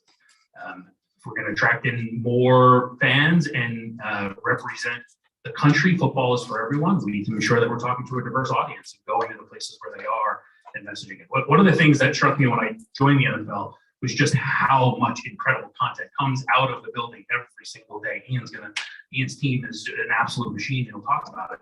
So we want to make sure that we are helping to put that content in the right places for the audiences.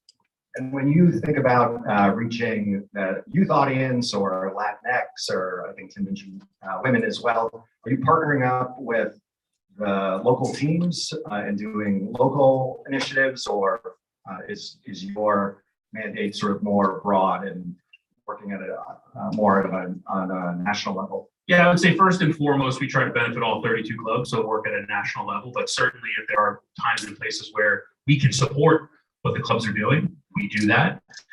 If there are certain markets that make sense for a certain audience, we'll certainly lean in there as well. But to the degree to which we can make sure we're benefiting all 32, is good for us. And in terms of the NFL Network, your team is responsible for, I'm assuming, driving tune-in. And how do you think about the NFL Network, how you leverage that to reach the avid fan, these growth audiences, and what specifically you're doing to drive tune-in around the games? Yeah, well, I think first and foremost is exactly the first thing you said. It's a great place to deepen avidity.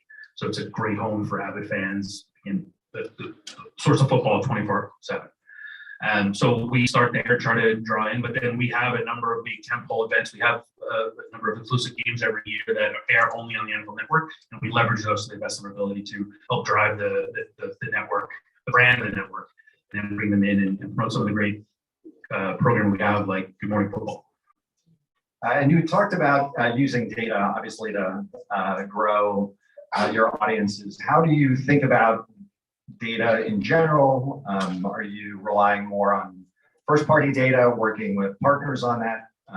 Tell us a little bit about the insights that you're pulling, from all the different media partners you may work with. Love to hear more thoughts on how you approach. Yeah, we talk a lot about the idea of mass intimacy, right? Because we're trying to get bigger, we're not trying to get smaller. So scale for us is good and important. It's why people come to the NFL, because of the sheer scale and size of our fan base. So we don't want to ever abandon that and want to leverage that as much as possible. So in terms of first party data, we use it to segment and understand how people become fans, why they come to the NFL, and what are they most interested in. Let's make sure we serve them that content. And then I'm using that to understand how else can we attract new fans. We do that. And then if we're trying to find fans that aren't in our database because they're not fans yet, we have to rely on some third-party data and some other avenues to go out and attract those fans to turn them into fans. Tim mentioned Super Bowl Sunday, all sorts of Super Bowl activities this week.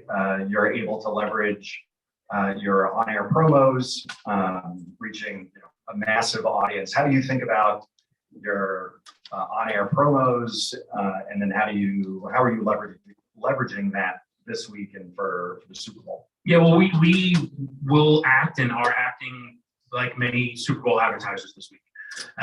We have what we believe is a innovative massive spot. Tim talked about it, and we're out driving excitement and interest in that spot now with some teasers.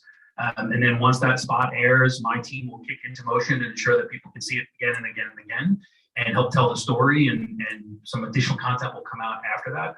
So we act like many Super Bowl advertisers do and think about it that way, because it is an amazing platform to tell your brand story. And as Shane said, it's an opportunity for us to tell the NFL brand story in a different, more fun way.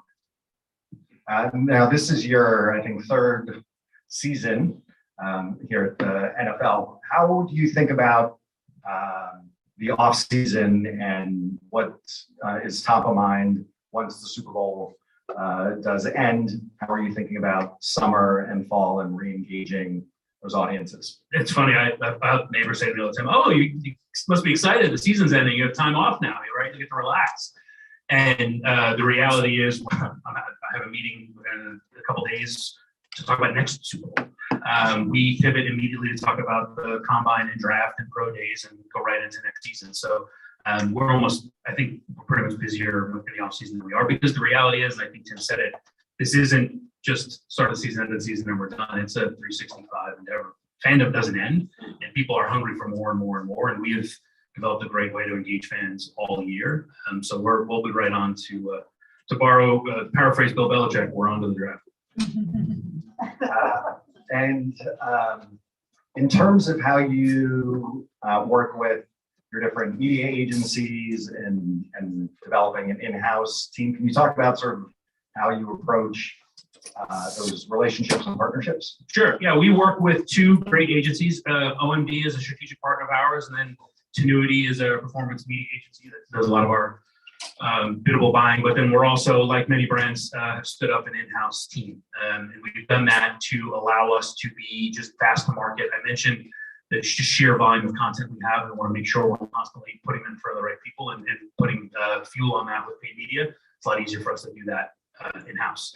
And I think about whether it's the team we have in-house or whether it's one of the two agencies we work with, it's all an extension of our team. And some of them just have a different email address. And we just try to determine what are we trying to put out, how are we trying to deliver this message, and what's going to be the best way to utilize it. And we have two great partners and a great in-house team to be able to do that. One of the things we see at LG Eds is outside of sporting events, a huge shift from linear to CTV. So as you think about ways to reach your audiences, how are you leveraging the CTV space to reach maybe some harder to reach audiences like, the youth audience?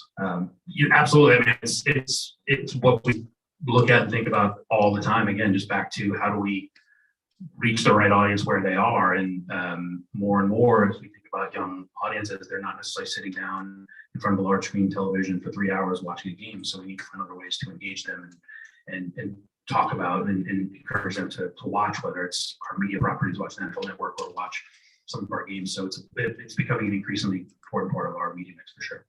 And from a media planning standpoint, how do you view programmatic versus managed service? Is it just a matter of finding, the most efficient play, or just identifying those specific audiences and backing into the right media tactics to hit those? It starts with how do I find the right audience, and then what's the right way to deliver. So programmatic it's a way to buy media, right? And I think it doesn't necessarily need to be talked about in terms of a channel, because it's a form of buying display, now video media. So to me, it's about how are we going to find that audience, and then of course do it the most efficient way possible. So we're looking at that, but we're constantly testing our way and learning and understanding, what does performance look like for us. And for us, we're driving tune in, oftentimes in a way that's not necessarily attributable. So what does performance look like? So we're constantly testing ways to determine what that looks like. We have an app, we have digital subscription services, we're an acquisition business on that side. We have a pretty good sense of what performance looks like there. And we have to operate sort of in that dual mindset of we're building a brand, a true brand marketer, while also driving performance. We're driving, we're selling hats, we're selling jerseys. So we think about, again, how do we find the right audience for that? And from a measurement standpoint, you had mentioned we can clearly capture measurement in terms of ratings. Here at LG Ads, we have the ability to track who's exposed to ads and who tuned into a linear show or a game, or we can also look at who's clicking into what apps. When you think about sort of TV OEM measurement space, is that an area you're leaning into, or are you relying more on the partners for that? How do you think about measurement in general? I think if we lean any further into that, we'd fall off the chair. Yes, and if anyone has the silver bullet solution, let's talk. I mean, it's critically important. Again, we're trying to drive tune-in. How are we driving? How do we know, right? And we are so blessed that we have our partners who are talking about football and amazing sponsors who are constantly talking about football. It's not always easy to understand through all that noise, because what we are doing specifically is driving tune-in. Again, at the end of the day, ratings go up, we're all happy. But as we want to continue to get smarter and smarter and smarter, understanding how our behaviors are driving tune-in is critically important for us. And speaking of ratings, so next year, Amazon's going to be running Thursday Night Football. How is that partnership? They're not reporting on ratings. Does that make your job a little bit harder, or do they share tune-in analysis with you? How do you think about a partnership with Amazon versus the networks? We're extremely thrilled for the Amazon partnership because of what it can represent for us in terms of the conversation we had before about data and shared audiences and shared insights into audiences, right? They're pretty good at that. So we've already kicked off conversations and are looking forward to sort of driving that, because I think we can, in terms of identifying what performance looks like, Andy and I are chomping at the bit to sort of dig into that, because I think we're going to get a lot smarter and have some fun doing it. And do they operate differently than your linear partners? Clearly, they sit on a treasure trove of data. Do you notice certain similarities or differences as you think about the partnership with them versus some of your broadcast partners? Well, it's early days, so we'll see. But they are like all of our partners, immensely interested in driving the biggest audience possible. It's a unique challenge that we'll see what happens with moving to Amazon this coming season, but we'll see. They've shown nothing but interest and excitement and are ready to get going as the exclusive partner, and I think it's going to be some fun. You've worked on some iconic brands over the years, specifically on the agency side, Audi, Volkswagen, Dunkin' Donuts. Curious to get your thoughts on what made you decide to move from the agency side to the client side, and what's it like working on such a global iconic brand like NFL? I get tired of clients telling me what to do. I just have to tell me what to do.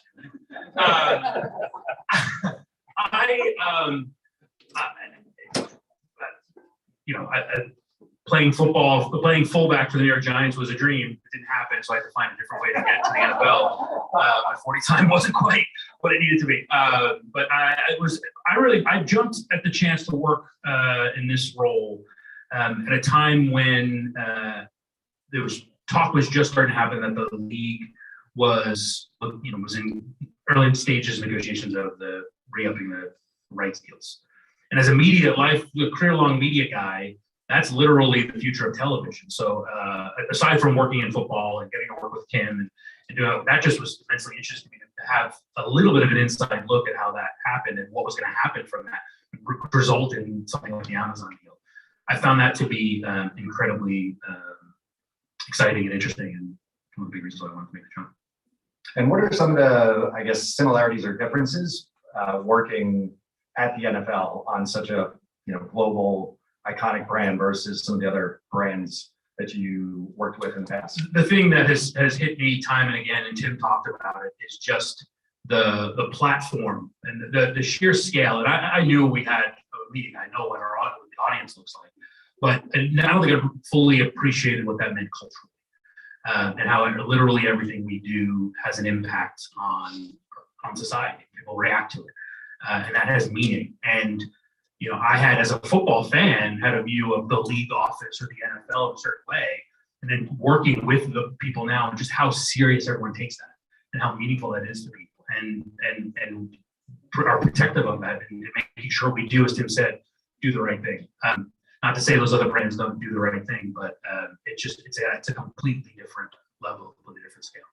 And how are you using media to help promote or evangelize some of the things that Tim talked about, just with all the different organizations, nonprofits, all the cause-related activity that the NFL does? How does media play a role? It's making sure all of that incredible content gets seen, and not only gets seen. Again, it's easy to say, "Oh, we're just going to traffic it to NBC. It's going to run on the Super Bowl, and we're good." But it gets seen by the right audiences and through the right channels, and not just relying on our own platforms. One of the when I remember interviewing with Tim, and he talked about just striving so much to get out of the mindset of just relying solely on our NFL properties. Right? I spent the better part of my media career trying to find every beg, borrow, and steal to get into the NFL, and I've heard like, I'm trying to get off the NFL and do other things. It's just an interesting challenge, but it's to answer your question, it's putting the content and using media to put that content in front of all of the right people. And when you think about, I guess, the media mix that you use, is it obviously you have a ton of exposure through those games, but where else are you finding success in terms of some of the media tactics that you're using or the media mix? Is it primarily relying on the house ads in a game, or? No, we will do a lot with our social platforms, and again, Ian's team is churning out tremendous content on a daily basis. So we have a lot of fun toys to play with all that great content, putting that in front. So we'll amplify that to our social partners. Increasingly looking for publisher partners to work with that aren't necessarily endemic to football, but Tim talked about sort of the areas which we focus on to be more youthful, whether it's music, fashion, or gaming. And those are interesting places for us to tell those stories, and we can do some interesting media partnerships and starting to do that. And then, as you mentioned before, from a data perspective, whether it's programmatic or connected TV or whatever it is, finding the right places to be as surgical as possible to deliver those messages. So having had the kind of success that you've had this past season, and certainly I'm sure through the Super Bowl, what are, I guess, some new opportunities you're thinking about come fall for next season? Bigger, more. I think we're. Well, I guess were there some key learnings? Sure. You found? Sure. But bigger is always better. Yes, the key learnings. It's never enough. It's enough. I think it's to continue to get smarter, leverage some of the new partnerships or the new ways in which the partnerships exist, to be as innovative as possible. I think we have an opportunity on the media side to match the creativity that comes from our partners at 72. I think we've done a good job at that. We can do an even better job. So I think that's sort of a focus for us, to allow the innovative storytelling that exists that come to life in media channels as well as one. And then I think we touched on getting smarter and smarter about what our activity is doing to deliver the performance we're looking for, i.e., are we getting more eyeballs on our games? Got it. Okay, I think we just have a couple minutes left. I guess maybe we'll open it up to the audience and see if anyone has lots of hand raises in that section. And that's why I wore gym shoes today. Who's first? Hi, I work for a European media company, so football has a different connotation. But Dave, I wanted to ask you, as you grow the fan base and you're learning about your consumers via data, have you learned anything in the UK about growing the fan base there? And what about the rumored expansion into Germany? I will defer that second question to other colleagues of mine. My team's focus is primarily US based right now. We have a team working on our international work. We certainly partner with them. Again, I think we're growing. We see the popularity when we play our games there. The popularity there is immense. But we'll pick your brain and steal some learnings from you about how to get smarter there. And we have time for one more. Hi, Dave. Scott Thornblazer with Taboola. How are you doing? Thanks for all your comments. In the past, I've worked with brands that have local wholesalerships or local dealer associations, things like that. I'm curious how involved the local owners of the teams are with your advertising. Do they have a say in what you do in their local markets? Is there a co-op budget? Just curious how that works. Yeah, it's a great question. I have mentioned Dunkin' Donuts and working on Bose, so I have similar experience in that. There are some similarities. I think from where I sit on the media side, again, our focus is across all 32, but spending more and more time ensuring that what we're doing works in support of the clubs as well.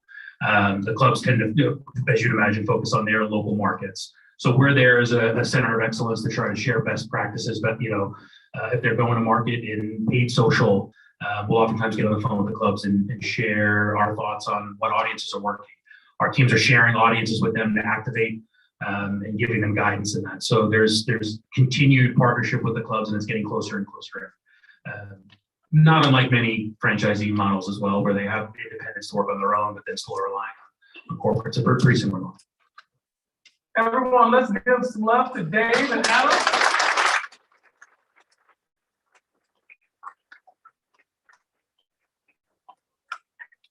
Well, you all may not know me that well, but I am a man of the people.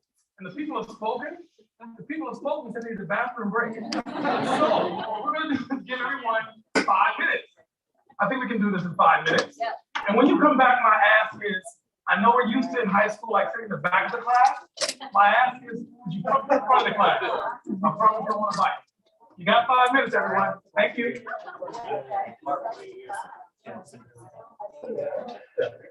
Yeah.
Look at that. With like half a second to spare, everyone's in their chair. We are back for another awesome session. If you enjoyed the first group, just wait till you hear this group coming up next. We have two amazing folks to share with you.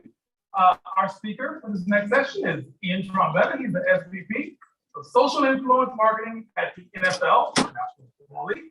And my dear friend, colleague, the awesome, fabulous Kelly Schofel. She's a partner and executive strategy director at 72 & Son. Please put your hands together.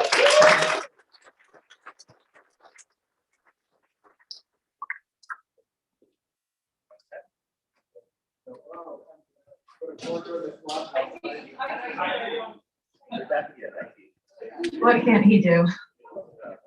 Can you hear me? Oh, nice. Hi, everybody.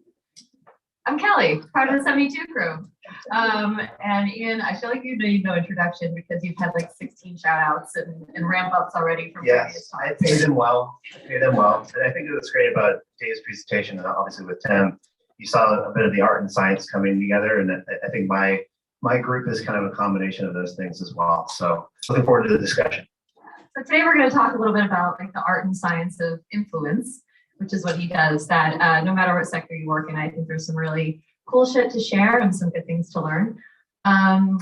Okay, your title, I learned yesterday, has another word in it now. So it's SVP of Social and Influence and Content Marketing for the NFL, which is a lot to unpack. So if you could like pretend you were talking to your 10-year-old self, Yeah. how would you describe what you do at work every day?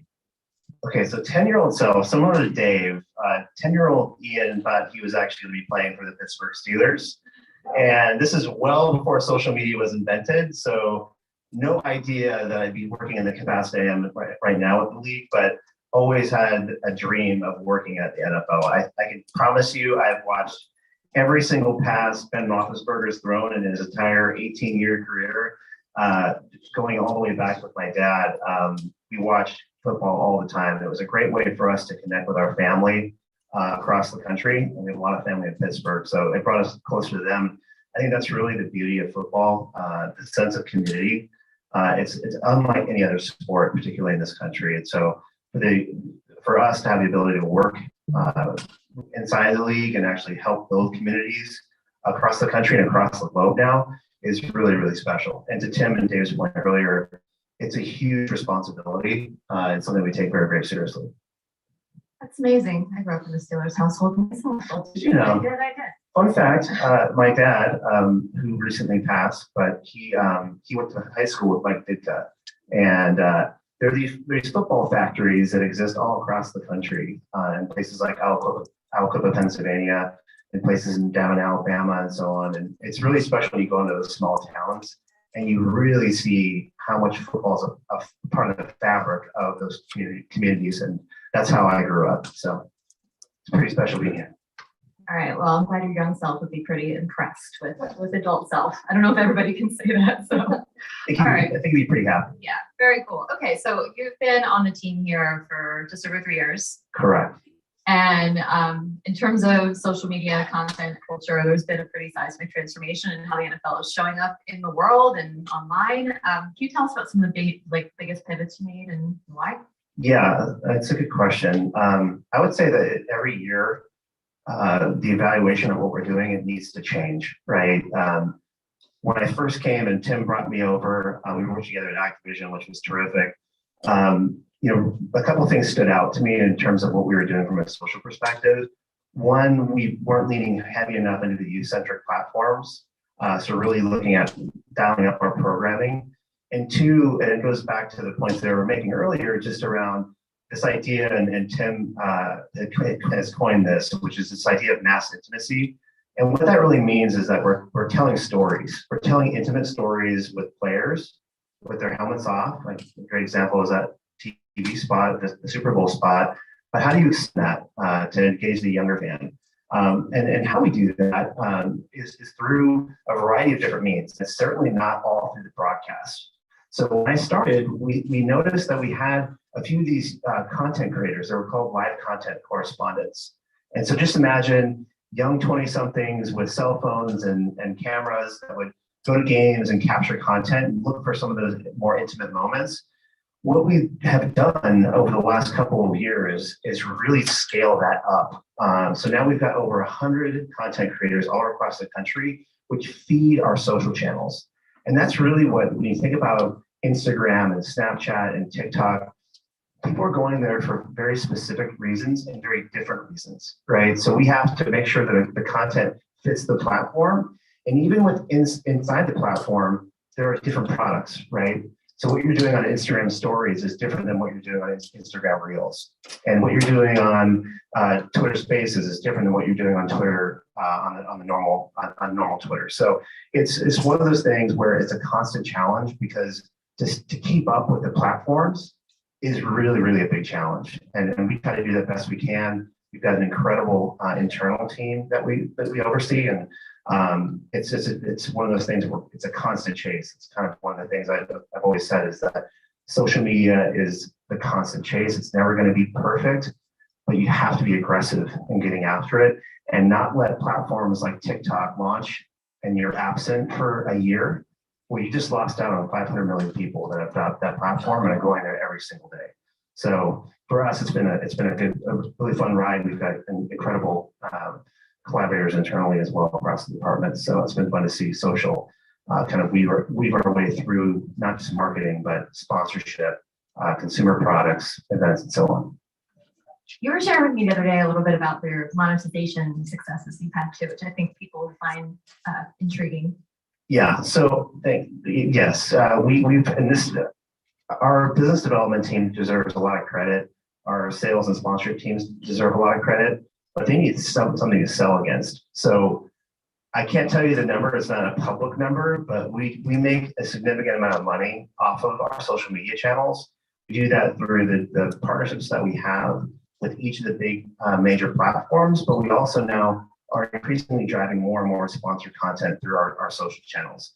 So there are Sundays that you will look on NFL social, and up to 83% of our posts are actually sponsored, right? So we're driving revenue back through, and we're doing that with platform right creative. We're trying to stay away from just logo slaps and doing things that would actually drive engagement down and hurt the algorithm. And that's been a big sea change for us as well, to work collaboratively with partners like Procter & Gamble and EA and many others to create dynamic social content that's platform right. So as we've done that, the monetization has gone up 3x in the last couple of years, and it's going to continue to grow. That's incredible. I would say like a lot, this has come up a lot in previous talks, but you know, being a football or NFL fan these days does feel like a bit of a full-time job. It's like 24/7. Tell me about it. There's so much content coming at you from the league, from publishers, from players, from fans, video gaming, fantasy, betting. I mean, it's everywhere. And it seems like your team is in all those spaces all the time. Embrace the fire. Is that what you said? Yeah, you're in the fire. So what are some big wins you've had? What are some corners of culture you've kind of stepped into that you were particularly? Yeah. So yeah, going back to the insights and the data, what we found is that, especially looking at our younger audiences, there were certain verticals that they over-indexed with, right? So if you look at music, fashion, and gaming in particular, those were the ones that really over-indexed with our fans, and coincidentally that over-indexed with our players as well. So what were the opportunities to find those conversion points, to tell those stories off the field and of course on the field as well? So as we've done that, a lot of that content is driven through our players, finding their passion points and creating those stories off of that. And in addition, our influencer program. Our influencer program, now we have access to over 2,000 influencers across the world. And it's really designed to go one-to-one with the influencer. We're trying our best to build real relationships with influencers. It's not based on how much are you going to pay me to show up to a game or how much are you going to pay me to post this. We have excellent content. We know that we can partner together and help each other build our brands together and build our audiences together. We have scale. We've got amazing opportunities we can provide them. So in doing so, it's really a win-win for these influencers. So that's been a really big part of it. And if you look across our social channels on a weekly basis, and I've worked on some big brands before, like Call of Duty and Red Bull, what we do at the league from a content perspective, we're talking about 1,500 pieces of content a week that are going out across our social channels. So like, to put that in perspective, like a normal brand, even a really high-powered brand, would be pushing out maybe 50 to 100 pieces of content, and that's one that's aggressively after it. So there's a lot going on the programming side. So I have to give a shout out to my team. They do such a terrific job at programming social channels. So it's not just so one-dimensional of it's another football highlight. That's great. That's not why fans are coming to our channels like TikTok and Snap and so on. That's a big feat. We've been blown away by the postseason activity. You guys have been like a fire hose of stuff. We're wondering when you sleep. We don't really sleep that often. No, it's a 7-day-a-week job, and you never know. One of the fun things, and sometimes not so fun things, is that you never know when a Tom Brady retirement announcement is going to come, right? Like he's not giving the heads up to the social team of, hey, I'm going to retire in the next 2 days. Like you have no idea when that stuff is going to happen. And so when it does, our fans expect us to be on the trigger within minutes. So there is a big responsibility to do that and to also verify what we're doing is actually accurate. So the Tom Brady case study is an interesting one. We can talk about that if you want, but it's a fun ride to say the least. And you have to love social. If you don't like social and you don't like football, this ain't the place for you. I think it's a good story to tell. I mean, you know, there is from time to time some controversy around the league, and I'm sure. I don't know what you're talking about. Smooth sailing. But I'm sure people are out there wondering, like, looking at social to see how you guys are going to respond. So, like, what happens behind closed doors? How do you know when to engage in conversation, when not to? Yeah. So I think this is a really interesting point for brands, like all of you, the brands you work with, who are touching on sensitive topics and topics that really will charge up the emotion with folks. So for us, we do the best job we possibly can to verify the sources that are actually putting out the information, right? So if it's just Adam Schefter who's putting out something, we're not touching that. But if it's Adam Schefter and multiple other sources that we trust and we have a line to get a better understanding of like how firm is this, then we will actually begin to move. With Tom, that situation was very unique because it was multiple sources and I'm not trying to, TB12 brand is amazing, but his own brand tweeted out that he was retiring. So that's when we thought, we're good to go. And we went, and then, shortly thereafter, you're just thinking in your chair thinking, oh boy, dad's on TV talking about not retiring now, and what are we going to do? And I would just recommend for those of you who manage social teams and oversee your social groups, it's not about deleting posts. Like once it's out in the wild, it's out in the wild. It's about trying to be as transparent and accurate as you can and coming back to that story and saying, and that's what we did that night. We said, actually, there's new information. He hasn't confirmed that he's retiring. And I think fans generally understand that, right? That we're not trying to get it wrong. We're not trying to get out too quickly over our skis. That was one of those stories that was all over the world. And it just shows you how freaking fast news like that can travel. I mean, it was everywhere within 10 minutes. And so from a social perspective, you're thinking like, we're late and we knew for 5 minutes that it happened, right? So it's a very interesting world.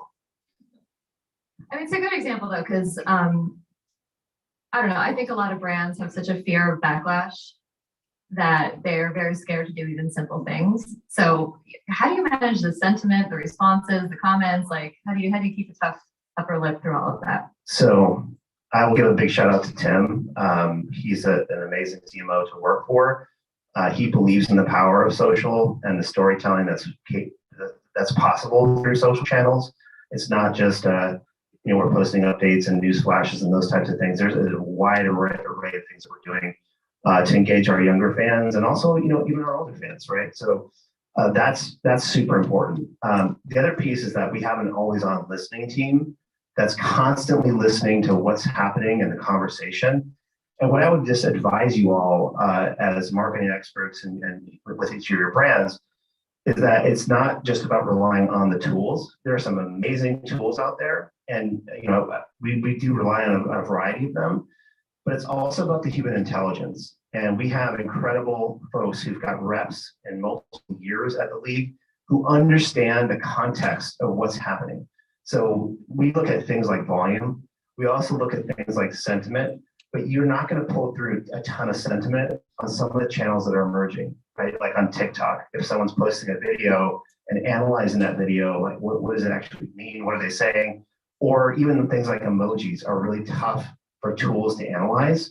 So I might be saying it's a fire, fire, fire, and that's usually good, but it could be also translated as bad, right? So those nuances are very, very important for us to monitor, and it gives us a good sense of what direction some of these stories are going and how much heat they have in them, both in that. Can you talk more about the helmets off approach and how it translates in social? I know Tim teed up a lot of it, but it looks like you've made incredible headway in a few short years in that front. Yeah, yeah, we have. I think we've done a pretty good job on that front. The live content correspondents that I mentioned before, these young content creators, they have relationships with the clubs. So each of the clubs have their own LCCs they work with, but increasingly the players are asking for their as well. And that's great for us. They have a level of trust with their content creator, and they're bringing them in closer and closer. So a great example with Glenn's team, the Seahawks, Russell Wilson basically adopted our LCC, and I kid you not, he basically lives at his house and is capturing all of this content with he and Ciara, a lot of great stuff with them traveling, a lot of stuff that we wouldn't normally have access to, fashion shows, award shows, these types of things that are great from a storytelling perspective, and they broaden who he is, especially with our audience, which is terrific. And we have that now at scale with players, across all 32 teams. And for us to be able to develop those stories, especially with younger players who are coming up, who may not have 10 million social media followers, but we can help get them there, right? So that's a really exciting piece of our job. Probably a good segue to TikTok, because I think that's where that strategy is really shining. The players are there, like absolutely being themselves, giving people that whole TikTok, people being people thing they crave in that channel. So how did you guys entering TikTok versus maybe other platforms you've been in? Yeah, I mean, we, again, in partnership with our business development team, we identified that as a platform that we wanted to move on. And, I can say confidently that we helped push things along to get to a place where it was still so nascent. You didn't really know what direction it was going to go. And we're still developing our own voice on TikTok, right? So once we finalized our deal, we soon realized after testing a bunch of different content that actually the highlights, which performed so well on Twitter and other platforms, didn't perform well at all on TikTok. What performed well on TikTok were guys in emotional storytelling and humor. Those are the things that really drove to the top. And for us, we wanted to find more and more ways to program that way and not really compete against the other platforms of what we do from a on the field perspective. So as we've done that, we've now developed this creator program, which I give a huge credit to my team, who focuses specifically on TikTok. They've identified dozens and dozens of these young content creators on platform, and there's a degree of a collaboration that's unlike any other platform, I would say, in some cases, or in most cases, and that we're identifying who they are and we're letting them create, and that's something that I think, to Tim's credit, probably wasn't something we were doing a lot of as a league in previous years. So I think we have a video here of Emily that I'd love to show if we can show it. So I think it's a great example of how we work with content creators, especially on a platform like TikTok. Actually, the other one, if we could play that one first. There she is. Recently redesigned some logos that I thought needed help. After going through the comments, a lot of large brands reached out to me for new logos, so I said yes. I'm really good at logo. This is my redesign at Adobe, and I really think it blew it out of the park. It's like a waste of space to me. So this is your new logo. People reached out to me. They do sports like football and such. So I redesigned it in a much more patriotic way. It's the president of football in America. Thanks to Emily, we now have this beautiful new logo for the Niffle. And because we are the Niffle, we also wanted to lend our resources to Emily. Just like Emily, I have a passion for graphic design, and I thought her profile picture could use some spicing up. So I did some digging and thought this best represents you, and also a name tag because I'm not good with names.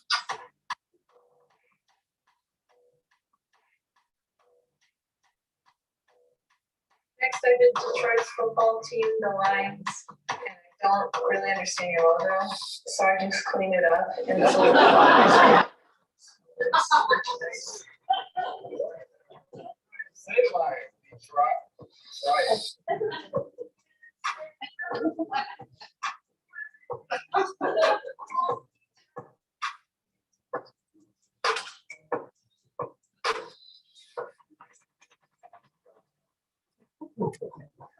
So that's Emily. She's awesome. What's cool about Emily is that she just started posting on TikTok back in April of last year. She had 0 followers when she started, and now she's working with some of the biggest brands in the world.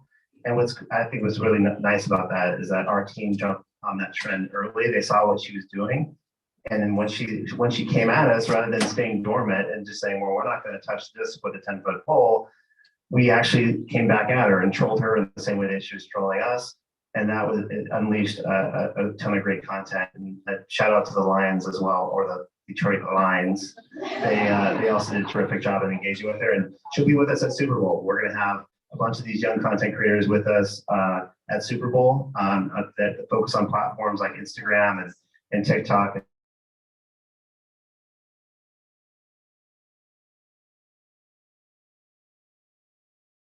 Around the Super Bowl, which is going to be really fun. Do you want to share some other things you have planned? Got a few things planned. Go ahead.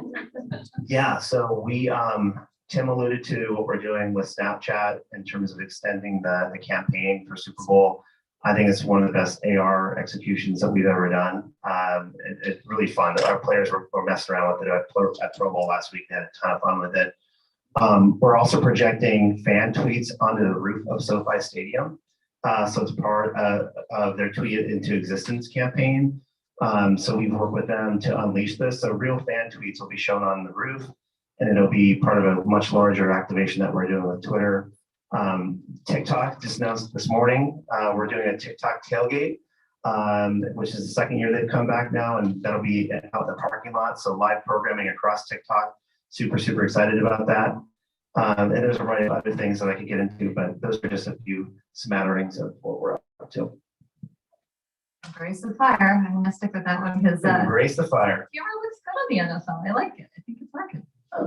Thank you. Yeah, I mean, it just goes back to providing the creators a bit of a sandbox and not trying to over manufacture. I think with someone like Emily as an example, we have so many other we can point to. As soon as you start to do that, it loses the cool factor and probably the engagement flies off a cliff. So I think what was really nice about that was just the level of empowerment that she had. We have time for a question, or we gotta We do wrap it have up? time for one question. One question? Okay. How do you identify when to like pull resources off of a social media platform that may not be doing as well? Like Facebook's an older crowd. Like how do you figure that stuff out? Yeah, so good question. We try to drive a level of efficiency across, right? So I would say that, even platforms that might be aging up or have some disruption with their user growth and so on, doesn't mean that they're still not viable, right? I think there's tons of ways to exercise these platforms in different ways. We try to just drive a level of efficiency, so we're not over-resourcing it, but at the same time, we're not completely abandoning it, because we have to remember these platforms are massive, right? You think about Twitter and you think about Meta and their overall properties that they have. It's super important not to let go of the rope. And I would just recommend that for all of you that oversee your social groups. Just because one is dipping doesn't mean it's irrelevant. It means that you may want to reallocate a few things. What I would say is continue to invest and add more to make sure that you've really got experts who are focused on each one of those platforms versus like, I have one social person that's programming Facebook, Instagram, Snapchat, TikTok. It's like no one person can do that. And so for us, we have a really, I think, amazing young team that understands the platforms really well, and they understand the nuance of each one. We do one more. Yes, Glenn, we can. Oh, here we go. This is gonna be good. Should I stand up? It's a complimentary question.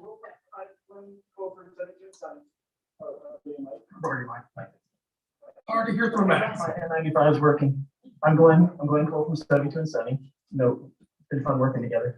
The compliment before the question, from where folks like Evan and I sit, working with a lot of different clients, the relationship between a creative aid company, a creative agency, and a social team or a social agency can be weirdly a point of friction. They're both creative entities churning out a lot of stuff, even if you're agreeing on the strategy side of things. So it's just been such a breath of fresh air to work with you, your team, the NFL.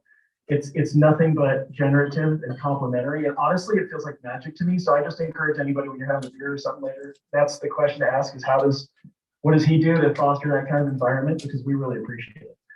That's a compliment. Thank you. I feel the same way. And then just to add on that point, I think the beautiful thing about having an agency like 72 is they can set the broader creative vision, right? And the strategy on what we're doing from a creative perspective with our brand team and others.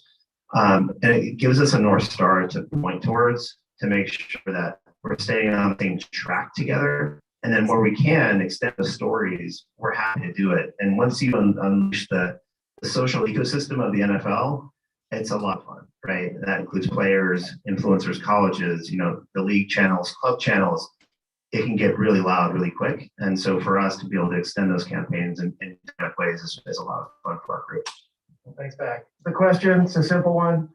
You said at the beginning, somebody who didn't get on TikTok missed out on 500 gazillion followers. If they get in a year later, you look at the metaverse. Where should brands make their bets in the beginning of early days metaverse? Okay, yeah. So I would probably steer it a slightly different direction. Like I think that I would just say this, that the metaverse has been around a long time, right? Like I think the term metaverse is now really gaining traction with people like us in a big way. But when we think about metaverse, it's just evolving and it's growing. It's growing at a very rapid speed. So I think embracing games, certainly like we have with Roblox and with Madden and Fortnite, that's one piece of it. But then there's also other pieces of it where you're building out these AR experiences and ways for fans to really express themselves. And that's what this comes down to. Are you allowing them to express themselves in cool ways? And if you can do that, whether it's on Snap or it's on Instagram or it's on TikTok, it almost at that point doesn't matter because you're trying to unlock that same use across platforms, including games. Well, I just want to thank Ian for finding yet another reason to make fun of my Detroit Lions and sponsoring by the NFL. So thank you for that embarrassment. Anytime. And I would like to also thank you both for sharing so much with us today. Awesome. Thanks for having me.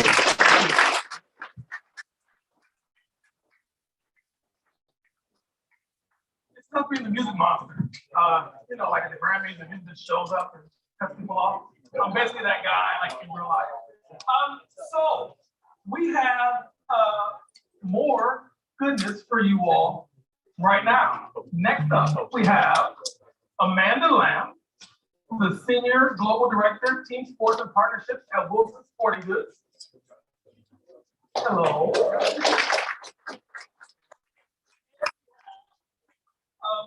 Nicole McCormick, General Manager of Advertising and Commerce from Team Snap. And I just want to say, Amanda, out of the gate, thank you for bringing me so much joy over the years, because as a kid, all I ever wanted was the Wilson basketball and football for Christmas. Thank you for bringing joy to me and others around. On you. Thanks so much. Hi, Amanda. Nice to see you. Yeah. Welcome to LA. Amanda just flew in today. We were chatting about how we're having a heat wave here. This must be a bit of a shock to the system after the winter weather that Chicago got last week. I think it might be about an 80 degree temperature. But I'm loving it. No thumbs up. We're supposed to be virtually. Love you, man. Oh, no. I love you, man, too. Okay. This is I guess it's all right. Cool. I think we should just listen a little more.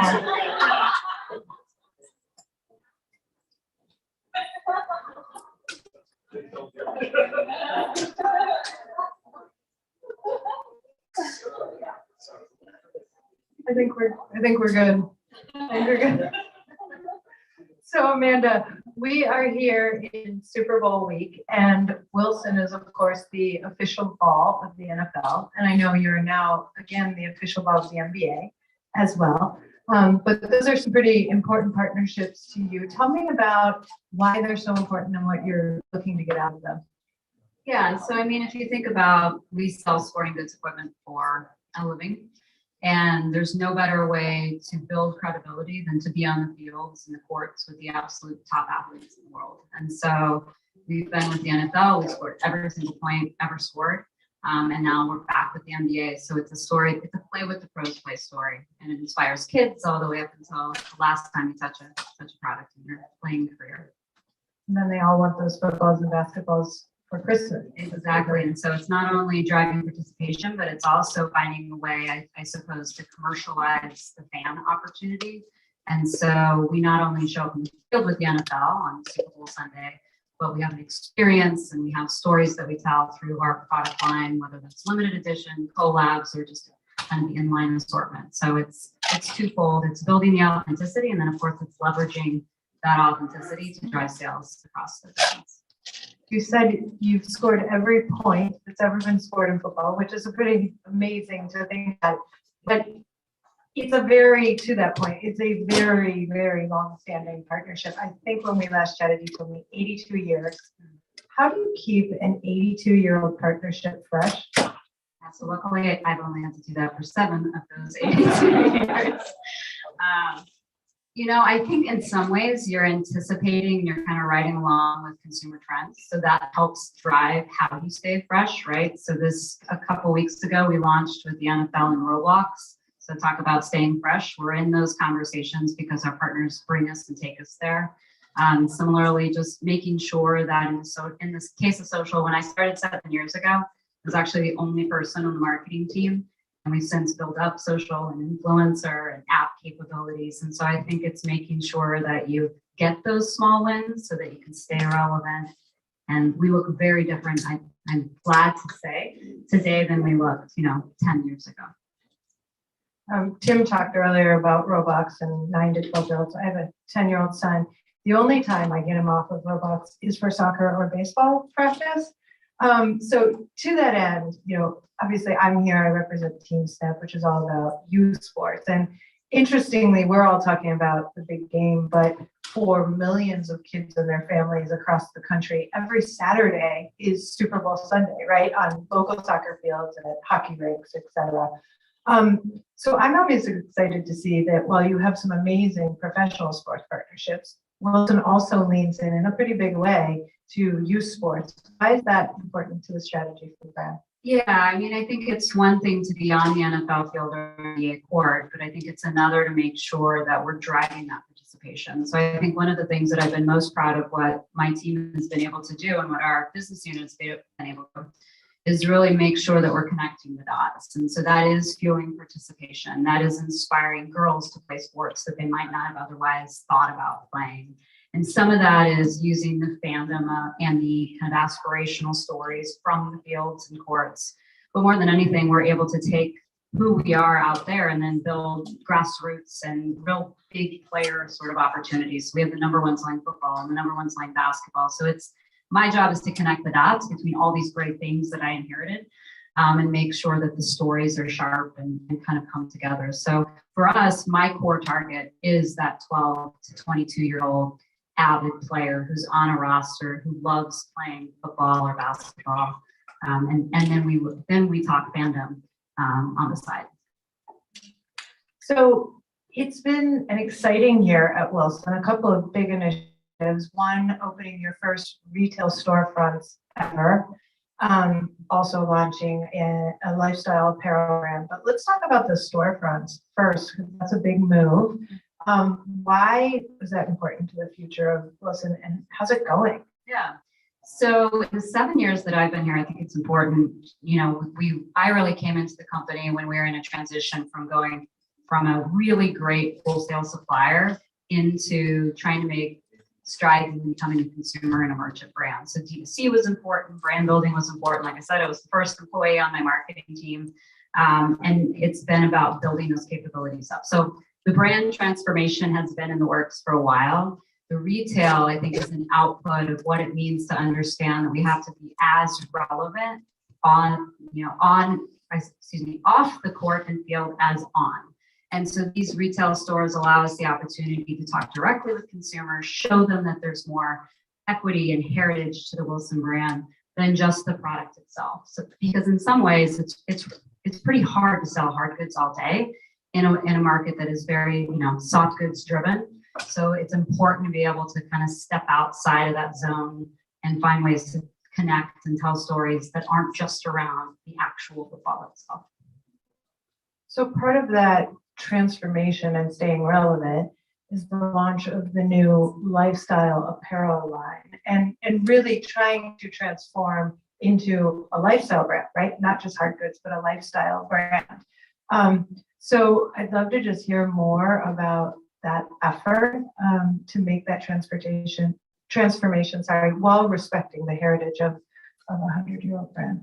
Yeah, I think particularly in my categories, while I'm very specific to football and basketball, it's incredibly helpful for me to have the lever of lifestyle apparel to pull on for the reasons that I had said earlier. For Wilson as a whole, I think it allows us to step up and extend the reach of who we normally talk to. So I think everybody might know the Wilson brand, but they haven't had a feeling about the brand. I think apparel is a really great way to connect and you become that badge brand, right? Something that you're proud to wear or to display or to recommend. And so for us, I think apparel is a natural step in saying we've got this equity that we really haven't cashed in on, whether you love tennis or golf or the categories that I manage. And so I get to generate and sort of spin off the success in the categories and then hand that over to a team that really gets to kind of have fun with that out there in the influencer space and really more in a mass broader sense. So speaking of sort of that lifestyle brand transformation and the influencer space, as part of that, you have been leaning into influencers in a pretty significant way. You have your advisory staff network, and we've talked a lot today about influencer marketing. What have you learned in playing in that space that maybe some of the other marketers in the room could benefit from? Yeah, I think we were very literal for a very long time. So we work with Russell Wilson as our main brand ambassador on football, but that doesn't mean that off the field there aren't really compelling stories and influencers that we can connect with. And so I think what we've done over the last, let's say, 12 to 18 months is really look for whether it's the micro influencer or the influencer that still captures that youth football mentality or the NFL fan in a way that doesn't have to be in the sidelines, right, or off the sidelines. So I think it's just being a little bit more expansive. And I would say that's in general also just a signal of how we're thinking about our brand very differently than we have in the past. Yeah, let's dive deeper in that a little. Although, how many in the room want that job of that content creator who gets to go on vacation with Russell Wilson? I want that job. But when we last talked, you talked about some of the people that you're tapping into in that influencer network that might not be as straight on, as you said, as literal as you thought. Tell us a little bit more about some of the cast of characters in that. Yeah, so I think it's about understanding. So in the case of basketball, which comes to mind, we work with a really great creator named Beja Belize. So we also work with Trae Young in the literal, player sense. But what Beja brings is an energy and a reach that perhaps Trae doesn't.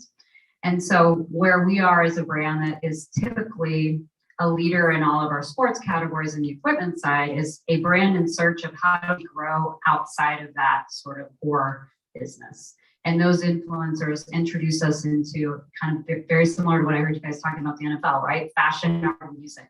And so that's where the growth is. That's where the stories are. And I'm lucky that I work in two sports categories where those stories matter the most. And I think the influencers that we've chosen to work with allow us to connect entertainment or music. Last year, we did a collaboration with the NFL on the weekend, tied that back to the Super Bowl. So those are things that we never would have done had we not expanded who we talk to and how we talk to them. Yeah, you talked about the two categories. You focus most on football and basketball. and how expansive they can be. It's also great to see that they're huge participation sports. I'll share, you'll be happy that football was the fastest growing sport on the TeamStat platform. So for youth participants, and we're in the midst of our biggest basketball season ever. There were 500,000 basketball events in January alone. Wow, people are ready to get back out. I think we're all ready to get back out, right? Switching gears a little though, this brand transformation isn't just an external one. You talked about how internally you've had to make some changes too to really facilitate it.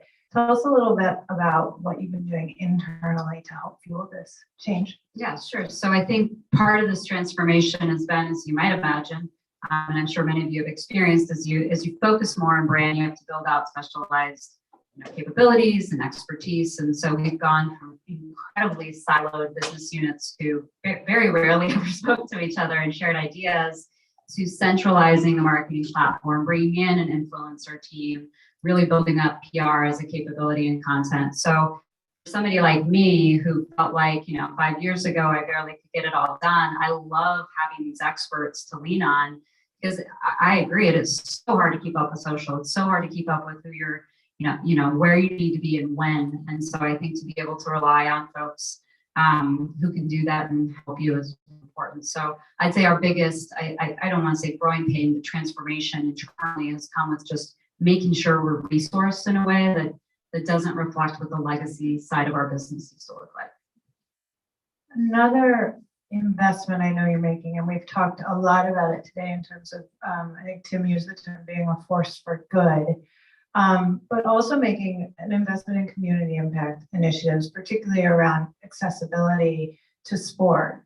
And I know you recently announced a big partnership with the YMCA, for example. That's a topic that's very near and dear to my heart at TeamSnap, just making sure that more youth can participate in sports. Tell me about kind of why that's important. We chatted a little about why that's so important and what kind of impact you're hoping to make with things like the YMCA partnership. Sure. I think like a lot of brands, we would admit that back in the summer of 2020, we woke up and realized that we had a lot more work to do in the DE&I space. And so for us, we wanted to make sure that we found a partner that allowed us to take immediate action. But that also felt very genuine and close to our core values as well. And so that whole partnership is really centered around how do we inspire more play? That's the obvious part, right? On the field. But how do we also think about how to inspire off the field sports participation? And what I mean by that is the Y has been an amazing partner. It's not only about youth clinics and showing up on a Saturday morning to help these kids kind of finesse their athletic skill. It's about having career panels and mentoring and showing them that there's some really cool jobs out there that you can go out and get in football, as we've heard, or basketball, just simply by raising your hand and knowing someone. So I think that's the piece that we're most excited about, is there's a great flexibility as into how our people can participate and really roll up sleeves, but at the same time, we're staying really true to who we are. We want to make sure that we are providing access to play and making sure that sport is kind of the center of some of these kids' lives. Yeah, all the data shows there's so much benefit to kids participating in sports, right? And to your point about careers, some of the interesting ones I saw recently, 90% of Fortune 500 female executives played sports when they were kids. 6 of our last 11 presidents played college sports. So just the opportunities that unlocks, it's great to see you really leaning in, super important. Yeah. I'll throw you a curveball. We saw earlier today, a little bit here, I think we maybe have one more. We saw earlier today, Barbie partnering with Rocket Mortgage, which you wouldn't necessarily think of that partnership. And a lot of brands thinking about collaborating together, aside from the NFL, who's obviously been an amazing partner in the NBA. Is there a brand that it would be super fun for Wilson to collaborate with? So I actually oversee our collaborations across the company. So there's a long list of brands. I think what we look for in a collaboration partner is somebody that brings a unique access point. And so I feel like we've got a pretty good sports audience with our league partners and just being endemic in the space. We've kind of run through some luxury partnerships already with Louis Vuitton, for example. Wow, this isn't on the spot. I think it might be something for us that really drives us more into that fresh and modern space. So tech, let's say an Apple or a Tesla, we'd love to get our hands, or Porsche. That really shows that we're thinking about innovation and technology and storytelling, because we can tell those same stories too, just through a very different vehicle. I love that. I think I'm seeing Hook. Amanda, awesome to chat with you. Good luck with everything this week. I know you've got a lot on this week with the Super Bowl, but thanks for sharing your insights with the group. Thank you. Just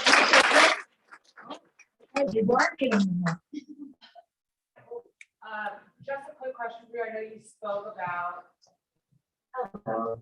I know you spoke about how you guys are constantly working to get kids and youth into different types of sports, especially. And, I think about that in regards also to culture and getting kids who you're not really seeing skin color within certain sports, nudging them in that way. I mean, I myself am like just now learning how to golf, and I kind of wish I learned at a younger age, but I think when I was younger, I didn't see anybody that really looked like me there, so I tended to go and play other sports. So I hear how you guys are kind of working around that angle as well. Yeah, that's a great question. I think in many cases, you sort of alluded to it. I think it's making sure that we're being fair in how we represent folks in our content. Kids, I should say, I shouldn't call them folks. And I think that is a way, basically positioning it to be aspirational. So I think it's a little bit of content on our social channels. For about 18 months now, we've been trying to turn the spotlight on different heritage months, and particularly focusing on the women's side of sport. Because, and as I sit here as in charge of it, we weren't doing a good job of being equitable there. And so I think it's small steps that you can make, choices that you can make to convert a decision from being about women, instead of just kind of towing the normal line across social, across the influencers, the collabs that you choose to work with. We couldn't have gotten the WNBA at a better time for that reason. There's a ton of momentum there that gives us a great alibi to just keep pushing harder and harder. I think we find the NFL is a great partner on the flag side and on the 7-on-7 side. So there's a really fun, provocative way to tell the story on the football side. And I think it's just about making sure that you're kind of relentless in, at least for the sports that I manage, that I can control, that they get the share of voice. And, when we're visiting YMCAs, it's about making sure that we ask for, how do we bring the girls out? I think that's really important. And there's one more. Hi, pleasure meeting you. I'd love to hear your approach. You talk about, targeting especially amateur athletes and collegiate, and I think you have a partnership with the USCAA. How are you approaching NIL and what's happening with all the changes? Yeah, so, when we talk about influencers, I think for us, we are tiptoeing into the NIL space. We have so much, I suppose you would say, since we do have the NFL and the top leagues, we've kind of focused on our storytelling there. We're waiting to see how other brands honestly respond. For a while, it seemed like a lot of people weren't jumping in, and now it seems a lot more accelerated. I suppose, easy and cheap answer to that is in fact cheap. We don't really have large budgets on the market side of things, so I have to make choices. And so it's easy for me to say, you know what, NIL isn't the right play right now because I simply don't have the dollars, the resources, or the team to really attack it in the right way. So while it's something we keep an eye on, I think a lot of things would have to change for me and our team before we really take it on. Will you join me in thanking Amanda and Nicole?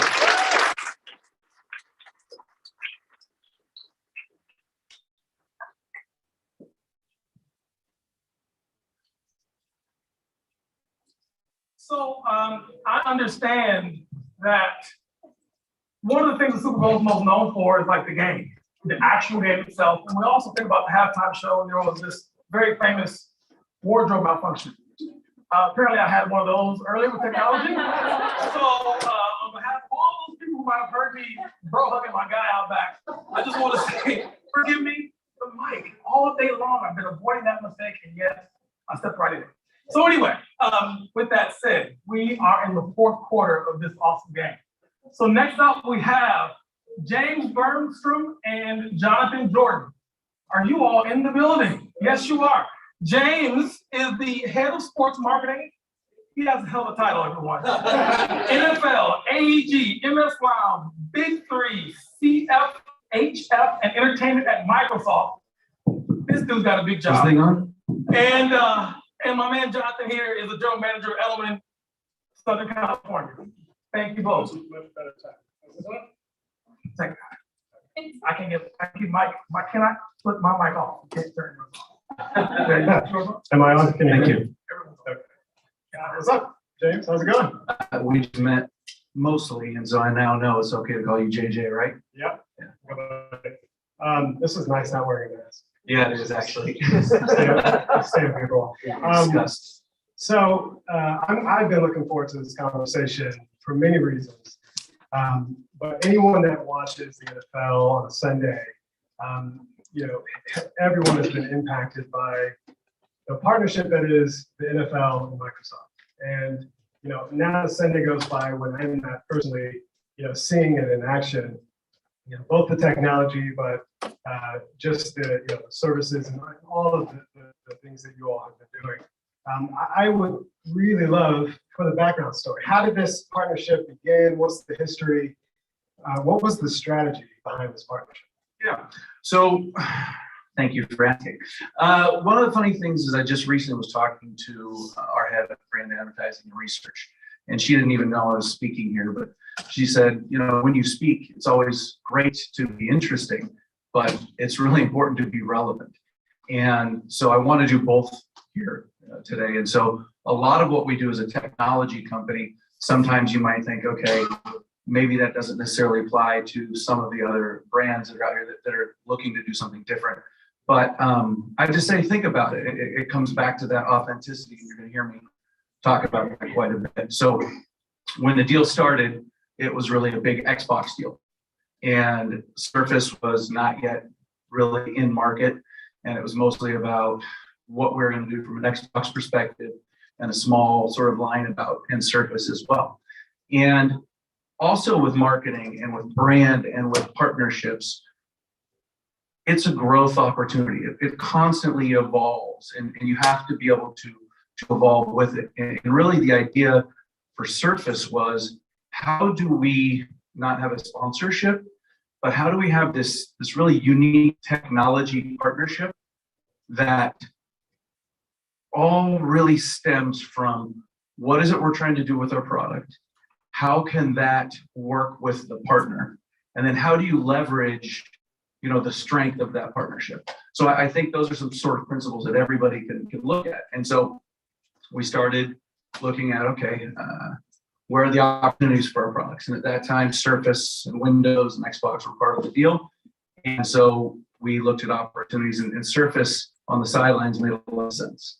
So that's where it started. It started from that really key idea, which is, how do you have really an authentic technology partnership? Because just slapping on the logo, we're in a fortunate position that a lot of people have heard of Microsoft. So like the awareness play wasn't really big, like for Microsoft. And so they're fortunate to be there. So find something different and not slap the logo, but figure out that really authentic solution. Coming from Xbox to Surface, and was it, how did that happen? Was it just like, unfortunately, we need to push these products more, and so let's find a way to get in there? Or was it like, what was that organic relationship? Of course. So without going down too far down memory lane and boring people, again, a partnership is evolving constantly. And Surface, we were inventing a new category, like a 2-in-1 didn't exist. And so we had a big opportunity to explain to the world this new product that we had. And so Xbox was a much more robust business. It's also had some different goals. And so as this partnership evolved and we recognized that there's this amazing technology that we have built in conjunction with the NFL, that was really where we were going to continue to see the best results out of our partnership. Gotcha. So the NFL was at the table in discussions of product integration. I mean, like, was this, Microsoft bringing ideas to the NFL? Was the NFL saying, we really would need we're really looking for this technology. Tell us about that, the product integration over time. Certainly. So again, to stay relevant and hopefully interesting, one of the big things that you look at is what is it that you're going to develop that makes sense for that authentic technology? And so we looked at what are coaches and players doing? What do they need? What is the NFL looking for opportunities? And so to be frank, there is a partnership agreement already there because the NFL, I mean, a number of you in this room probably have worked with, are working with, or looking to work with, and you understand their product. You want to tap into that fandom and that reach and the power of that brand.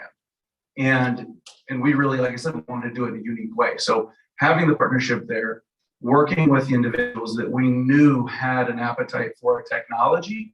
And then, when you think about it at the end of the day, we have these really experts in technology and Surface and Windows specifically in this team of mine.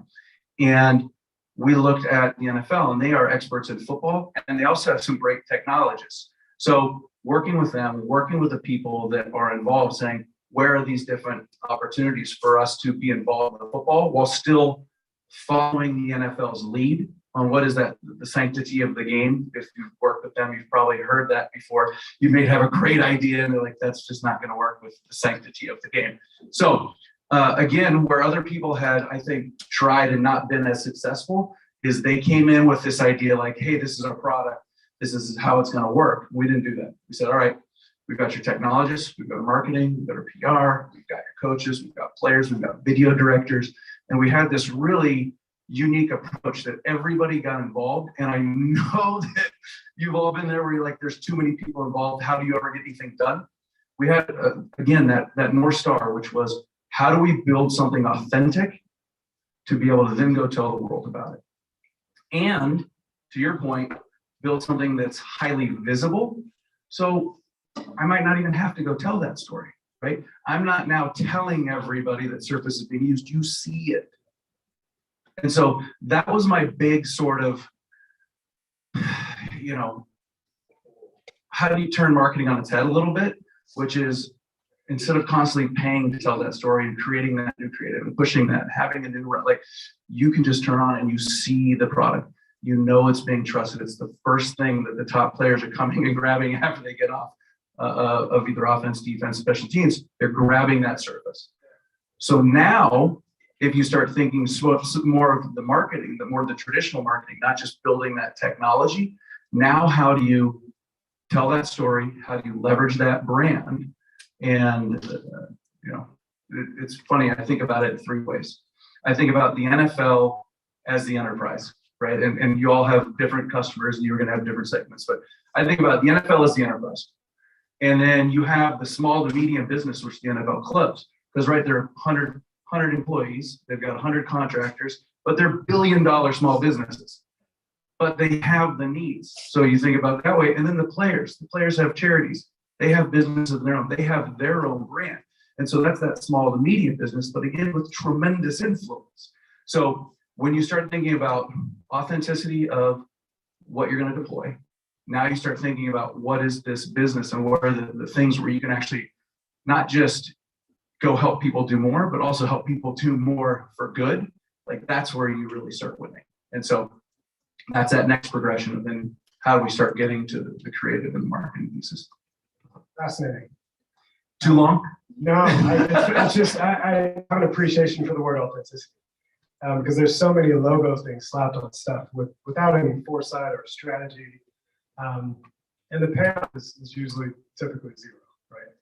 I want to pause for a moment and I want to ask, who do you have on Sunday? Man, we did talk before this. We talked outside and I thought we were cool. So he's on the spot. Here's the thing. Again, not just a PR answer that you might be expecting. I work with every club. I like them all. Seriously though, the power of the NFL, the power of the clubs, the players, we have unique relationships across the board. So there's the fan in me, and then there's the business person in me. And so the business person in me truly says this, no joke. It's hard for me to pick a favorite, right? The fan in me, my uncle actually played for the Bengals. He was a quarterback, Jack Thompson, an amazing man that he uses words like respect, discipline, and loyalty and love. And so he was a Bengals, so I got to go Bengals. All right. I'm sure Jack, you saw this, sorry I used your name without your permission. I'm sure there's got to be another Bengals fan in here. If they want to. Okay, there we go. For the record, there's one. Oh, okay. Two, okay. Everyone else wins. All right. And unfortunately, I am a lifelong Washington football team or Washington Commanders. Like, sorry, I'm not over it. I don't know what I'll be over. Let's talk about the partnership. How does this come to life for fans? Yeah. So, excellent segue, actually, because now that third piece, right? So we talk about the authentic partnership. We talk about how we think about the businesses, what are the different things that we should have come to life. And now that third piece is we look at, what is that North Star? Brand love. We really want to drive brand love. And when you think about that and you have the authentic piece, now you do a lot of the things that I'm sure everybody does. You've got that overarching strategy. That strategy then informs your creative brief. Your creative brief is going to then inform the agency that you're going to work with. You're going to go through multiple iterations of ideas. They're going to come back and forth. They're going to think about what other owned and operated channels and what medium, what assets, like all of that different mix starts to come into play. But again, it starts with what do you see? And we had a video we're going to show you to kick this off, and then one at the end, but we'll find a way to get a link out to folks afterwards. But it starts with Surface on the sidelines. And the idea that Microsoft technology is better together with the NFL. Now, that's a hard statement to make for a lot of folks because you could say, well, what about this product or what about that product? And I said, well, when you work in a large company, if you work in sports or you have, and this is where I hope I'm relevant to everybody, just a little thing to think about. You sometimes have what's the right word? You're not encumbered by some of the same things that everybody on this company is focused on. You have a responsibility to deliver on your partnership. You have a responsibility to the products that are involved in that partnership. Well, so our products are Surface and Windows and Microsoft Teams.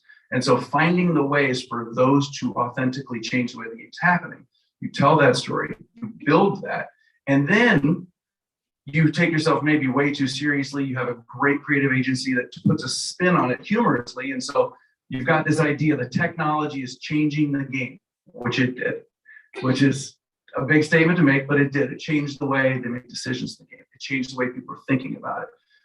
It changes the way that you can communicate and teach and learn when seconds matter. They take that concept and they say, yeah, that's better together, but how about the fun that you can have with it? So what are people doing on the side?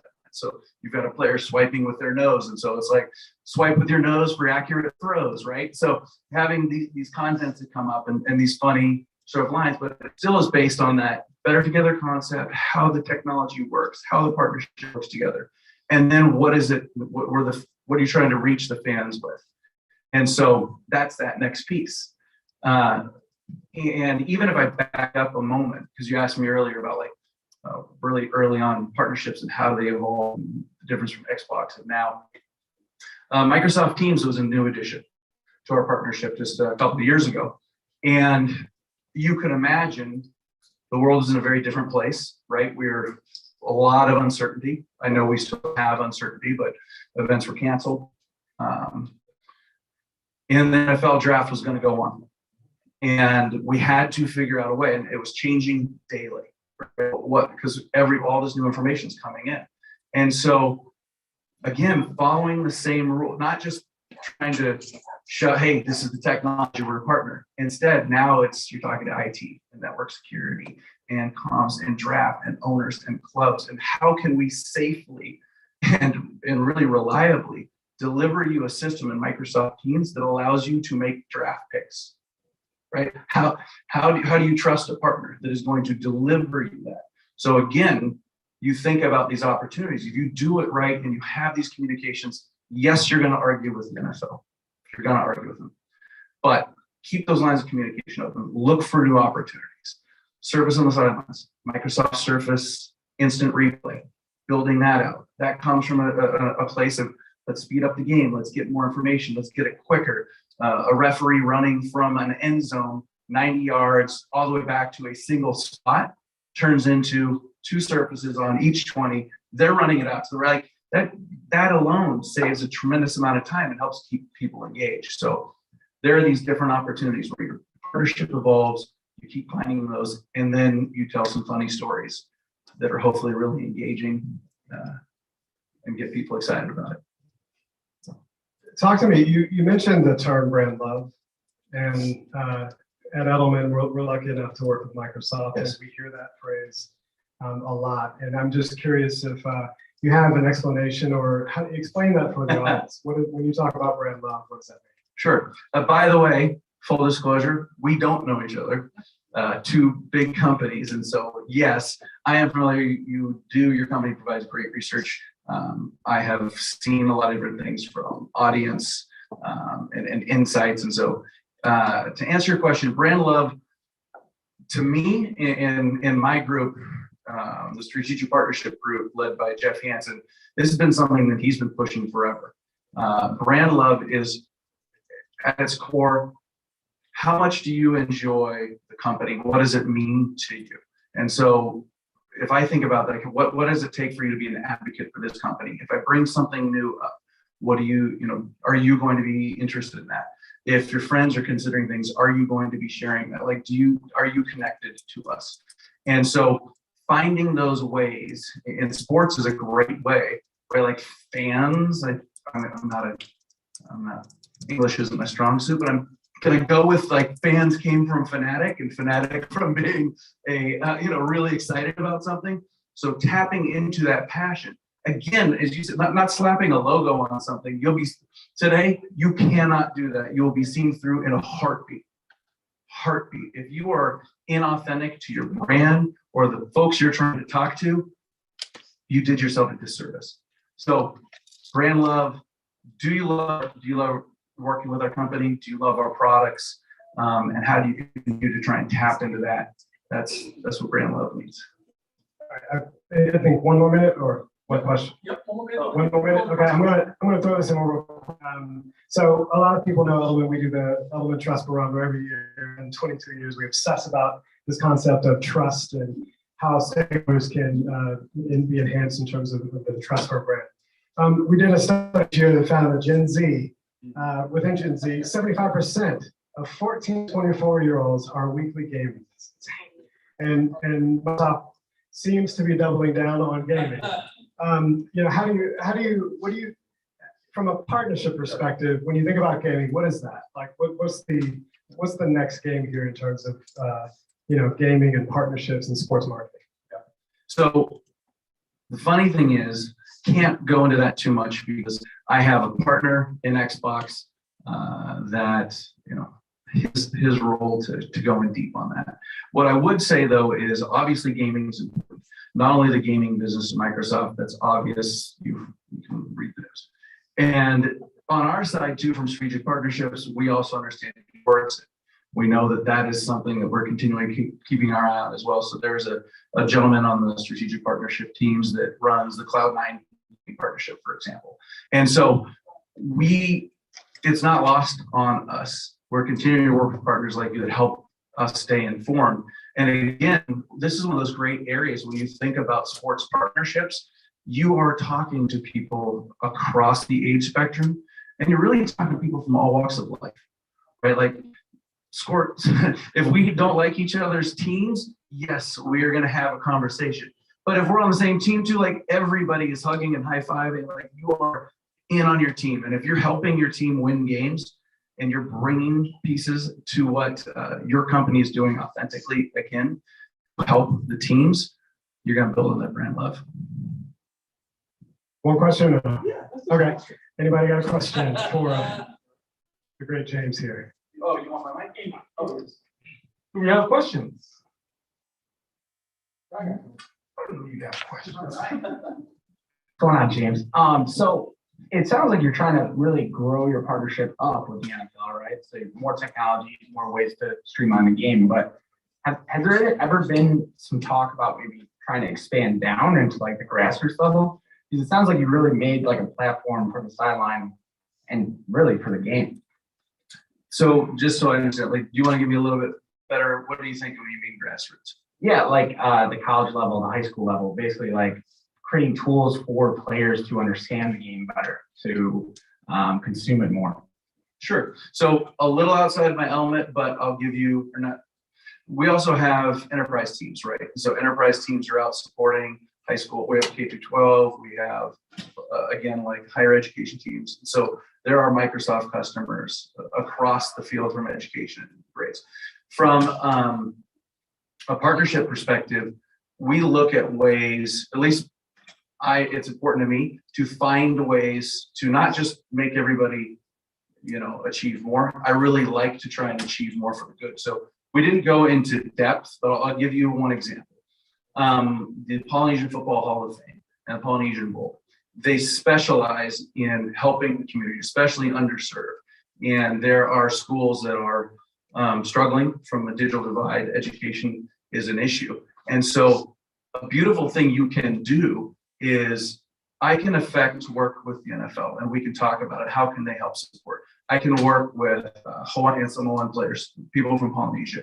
And so working with them to donate Surface devices to the Polynesian Football Hall of Fame, to the NFL players, and then actively making those donations then through those channels to the schools. So even though I may not do that directly, I can affect, like I said, I can affect some NFL players. I can affect the sport and through sport and education to go and make some good. And there's a press conference about it. And the mayor of Honolulu said, people could always say you could do more, you could have 3,000, whatever.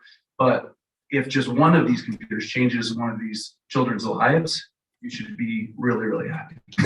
It was powerful. So, but that is the thing. So there are ways that we can even affect that.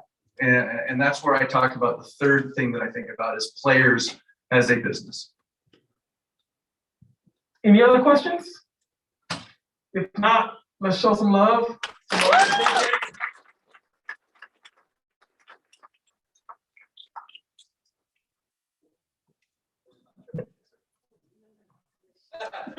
Never have too many mics. Awesome. Well, ladies and gentlemen, we are not done. There is more juicy content available. In fact, this is in fact our last session. So I want you guys to dig in and really take attention because we're bringing to the stage Michael Schneider, the Vice President, Brand Live and Licensed Marketing at Hulu. And we're bringing to the stage Douglas Tejas. Oh man, I was so close. With a name like mine, I should be much more conscious about how to pronounce it. He's the co-founder and vice president of RLT Ad Connect. Gentlemen, thank you. Damien. Yeah, I was going to say, we will do our best to make sure that we go through this as quickly as possible. So, after the talk, please start. But yeah, so Douglas and I are old friends as of about 20 minutes ago. And I'm Michael, work at Hulu, and lead our brand and content marketing. Douglas. I'm Douglas, and I'm at RTL Ad Connect.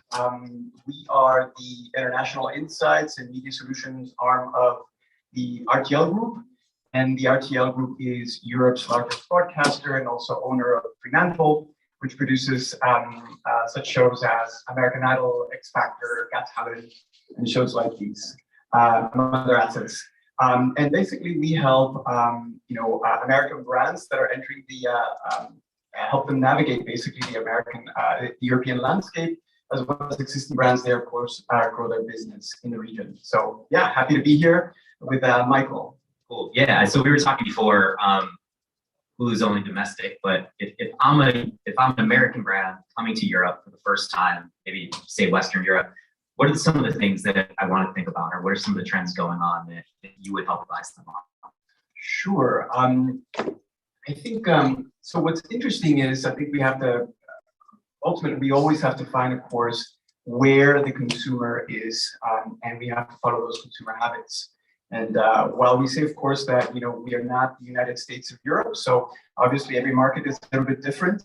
Something to keep in mind is that here we have, of course, a transition from live TV to catch-up platforms and streaming platforms. Of course, they're much further along in terms of their maturity. In Europe, we're actually, of course, we are seeing these trends as well. We've seen them for the last decade, but the reality remains that TV, and particularly linear TV, is still quite strong. So I might think about when building a brand to have maybe a TV, and particularly a linear TV-led approach. You're able to do about 70% basically of viewers on a daily basis just with TV alone. So it's quite powerful, and even though this is, of course, again, it's a little bit different in every market, but let's say in the UK, you have, of course, 55% of the TV consumption is still happening on linear TV, and some of the other markets, you find that figure is a little bit closer to 70 or 75%, depending if we're looking at Germany or the southern markets. So yeah, I would say, go market by market. And secondly, I would encourage you to take a look at a TV first approach. It's like the last thing I would advise a brand coming to America trying to do. That's super interesting. So like live sports in general, right? In Europe, obviously football's driving a lot of it. In terms of viewership, I assume that is still the place where brands are looking to buy on, right? Yeah, absolutely. So live sports is still the place to be, and particularly because we are seeing also the same trend that we're seeing here in the US, which is the fragmentation of audiences. So this is, of course, happening in the region as well. But sports has this incredible ability to bring together large audiences. So it's a great opportunity for us, of course, as a broadcaster to optimize audiences, but ultimately, I think for marketers to be able to reach those hard to reach audiences. So the live viewers, because it brings them into the mix. In terms of Olympics, are you seeing that as being something big in terms of viewership in Europe? Because we talk about this all the time. I think if there's one brand that needs a rebrand, it is the Olympics, right? And just with the time difference and all that, right? Viewership has, I think, really suffered in America. But are you seeing the Olympics? Is there a different story in Europe, and are brands really still looking at the Olympics as a place to be? So yeah, I agree with you. That's in fact also happening in Europe. Keep in mind, of course, that because most of Europe is either exactly 5 to 6 hours, so we're a little bit closer to the time in Beijing, which allows, of course, viewers to consume some of that content live. So maybe with the World Cup coming up, right? I think it's going to be a particularly interesting one this year. First time late fall before the holidays. I assume that's going to be a big one for you, right? That you're looking at. It's huge. To be honest with you, of course, we're focused here on the NFL, and of course, American football is actually, quite important. I mean, here, but also becoming increasingly important in Europe. Just to give you a sense, in Germany, it's already the second most popular sport behind football. I mean, of course, football, it's going to be very hard to displace football, certainly within my lifetime, I'll say, as far as Europe is concerned. But yeah, so it's pretty big. We think it's a unique opportunity because for the first time, we're having it right smack in the middle of the holiday season. So it has the power to drive awareness, but also the drive to purchase for brands. So we're really, really excited about this. You talk about live sports, it's huge. Just to give you a sense, during the last World Cup, just in the UK, we reached about 80% of the European population, so some 48 million or so folks in the UK, and we have, of course, sort of similar reaches happening, across Western Europe. So yeah, it's good. We're excited, and I think marketers there are also excited, and hope you're excited too. Yeah, the new timing of it should be super interesting for sure. In terms of some of the new technologies out there, obviously you're still seeing, at least in a lot of European markets, a bulk of the buying being on TV. are there any new technologies or anything even with some TV media that you're seeing that is really popping right now? Yeah, so of course we're seeing, of course, CTV becoming, quite important.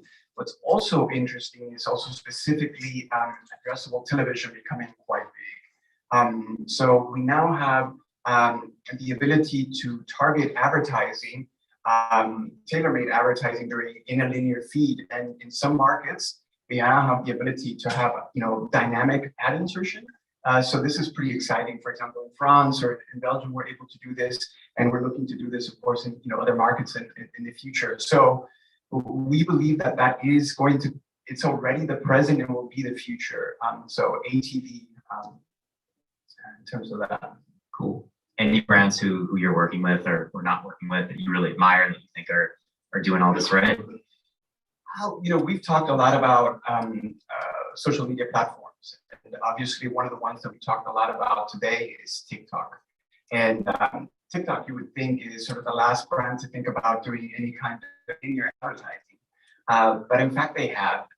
They have because they know that's also where people are, and it's also a great opportunity to be to sponsor events that are culturally relevant for people. Yeah, this is something that they were last year. They did some interesting things. Euros, they did some really interesting. Exactly. Yep. Around the Euros in football. So yeah, we think we love to see that. I think that they're really right, really on the pulse and the cutting edge. I think of the feeling of the zeitgeist. So that sounds good. Yeah, I mean, I think it's been interesting to see their venture into TV, but it's a really great example. Yeah, there's a lot of interesting. Now you're beginning to see, of course, the marriage of social and commerce. So this is interesting. I think for us, it's also, aside of just use as a brand marketing tool. Yeah, I think it's an interesting question. How do we also think about the commerce piece of it? So yeah, super interesting. Cool. Would love to open it up to any questions whatsoever. Again, know it's towards the end of the day. We want to make it short and sweet.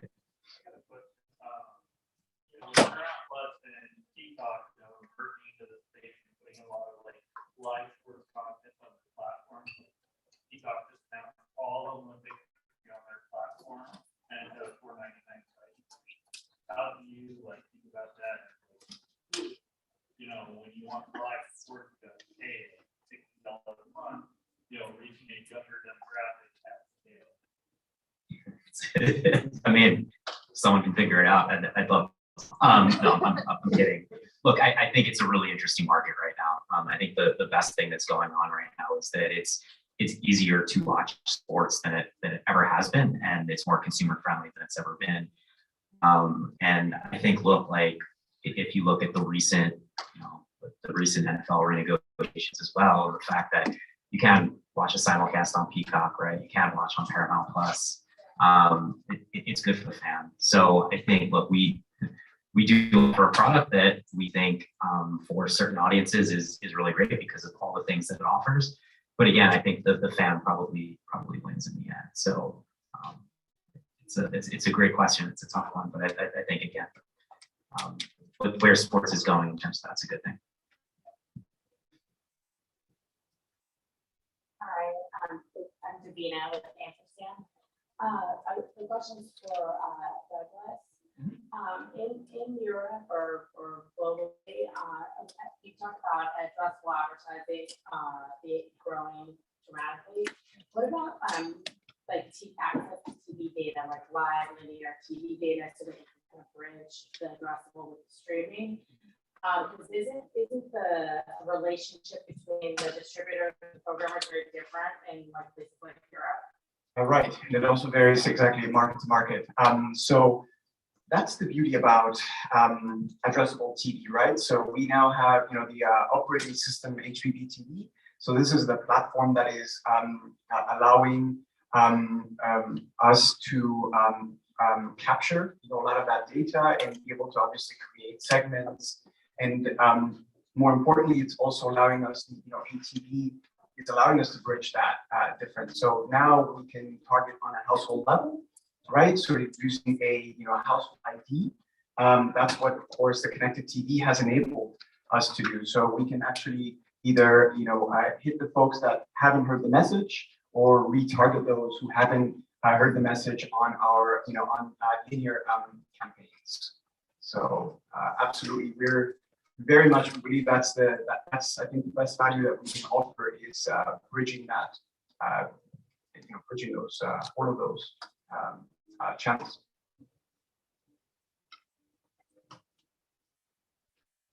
Anyone ready for drinks? Well, it's definitely drinks time, assuming there's no questions. Are there any questions?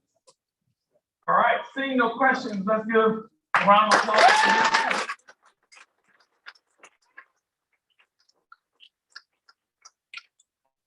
Before you leave, 2 things. The first is you got to experience day 1 of this awesome summit. What do you think? Are you? Actually day 2. So you all should come back in tomorrow. Tune in if you're virtual. We have a long slate of really awesome speakers, a wide range of them. You'll find in the program. Please tune back in tomorrow. Come back tomorrow. I'm here. Some great speakers. We have a couple of keynotes. And I promise you won't be upset about your choice to participate. The second thing is there's drinks at the bar. So why don't we all leave here and go there and enjoy each other's company